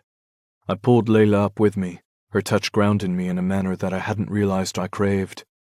Until her, my betrothed. I swallowed, our eyes holding on to each other for a beat longer than they should. Then I stepped away and released her. This way, I said, my voice gruff. My wings clenched against my back as I fought for balance, my legs weak from blood loss, and my head swimming from the lack of energy. But I pushed through, forcing myself to lead them all to safety, to lead Layla to safety.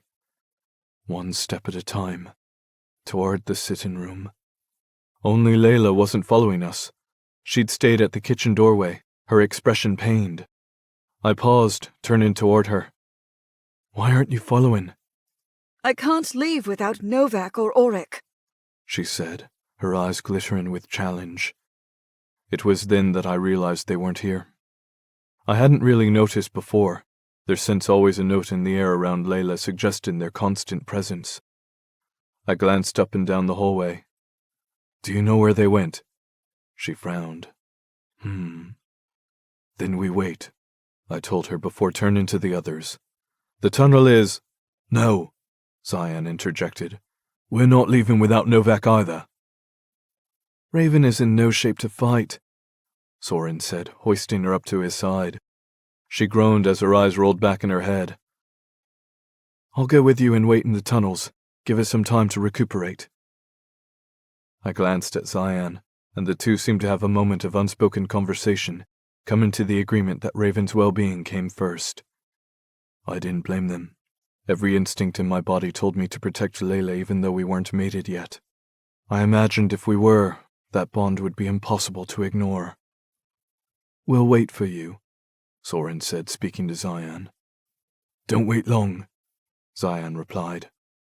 If we're not there in 10 minutes, run. Chapter 30. Novak. Several minutes earlier. Where are you? I demanded, my nostrils flaring as I searched for Auric's scent. Don't tell me you're dead, because I'm not buying it. Because that was the only explanation for his missing scent, and I refused to accept that fate. I'd feel it if he died. So no, he was alive somewhere, just hidden. My eyes narrowed as I prowled through the palace, my rage building with each passing second that I couldn't scent my commander. I took you last night. You're mine.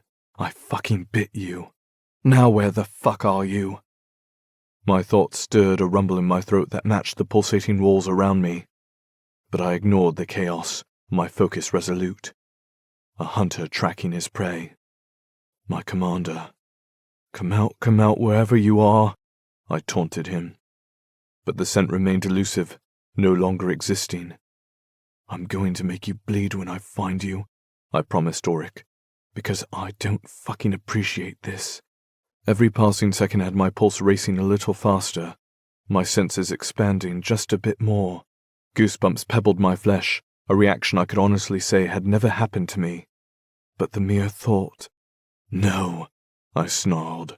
No, he's alive. He's just playing hide and seek. I'll find him. I always do. The beast inside me released a low, feral sound, irritated by this pursuit. Auric belonged to Layla. He belonged to me, and I would not allow him to. I paused, my nose twitching as a hint of mint touched my senses. Auric. I inhaled deeply, trying to find the source of that wintergreen scent. Both woodsy and minty, but too faint. My lips curled down as I took a step to my left, the aroma disappearing entirely. So I went the other way. And nothing. What the fuck? I growled, returning to the spot where I'd barely scented him, and looked down. I knelt, the scent increasing just enough to confirm he was under me. My inner beast started pacing, forcing my eyes to search for a nearby stairwell, anything that led down to the being I hunted. There was nothing within my current view, and no memories of a staircase came to my mind either. Which means it's hidden. I inhaled again, searching for a new scent, something musky or perhaps stale, like a dungeon. Fortunately, it was a fragrance I knew well from my last 100 years in captivity. I stalked around the first floor, sniffing like a rabid animal as I searched, and searched, and searched. I'm going to find you, I thought at Auric, and then I'm probably going to fuck you again. Except no.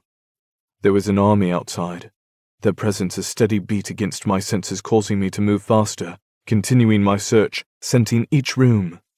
Tick-tock, my conscience whispered. It's almost blood o'clock. I hissed, yes, yes. I wanted to kill them all, bathe in their deaths, paint that rocky beach in their gruesome remains. But I need Auric's sword, his presence, his... I stilled again, the scent I'd been tracking swirling around me in a welcoming kiss. My lips nearly curled, my steps reigniting into a jog as I followed that musky tendril to a wall of books. I grunted. How fucking original. They had a tunnel passage hidden in a library. It seemed like something Safid would do too. A world of darkness concealed behind a lush wall of elegance. I started pulling books off the shelves, not caring if there was a rhythm or a pattern that I needed to follow. I just wanted Auric. I wanted those stairs. I wanted to go down. A growl stirred inside me when the case didn't move, just pages and books splattering all over the ground with inadequate thuds. I punched one of the shelves furious, only for my hand to go through the wood into a cool chamber behind it. My brow came down, my eyes narrowing. Then I started ripping at the hole, my monstrous side demanding the destruction of this barrier between me and my prey. Die, die, die! My wings spun, the razor blades cutting through the wood with ease, just like the cupboards in the kitchen. Except there was no satisfying blood here, just air. And Auric's scent. I roared in triumph, my feathers creating a hole big enough for me to fly through, and I soared down the wide stairs before me, built for angel wings. There was probably a more civilized entryway, but the one I'd made felt more appropriate. It resembled me, my way, my reign. I landed at the bottom of the staircase on silent feet, my wings ready to kill anything and anyone who stepped in my path. Except all I saw was cells. So many fucking cells. And they included several familiar faces. Kyril, Gaia, and a few other Noir who exuded power that I could taste but not feel. Enchanted bars, I thought, eyeing the iron around them. My nose twitched again, Auric's scent luring me closer to Gaia's cage. She sat beside him with a cloth, dabbing the wound on his brow, his blood making me growl. She jumped, her eyes widening upon finding me lurking outside her cage. Novak, she whispered. Novak? Kyril asked, turning around in his cell to see me. Thank the gods! He rushed forward. They've enchanted! I cut him off with a slice of my wing through the air, the motion meant to be threatening, because my eyes were on my commander's unconscious form and the blood trickling over his skin. Mine. No one else was allowed to make this man bleed. Only me, and maybe Layla if she so chose. A flashing image of her playing with a blade graced my mind, making me think, definitely Layla. But not now. Not with the palace crumbling and that army approaching. Auric needed to be freed. My feathers flattened, preparing to take on the enchanted cell when Gaia stood. Her graceful movements reminded me of Layla, giving me pause as I tilted my head. What? She neatly folded the damp cloth as she surveyed me, her authority one that made me feel as if it were me trapped inside a cage and not the other way around. An uncanny reversal, one I didn't quite appreciate. Sayere's minions tracked you to this plane. You were overtaken in midair with some sort of elixir that knocked you out. She nodded to Kyril. Wait, no, not Kyril. To the little blaze demon curled around his neck. Clyde. I frowned. I haven't seen him since the flight. Clyde told me everything, Kyril said mournfully as he scratched the creature's nose. He wasn't affected by the elixir, and when he realized that I had a bug implanted in my neck, he removed it. But I had to play along. Play along? I growled, my wings hardening into razors. You played along and didn't think to tell anyone? What the fuck is wrong with you? I was tempted to slice my way through his cage and show the Noir just how I felt about being left in the dark. Just how I felt about being manipulated. Just how I felt about having Auric taken here, his scent removed, his existence potentially destroyed. Because part of me thought he was dead. A part that I'd ignored. A part that throbbed with relief now that Auric was alive. My commander is here. Only after King Vasilios left, I mean, Kyril amended. That's when Clyde fixed me. But by then it was too late. I tried to reach him, but the telecommunications were severed. Likely story, I thought, narrowing my gaze. Eyston destroyed the phones and other means of communication, Queen Gaia added. He's been providing daily updates, false updates, to my husband about how busy everyone's been. It was his excuse for us not calling him. And with how unique this situation is, it seems my husband believed him. I shifted my narrowed gaze to her, then peeked at Auric again, pleased to see him breathing. Eyston had a bug too, Kyril commented, his words drifting from his cell to my ears. But Natiri was replaced by a look-alike. I blinked, then glanced back at him, arching a brow. A look-alike? I don't know how it happened, he went on, but it's what Clyde told me. Natiri isn't who we know, and Eyston was bugged. My gaze went to the little blaze demon. He puffed smoke at me, the tiny dragon seeming miffed that I hadn't freed anyone yet. This could all be another mirage, I told him. A bunch of convenient lies. He huffed, the sound one that told me I was just being stubborn, and then he looked pointedly around me at Auric. Does he look like a mirage to you? My eyes narrowed again. Looks can be deceiving. But the scent was all Auric. The plan was to keep everyone calm and fully infiltrate the home before King Vasilios' return, but Auric... Kyril trailed off. Auric wasn't affected. I finished for him in my mind. Auric saw through it all, hence the reason he's here, the purpose of framing him for Katos' death. And Katos they'd taken down because of his power. He's a threat, not to us, not to me or Layla, or Auric, but to them, which explained the hurried assault outside. The banging against the invisible barrier, Layla's energy shield, the one created by her and Katos. Or just her, I couldn't say, but it was shattering now. I could feel it pulsating, the powers outside growing with each passing second. They're close. It's time. We need to act now. and I hoped like hell Katos was fucking awake. I re-evaluated Kyril, Gaia, and Auric again, searching for more signs of injuries, any weaknesses that would need to be taken into account. Gaia smiled at me as if she knew exactly what I was concerned about. I was brought down here in the middle of the night, She informed me. I woke up unharmed in this cell, but I had no idea what had happened. She nodded at Kyril. Kyril was here, and that calmed me. But I knew that the Nora were going to make a move based on the conversation Auric had with Katos. I raised a brow at that. Katos likes to think he can throw off our guards, but his arrogance can be his downfall at times. She explained. I had another guard already stationed at his favorite hiding spot. It's often how I keep tabs on the boy. I nearly smirked, but we were out of time. The walls were trembling with warning. I had to make a decision, quickly, and I went with my instincts. They're telling the truth, and if they're not, I'll kill them. But everything they'd said had made sense. The plane, being knocked out by the elixir, something I hadn't even realized. I would swear I'd stayed awake throughout the flight. However, I'd been so hungry afterward. It had felt as though I hadn't eaten in days. With all the other mirages in place around here, it didn't feel like too big a stretch for me to assume they'd done something to manipulate my memories of the plane too. This is all Saye's tech, I thought. It's just like the reformatory, only worse. Either he'd orchestrated all this for his brother, playing the long game to bring us to this moment, or there was another layer to this whole game. A layer whereby Safid had been manipulating his brother all along.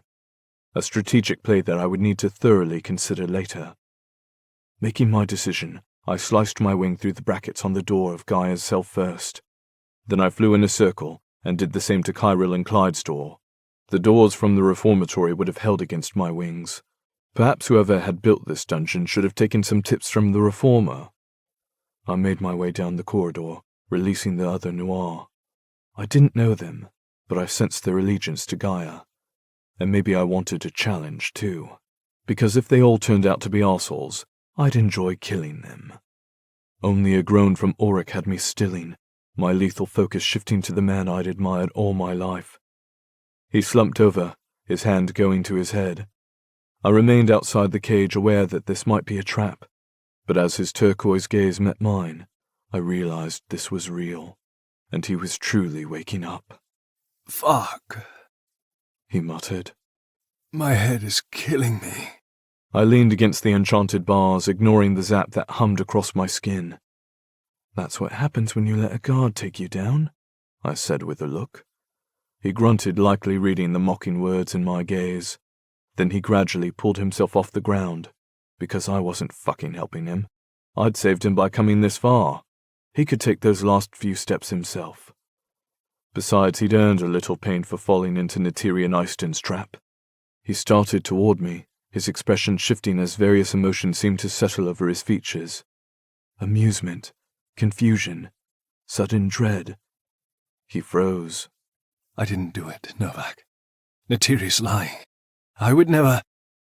I grunted, grabbed him by the back of the neck, and yanked him the rest of the way out of the cage.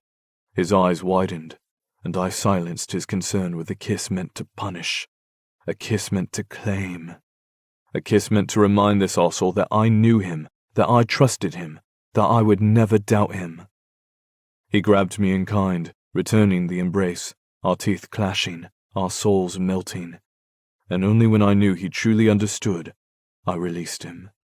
He muttered something about blood, making me lick my lips. Then he glanced at Gaia beside us, her expression giving nothing away. But Kyril was staring at the ceiling, his brows pulled down as Clyde chittered at him. Shit's about to hit the fan, I translated, grabbing Auric by the shoulder and propelling him down the hallway. Time to go. He grunted and rubbed his head again, but he managed to stumble ahead while the others followed. I trailed him up the stairs, toward the destruction I'd left in the bookshelf and into the library, then down the massive hall toward the kitchen, where we ran into Layla, Katos, and Zayan. My eyebrows lifted. Good to see you're alive, I thought at the powerful being. Then I glanced at Zayan. But where are Soren and Raven? He opened his mouth as though to reply, but a roar from the hallways told me the Nora guards hadn't just breached the barrier, they'd entered the palace, leaving us with nowhere to run. Fuck. Chapter 31. Auric. Nora warriors everywhere. I felt their wings on the wind, their feathers a threat to my senses, the call one I used to know so well, but no longer felt compelled to oblige. Because they were coming for us, for my mates. Several of them ran into the hallway, bursting through windows and landing with snarls. My stomach twisted, because I recognized their faces. These were my men, warriors I used to command. One stepped forward from the rest and raised a glowing sword blessed by Safid himself. "Traitor!" he snarled. I knew him. Olaf. "If I'm a traitor, then why are my wings white, Olaf?" I shot back, ignoring how my head pounded with every word. I knew that the fall was a lie, just like everything else my king had told me. But I wasn't going to make my men see the truth that easily. "They're not your men anymore," I thought darkly when they charged, completely ignoring my attempt to talk them down. Novak glanced at me, his feathers spiked with their deadly razors. He could mow them down, but he was waiting for my move. It was a show of respect that I appreciated, but we needed to protect Layla right now. Protect our friends. "Kill," I said, giving Novak the direct order he needed to act. Novak blurred, his lethality terrifying now that he had truly grown in his powers. The kiss of the gods. That was what King Vasilios had called it, the reason for Novak's fall, and the gift that made him even more deadly than he'd already been under my command. He cut through the Nora warriors without mercy, sending blood streaking across the ceiling, the walls, and the floors, and covering him from head to toe. Then he threw me a sword and a dagger, both of them having been stripped off my former warriors. My stomach twisted at the realization, leaving Novak to fight another few seconds without me. Because these had once been my men, and being forced to hurt them broke something inside of me. Cato stepped up beside me to press his energy into two approaching Nora, slowing them down and creating a barrier between me and them. But sweat instantly broke out on Katos's brow, very unlike the other day when he'd used this trick on me and Novak. Fuck, I wasn't even sure how Katos was alive. Except no, I knew how he'd survived. Raven. However, from the looks of it, he wasn't fully recovered, which, given that knife through his torso, I wasn't surprised by. Still, his power was impressive, and it absolutely made him useful.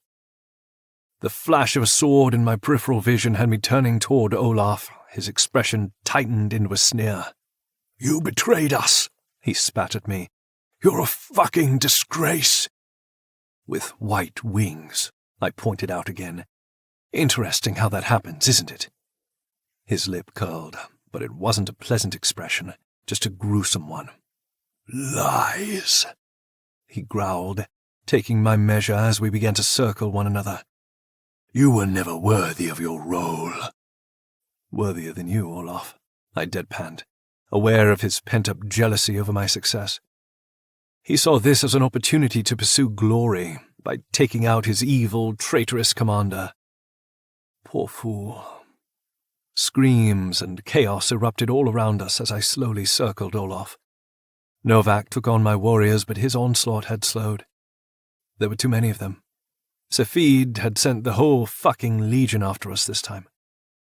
A single glance informed me that Queen Gaia and Kyril would be pretty fucking useless, and half of the Noir that Novak had freed were busy protecting them.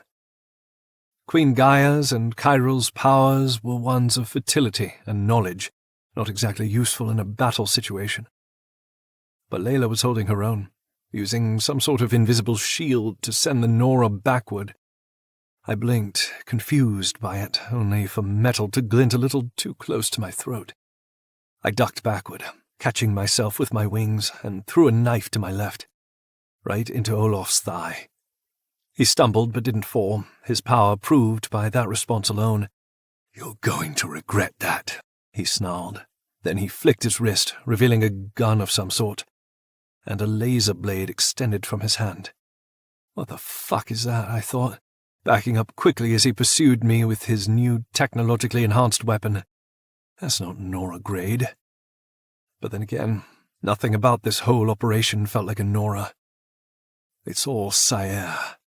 Or at least it was his technology that empowered them all. He backed me into another Nora, forcing me to defend a blow from behind that further shifted me into an awkward position. His attack was too aggressive, though. I knew Olaf well. I had trained him. I'd trained all of these Nora, and while that gave me an edge, it also made this whole fucking situation impossible. This is wrong, I lamented, as I forced my instincts to override my emotions. Ripping through my own men made me feel like the traitor that Olaf had accused me of being. He came at me again, and I twisted out of the way.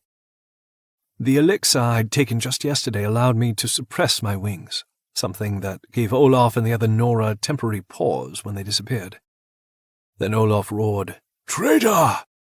Probably because he assumed the magic at my back was how I was hiding my black wings, which wasn't the case at all. But there wasn't time to explain. He came at me with renewed fury. However, suppressing my feathers allowed me to move faster and enabled me to twist in ways that Olaf hadn't practiced or prepared for. A Nora screeched as the laser sliced across his shoulder, and I took advantage of Olaf's surprise. I half expected my wings to turn black as I drew my sword across his throat, forcing myself to watch the light die from his eyes as death closed in all around me. With Olaf down, I heaved for breath and immediately searched for Layla. She was growling at some Nora, holding her own, while Novak protected her from nearby. He quickly spun and sliced through the Nora she'd been holding back with that invisible shield of magic.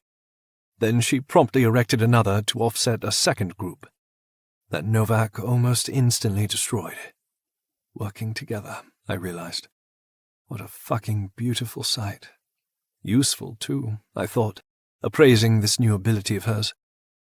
We would need to train with it more later, but she already seemed to have it well in hand. She utilized it to shove another group, this time harder and knocking them to the ground beneath the immense force. Stunning, I thought, impressed. Then used my sword to take down another Nora warrior, this one nameless and not one I knew. The battle continued on, grueling and bloody. Novak roared like a beast, slicing through shields and bodies alike, but even he couldn't keep up with the sheer numbers and ferocity of the relentless legion that pressed down on us. The Noir hadn't put up nearly as much of a fight. They weren't trained like the Nora who had been groomed under my care. I'd trained them all to survive. I wasn't shocked by their might. I knew these men. It had been my entire life's purpose to ensure they survived any fight they came across. And now that was biting me in the ass. Fighting my way to Layla, I helped her take down another one of Olaf's squadron. It took me a moment to remember his name. Perseus. A good Nora, one with a sense of humor. Facts that I pushed out of my mind as best I could when Layla stunned him with her shield and I embedded my sword in his chest.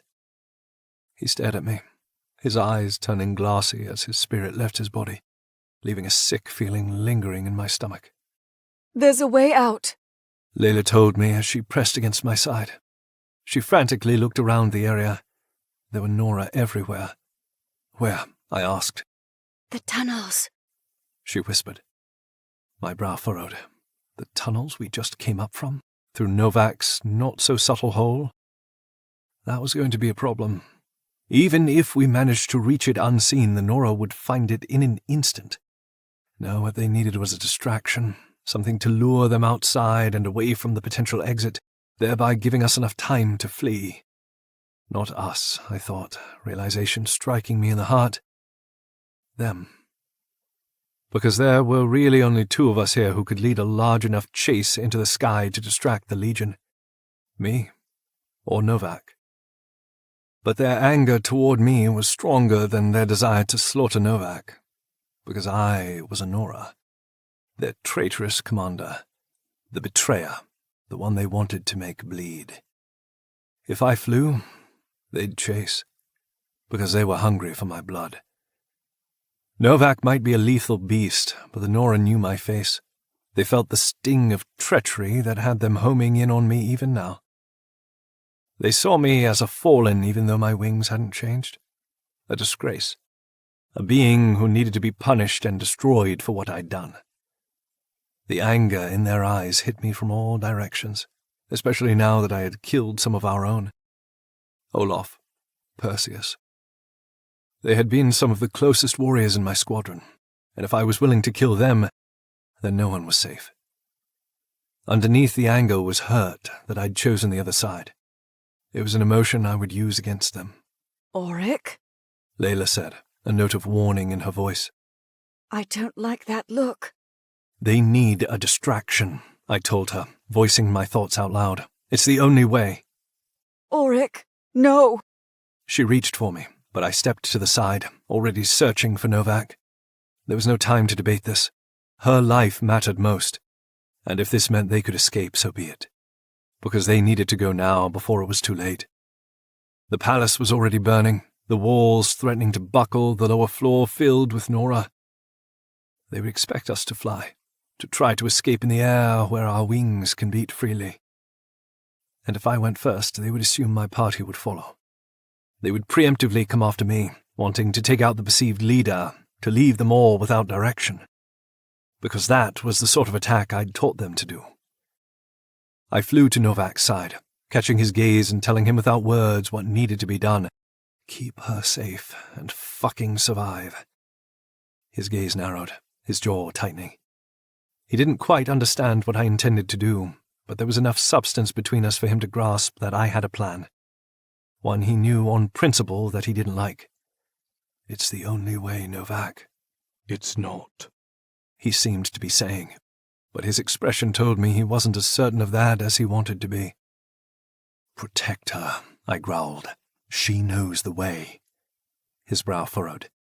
Ask her, I demanded, and do it quickly, before they realize my intent. He grabbed my arm, but I shook him off. Take her and run, I told Novak in a breath. Fucking run! That wasn't the voice of a mate or a friend. That was the order of a commander. And Novak acknowledged it with a nod, running straight for Layla. I met her gaze for a brief second through the fight, my soul leaving my being to rest within her heart. My heart. I love you, I mouthed to her. Always. Layla's eyes widened, her mouth parting on a scream. But it was too late. I was already flying, soaring, ripping through the room and bursting through the glass to take this fight to the sky. A roar echoed behind me, the squadron furious that I was escaping, that I was leading another army, that I was flying away from them, not with them. They wanted retribution in the form of my blood, and I was going to give them their best chance at it. You want me? I shouted, as over half of my former men followed, proving to me that emotions drove their actions more than purpose.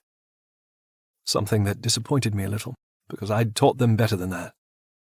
But this situation was unprecedented. I'd hurt them, and now they would hurt me. For turning on them, for betraying them, for choosing a side that they perceived to be wrong. I flew up and up and up as more spilled from the palace in pursuit of me. And once I was satisfied with the number, I turned, locked eyes with some of the more powerful Nora warriors. Come and fucking get me. Chapter 32. Layla. Auric! I screamed, my heart ripping out of my chest to fly after him. Soaring high, chasing my mate, the other part of my soul. My throat constricted around the plea as fear sent a wave of heat over my body. Dozens of Nora followed him into the sky, a scene that had my pulse thrumming with intensity. Time seemed to slow, everything louder than before. I could barely breathe. The odds, I whispered. He can't He can't survive odds like that. Not when almost all of the Nora chased him up into the sky. The remaining few were cut down around me, but I barely saw them, barely felt them. I was frozen in time, staring up at my white-winged mate, watching him fight, watching him whirl through the sky in a flurry of beautiful feathers.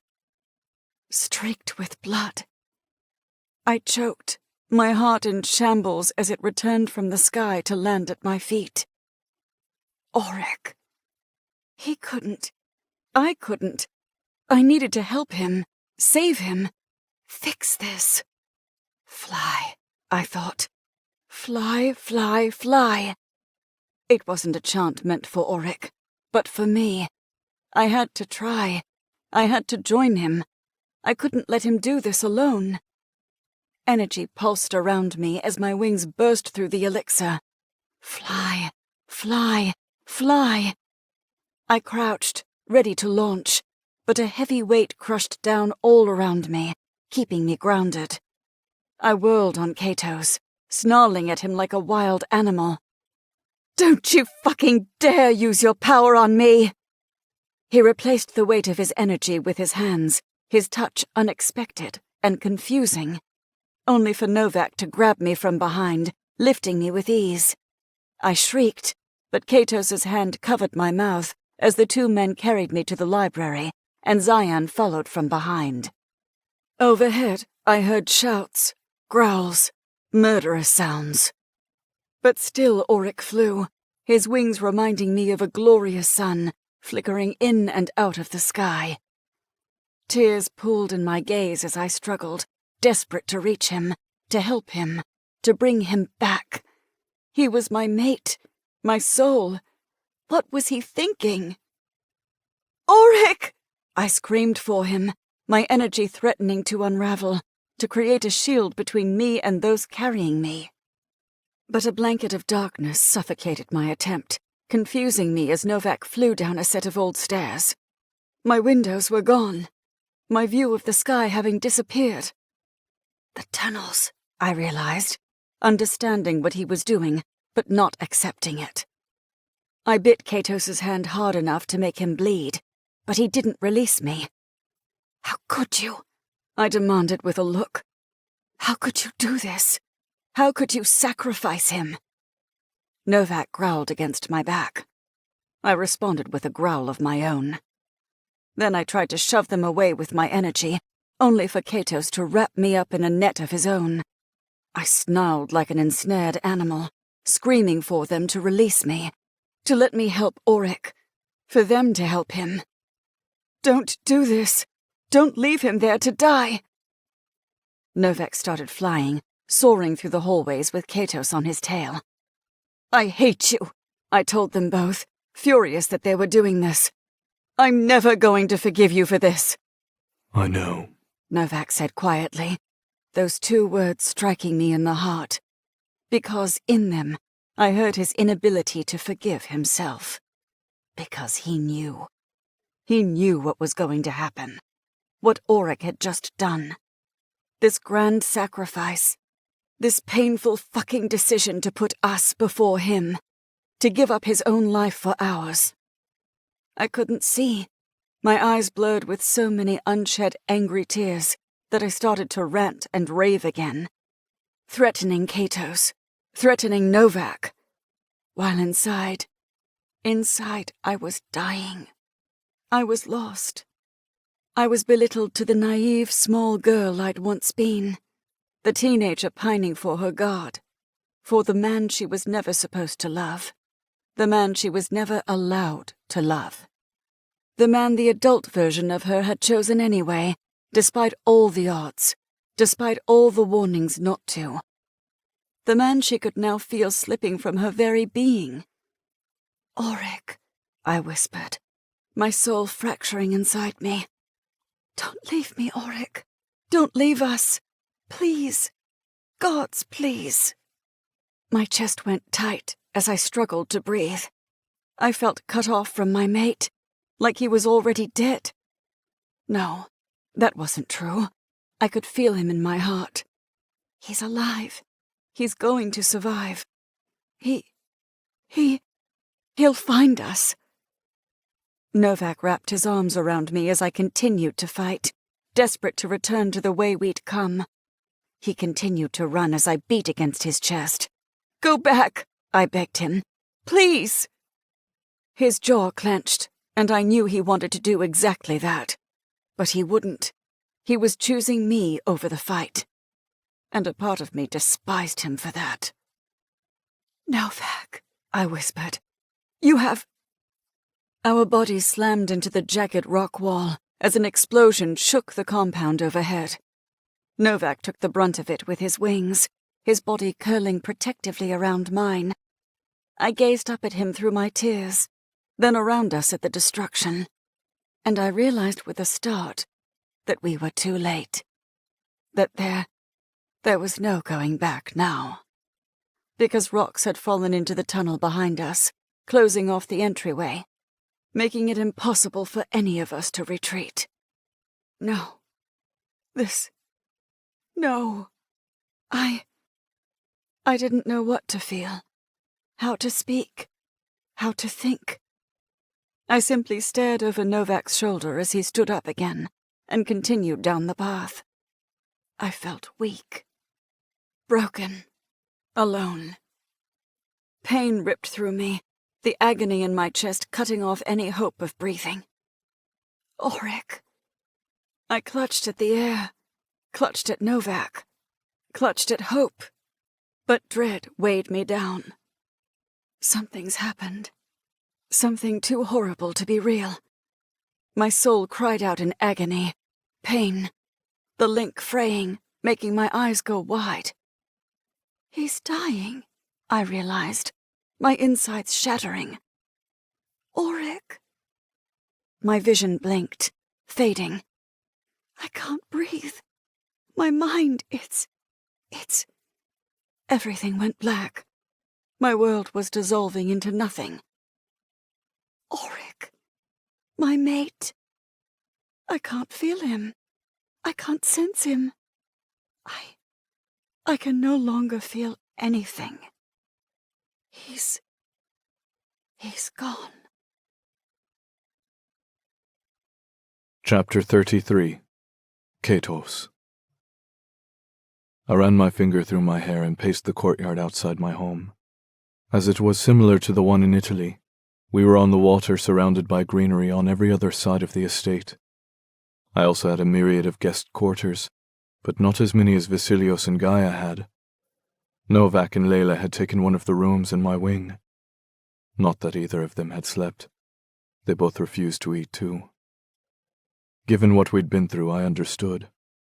But we needed our strength. Home should have been a refuge. But it wasn't. The grassy scents of my Dublin estate weren't the comforting medley that they usually were, even out here in the open courtyard where I preferred to think. Nothing seemed capable of ridding my stomach of this leaden weight that made me feel sluggish and sick. Even my powers were off. The energy of my grounds often rejuvenated me. All of the plants and hidden animals contributed to a thriving ecosystem that fed me consistent vitality.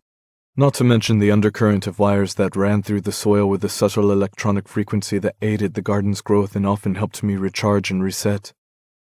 Too much electricity could prove overwhelming, but a subtle amount was rejuvenating. Sometimes I'd come out here just to focus on the hum, but my wings repelled the vibration right now. Each feather had gone stiff and rigid, resulting in an inability to do anything other than reject energy I should have absorbed. I felt like a tuning fork that had bent the wrong way. Perhaps my near-death experience had weakened me. Or maybe it was Layla's pain that held me captive. I wasn't sure. It had never happened to me before. I remembered Queen Gaia's advice just this morning when I'd found breathing particularly difficult. Don't be so hard on yourself, dear prince, or we will all be lost. She seemed to think it wasn't the near-death experience holding me down, but my own guilt. Maybe she was right. I wasn't accustomed to feeling so helpless. That was a word I had never understood. Not truly. Not until now. My betrothed was suffering, My family was suffering, and now instead of being able to do anything about it, I numbly stared at the sky as I tried to digest the past 24 hours of my existence. We'd escaped at least, but at what price? None of this had turned out as it should have. I should have listened to Auric, I lamented, a statement I'd repeated to myself all day and night, because I hadn't slept. Of course, no one really had. And Layla hadn't said a single fucking word. Glancing back at her, I found her slumped against the bench. She wouldn't even sit on it. Instead, she sat on the ground, where she continued to mindlessly scratch at the soil. Her graceful fingers were now speckled with dirt, her once polished nails marred beyond recognition.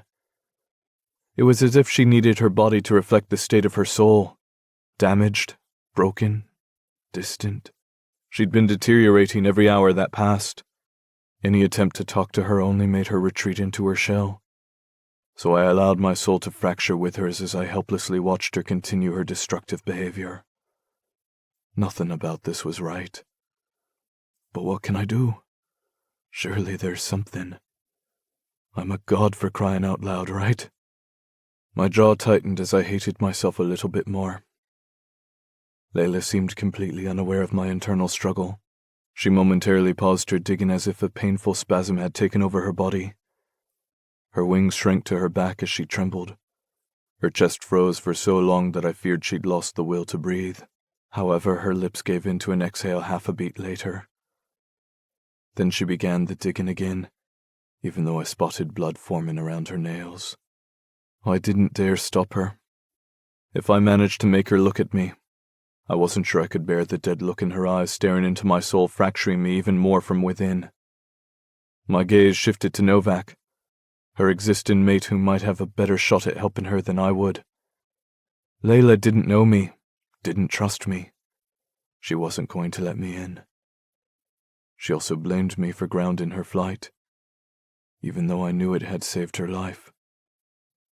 I was the last person she wanted to talk to. Unfortunately, Novak seemed just as broken in his own way, but the flare of his deadly wings suggested he wasn't going to give up without a fight. He kept muttering, "Survivor," under his breath, as though he refused to believe Auric was truly dead. I didn't know what to believe. Speculation wouldn't help us, which was why I was waiting for the Noir report from the palace. That would tell us what we needed to know. The reports would tell us if anyone had survived, and Vasilios would finally be here tomorrow. All we could do right now was wait and recuperate. Raven had used her gift to check us all over, despite being exhausted, and she'd spent the longest time on Layla. However, there was no mending a broken heart, or a shattered soul. "I'm going to fucking kill him," Novak muttered, pacing and breaking me from my thoughts with his unexpected commentary. By him, I assumed he meant Saer, maybe King Safid. Either way, I'd help. They both deserved death after everything they'd done. Hearing Layla cry was the most heart-wrenching experience of my life. I would burn the fucking world for her, starting with Saer and King Safid. We just needed a plan, which required information, important answers, a path forward. I blew out a breath, staring up at the sky. Then I walked back to the terrace that led to my study to check my messages again. Nothing. My jaw clenched. Someone has to have survived. But there had been a ton of warriors. Fuck, I thought, gripping my desk. Fuck! The guards should have swept for bugs when Layla and the others had arrived. This whole fucking mess could have been avoided. Clyde? Novak's surprised voice echoed back to me, drawing me from my study and back onto the patio that led to the courtyard. A little blaze demon scampered across the grounds, chirping like a mouse at Novak, causing the male's eyebrows to draw downward. I see, he murmured, crouching down and holding out his hand for the little demigod to crawl onto his palm. He continued to chirp, making Novak nod, his eyes seeming to come alive in a flash. Whatever the little demon had to say intrigued Novak, and it seemed to inspire violence as well because his wings turned over into razor-sharp edges before flipping back to their softer plumes. I'd never possessed the gift of talking to animals, but I wished I harbored that gift right now, because Novak clearly understood every word. When he finished, I stepped back into the yard and asked, "What did he say?" Novak's icy irises flashed as he met my gaze, his jaw tightening. I almost expected him to tell me to fuck off with a flick of his wings. But instead he replied, "Oryx's alive." Epilogue. Auric. Sunlight kissed my face as I opened my eyes. Light, brilliance, purity. All the things I had always loved filling my soul, making me wonder where I'd been the last few days. No, that didn't matter. What was time when one had a purpose? And mine consumed me like the fires of redemption. Sitting up, I swung my legs over my bed and grabbed my blade from the nightstand. It wasn't my commander's quarters, but I was in the Nora Palace, where I belonged. Everything felt right here. My muscles warmed with fresh rejuvenation, and my wings lazily stretched, ready to fly. My heart hummed excitedly in my chest, my desire to step through those curtains and take off from the balcony nearly sending me forward. But then some distant memory tickled my senses, making me wonder if I'd smell the salt of a foreign sea. I frowned, dismissing the odd inclination. Why did a scent matter when I had such a grand purpose? To fight for my king. I had to make things right, to make amends, to be the Nora warrior everyone needed me to be. I fingered the hilt of my sword as I secured it to my side. Then I went to the balcony and overlooked the Nora kingdom. My eyes adjusted with ease to the golden brilliance that burned with light, with hope, with all that was pure and good. A crystal blue sky rested over the city, making the entire place look like a dome of glass and precious metals. I loved it here. I always had. Why did I ever leave? Escape came to mind, but escape from what? I frowned. What a bizarre thought. The sound of a male clearing his throat made me turn away from the spectacle of the Nora capital at dawn. Always a glorious sight. But not as glorious as the Nora that stared me down now, boasting a crown of light that held me captive. "King Safid," I said, bowing low with gratitude that he would grace me with his presence. I hadn't recalled him owning such a crown, but I'd been gone for too long while his daughter had been sentenced to the reformatory. Thinking of that place warmed my veins with pure malice, my memories of my time there nearly suffocating my mind, and the betrayal that had ended it all. Her escape. But rather than punish me, King Safid had offered me another chance. Capture her, fix her, reform her. I'd failed in that task before, but I wouldn't let my king down again. I wouldn't let Layla down again either. She didn't know better, the noir sins clouding her mind and judgment, but beneath it all I knew she was a good Nora. She just needed help reascending was all. "How are you feeling, Auric?" King Safid asked. Taking a long, measured breath, I made sure to collect myself before I straightened. While I was only wearing a simple pair of pants and no shirt, my king liked to keep things casual among his higher authority. Angry, I admitted, my hand tightening around the hilt of my sword. And frustrated. King Safid said, approaching me until he weighed a heavy hand on my shoulder. Understandable. After all you've been through, all the manipulation, it can be confusing.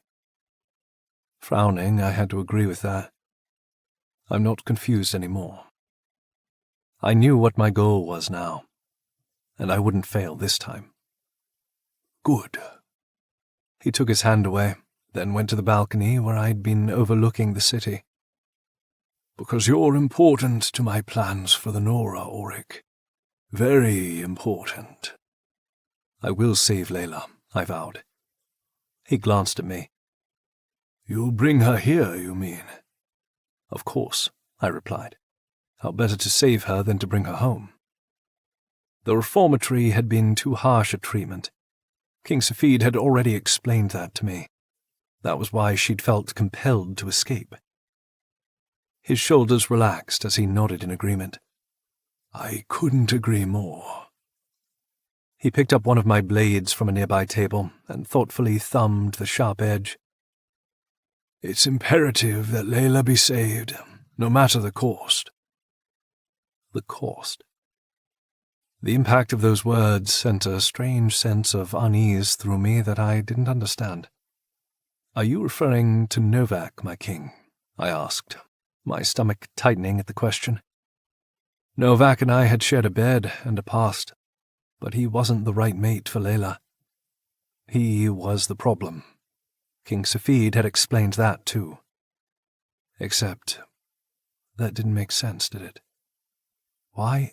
Novak must die, King Safid insisted, his crown flashing with a brilliant light that lured me into a state of exquisite relaxation.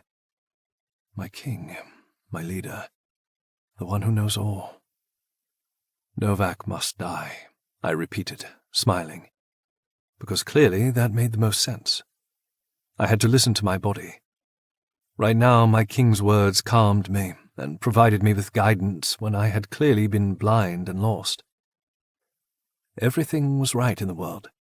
Perfect, happy, blissful harmony. I will not fail again. Not my king, not Layla. No matter the cost. For Layla, he added. For Layla, I agreed, bowing my head. For Layla. For you, my mate. I'll bring you home. I'll fix you. And then we can put all of this behind us. We hope you've enjoyed Noir Reformatory, Third Offense. Written by Lexi C Foss and J.R. Thorne, writing as Jennifer Thorne. Narrated by Lisa Zimmerman, Gregory Salinas, Cale Williams, and Cassandra Miles. Copyright 2022 by Lexi C Foss and J.R. Thorne. Production copyright 2023 by Lexi C Foss and J.R. Thorne. Audible hopes you have enjoyed this program.